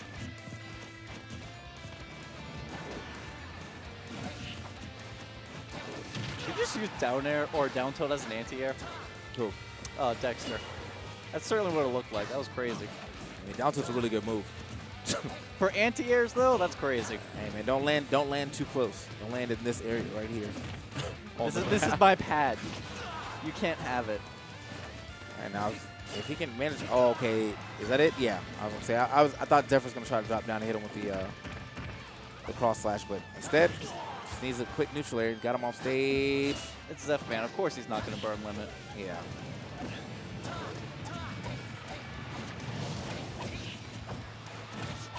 Ooh, there were so many times I saw for him to break that shield. Ooh. Okay. Up B out of the break. That's nice. Makes him burn that limit too. Which now I'm kind of trying to wonder what Zephyr's trying to do to get that type of DI, because he had to be trying to run away. You usually don't fly that low when you get up-beat, so. Okay, he gets out of that cross slash as well, but Zephyr got 45% on him. Trying to get this limit. Nice, Ju. Uh-oh. Yeah, that's it. Beautiful short hop back air. Yeah. So good switch right there from Dexter. Actually played the bad side of that matchup too. Like, he played more on stage than I would have expected Martha to want to play right there, and still managed to win it. So even with that 60-40, he was the 40, but he made it look like it was his 60. Maybe Martha wins at 60-40, man. Who knows? Yeah. I mean, who knows, man. But I'll tell you something that y'all should know: how to like, follow, and subscribe here on twitch.tv/VGBootcamp, Facebook.com/VGBootcamp, Twitter @VGBootcamp, and of course YouTube.com/VGBootcamp to see all the action that you saw here today. Subscribe here for these awesome emotes. We got all your favorite players and more, and commentators, and 2 emotes a Gimmer for some reason. Why not, man? Yeah, why not, man? Just go ahead. You know, we get it. You own the place. All right. And also, man, Twitch Prime. If you do not have the 5 to hit me with that sub, I mean, see if your parents got Amazon Prime, or see if you have Amazon Prime, and go ahead and use that. It's basically what took over Twitch Turbo, and you get a free sub, so why not use it here? VG Bootcamp, the network, VODs, guides, and highlights. YouTube.com/VGBootcamp for all the things you see on stream. Gimmer does guides every now and then on YouTube.com/Gimmer, and then, of course, the highlight channel, where if we go to any big tournaments, the highlights of that tournament are put on YouTube.com/highlight. Soylent. Simple, nutritious, affordable food with actually good flavors now. We got the cocoa one that tastes just like Cocoa Pebbles, and then we got the fruity one that tastes like Fruity Pebbles. I can't actually remember the name of it, but it tastes like Fruity Pebbles. It's so good, dude. Yeah, so if you about that affordable, nutritious food, check out some Soylent and those great flavors. AOC monitors, man, they've been getting us up in here and out of here quicker than usual, because they gave us all these monitors to play on, and they've made Xanadu a prosperous place to come and just bring your setup so that we have a lot of friendlies for you, like 2 rounds into the tournament. So thank you, AOC. You can go ahead and find out what their monitors are at AOC.com, I guess. Just Google AOC. You'll find just Google it. AOC, man. But also, man, the best gaming headset under $50, the old HyperX Cloud Stingers. We use them all the time on stream. I think we have them here as well for the players. But if you are looking for a headset and you don't want to spend $130 or $150, just spend $50 here on HyperX Cloud Stingers. Support our artists as well, Super Turtle and PG Keith the Human, or KTH. There's 2 KTHs out there, but only one of them works with PG, and that's Keith the Human. So go ahead and check them out, as well as Super Turtle. They've been helping us out with our art. Thank you, guys. And Shine 2017, August 25th through 27th, 2017, in Boston, Massachusetts. You can use the discount code Xanadu to get $5 off your registration. We went to Shine last year. It was amazing. And hopefully, because of how amazing it was last year, we get a lot of more interest this year. So definitely come through on Shine if you Well, didn't go it sounded last like year. so far, so What? or that there are gonna be more people. Good. Definitely more MDVA going out there. So Good. from other regions as well, should be traveling up to Boston, Massachusetts. Royal Flush, though, is actually coming up sooner than that at May 12th and 14th. That's about 2-3 weeks out from now. Smash Melee and Smash 4 there. We're gonna be there, obviously. VG Boot Camp, hosted by Tropicana Atlantic City. $10,000 pot bonus. So even if you don't get that money, you can still go and gamble because you're in Atlantic City. So Smash Roulette will offer sit and go style Swiss tournaments throughout the day, though. Wins will be counted and can be traded in for a spin on our Royal Flush Roulette prize wheel. Okay, I didn't know this, so I'm just reading this out. Oh man. Prizes include a fully stocked GameCube controller courtesy of HRC Typo, Royal Flush wristbands, shirts, drawstring bags, and more. Participation for the side event is included in any fully paid venue or spectator fee. So even when you lose, you can still win here at Royal Flush. Something like that.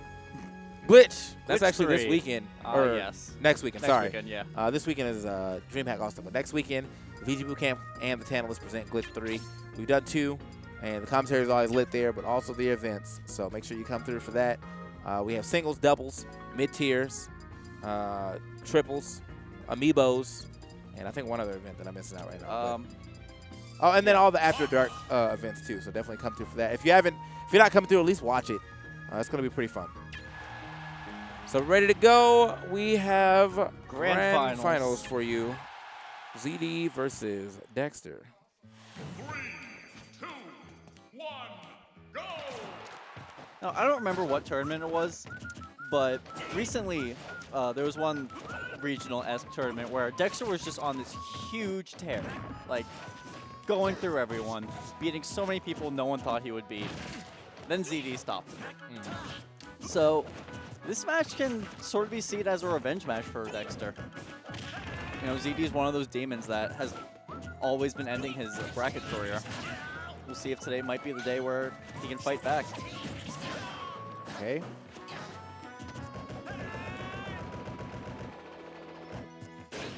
All right, that was nice. Because I know you can also just roll behind if you really want to, but he actually waited for that last hit. And okay, are you gonna get back on stage? Finally. Man, Takes a looking lot of damage like for that, melee too. Marthur's Fox with those down tilts. Oh yeah. Still a great edge guarding tool in his own right in this game. Oh, yeah, but, You know, a definitely. little harder to hit now with all the auto snapping to ledges and things like that. So either way, Dexter looking nice right here in this first game. So I wonder if he doesn't, if this doesn't pan out for him though. Okay. And there's all the damage made up. Yep. Didn't expect him to. Ooh, but the Tipper Dancing Blade not going to be enough to kill Coast to Coast. Didn't expect him to miss that tech though. That was very uncharacteristic of Dexter right there. But Jab F tilt or jab forward air. Bread and butter. okay, gets out that situation very close though.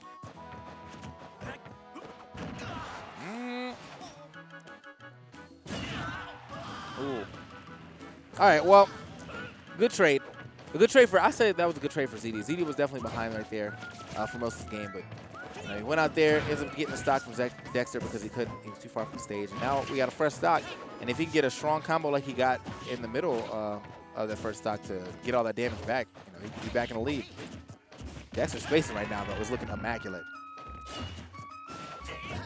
Even when he doesn't have that much space behind him, he still managed to get a nice little dancing blade punish in there. I know he can easily go for that downward dancing blade to get full hit. Not much you can do the STI out of it. Not Fox, at least.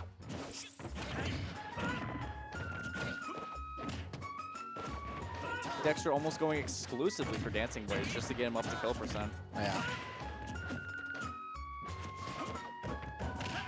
Managed to recover right there, tries to get back up on the stage. Oh, and he does get back on stage. As you say, yeah, he's definitely getting a lot of punishes just by dancing blades.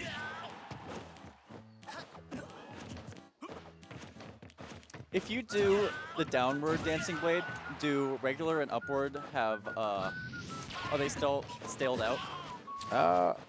I'm not actually sure. I've never looked into that, but probably not. I wouldn't think so. But look that up. Ask Crow got a hammer. Yeah, that was a little Easy risky right punish. there. I'm not really sure. I mean, risk versus reward. Maybe if he was on that side, he would have got the kill, but he was already on the left side. So And if even if Z- he turned that around, he still would have lived. Because And if ZD was being a bit more aggressive, trying to get more combos going, that would have been a smarter option, but ZD just standing there with his patience, waiting for him to make a bad mistake. And he did. So ZD sitting up at 1-0 in Grand Finals. 3, 2, 1, go!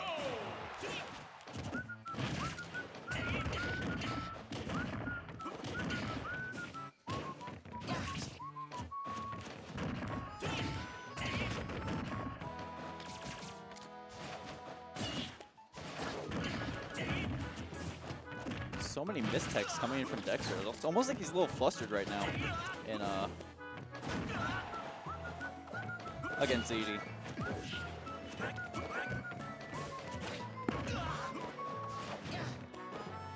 Sitting at almost 100% over and jumping right into those up smashes. Not what he wants to be doing right now. ZD only at 30% now on his first stock.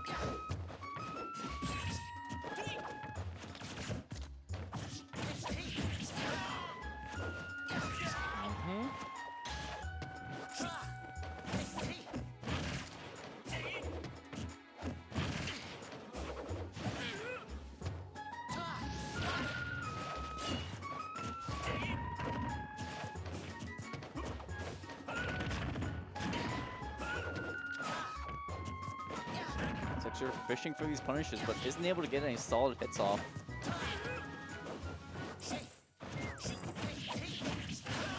Okay. With the 4 variation right there.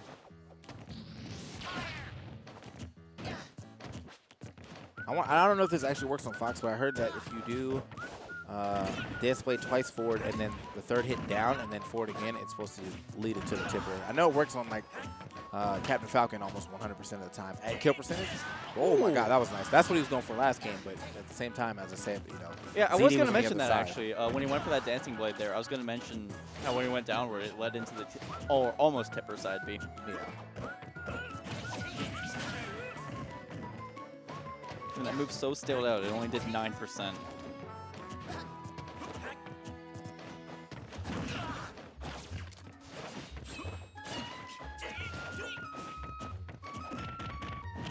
ZD just with the aggressive movement right now.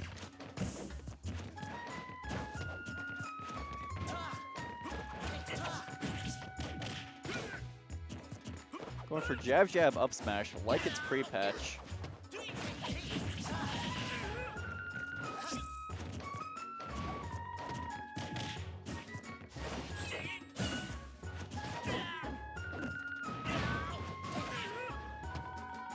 And with all that rage, this is looking a little bit scarier for ZD. Yeah.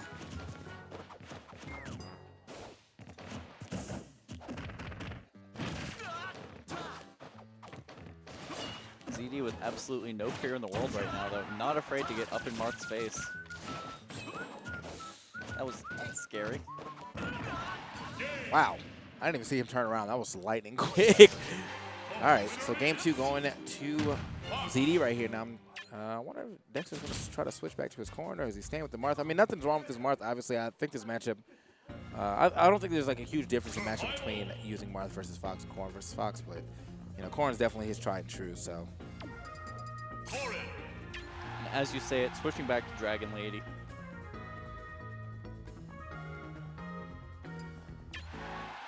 And going to his favorite stage of the day, Town and City. 3, 2, 1. Dexter now has one last chance to put himself on the board before ZD just takes Grand Finals in a 3-0. Okay.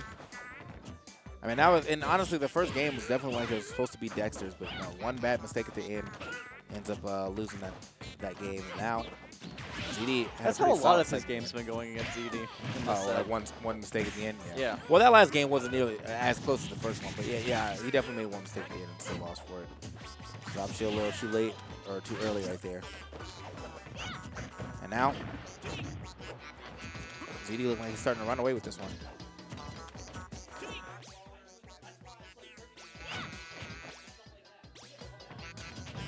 I don't know what All right, happened. I don't know either. But they're that's gentlemen gonna- and keep the yeah, stocks. Just gonna gentleman it up. I was ZD. That's my stock, bro. My stock all day. So good man out here. Good man ZD. Saying, you know, things happen, but I'm actually trying to figure out how he even hit that start button. Like the start button. Well, like furthest possible button from whatever you're trying Well, to go he's for. using there. he's using the classic controller, so Oh, you're right. well, it's a little different, but still, like, you know what I mean? I don't want to give him the benefit of the doubt for that. He's been playing all day, not pressing start. Yeah. He's just putting the pressure on him right now. Whoa. Wow. Those wings, man. Yeah. Huge wingspan. Ooh. Is that a grounded illusion? Okay. Yeah. You One did it. side BB met with another. Okay, tries to land on that platform right there, but it was unsafe. That was good Fully by scouted Dexter, out. waiting for him to see if he was going to land on platform and Yeah. try to dip below it. Fully scouted out that one, too. All right. Just chopping him up right there. Or chomping him up, more so. Up throw. All right, maximum damage right there, too. He got, like, the Like entire move. hit of it, yeah.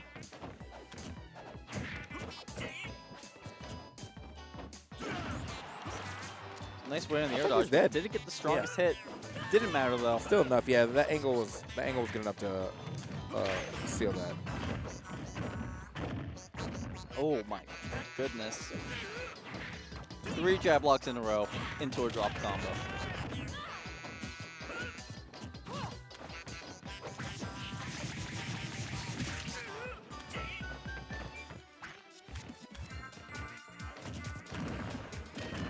Okay.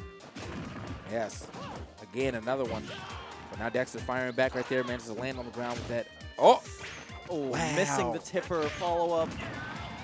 Was not expecting to miss that. It's not a normal Dexter thing. It's almost like he's a little flustered right now. Yeah. He literally only missed that because he went for the full hop instead of the short hop. It's crazy.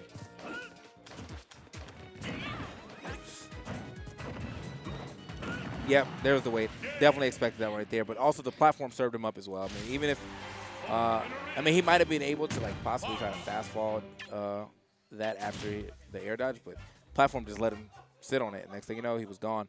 Good lineup right there by ZD, and ZD will take another Xanadu. I think it's his 3rd or 4th one now. So Good good on stuff, him, man. man. Yeah, man. Making himself look like a real threat out of here. Every time, even I was going to say every time Pink Fresh and Wadi don't show up, but even when Pink Fresh and Wadi show up, he's still giving Like them he's the one that gives them a run for their money. Yeah. So, he's obviously, I don't know if I want to call him third in line, but if he's not already the third in line, he's getting close. Yes, very close. So, that being said, I guess it's going to be it for Xanadu. We will see you guys tomorrow for some Melee action, and then on Thursday for some fighting game action. There won't be Melee. Oh. There won't be a Melee stream because Really? of DreamHack. Oh, that's right. That's right. We're dipping. They definitely be Yeah. dipping the thing. So we'll see you guys at DreamHack I'm excited for that. this weekend, Friday, Saturday, Sunday. Dubs on Friday. Saturday and Sunday will be singles. And I think, honestly, with the schedule, it's pretty light. So there's dubs on Friday.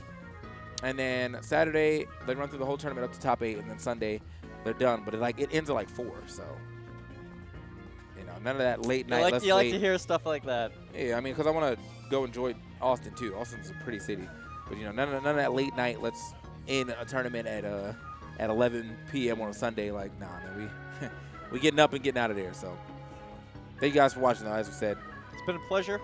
and Nice yeah, casting with you, sir. and I'm out. Till next time. Well, see you guys. We'll have Smash Xanadu again next week. Unfortunately, this is my last day streaming, so we're leaving. I'm done streaming Xanadu for now. I'll be back whenever, I guess. But it's been fun. It's been real, and hopefully, you guys have a good time. See ya.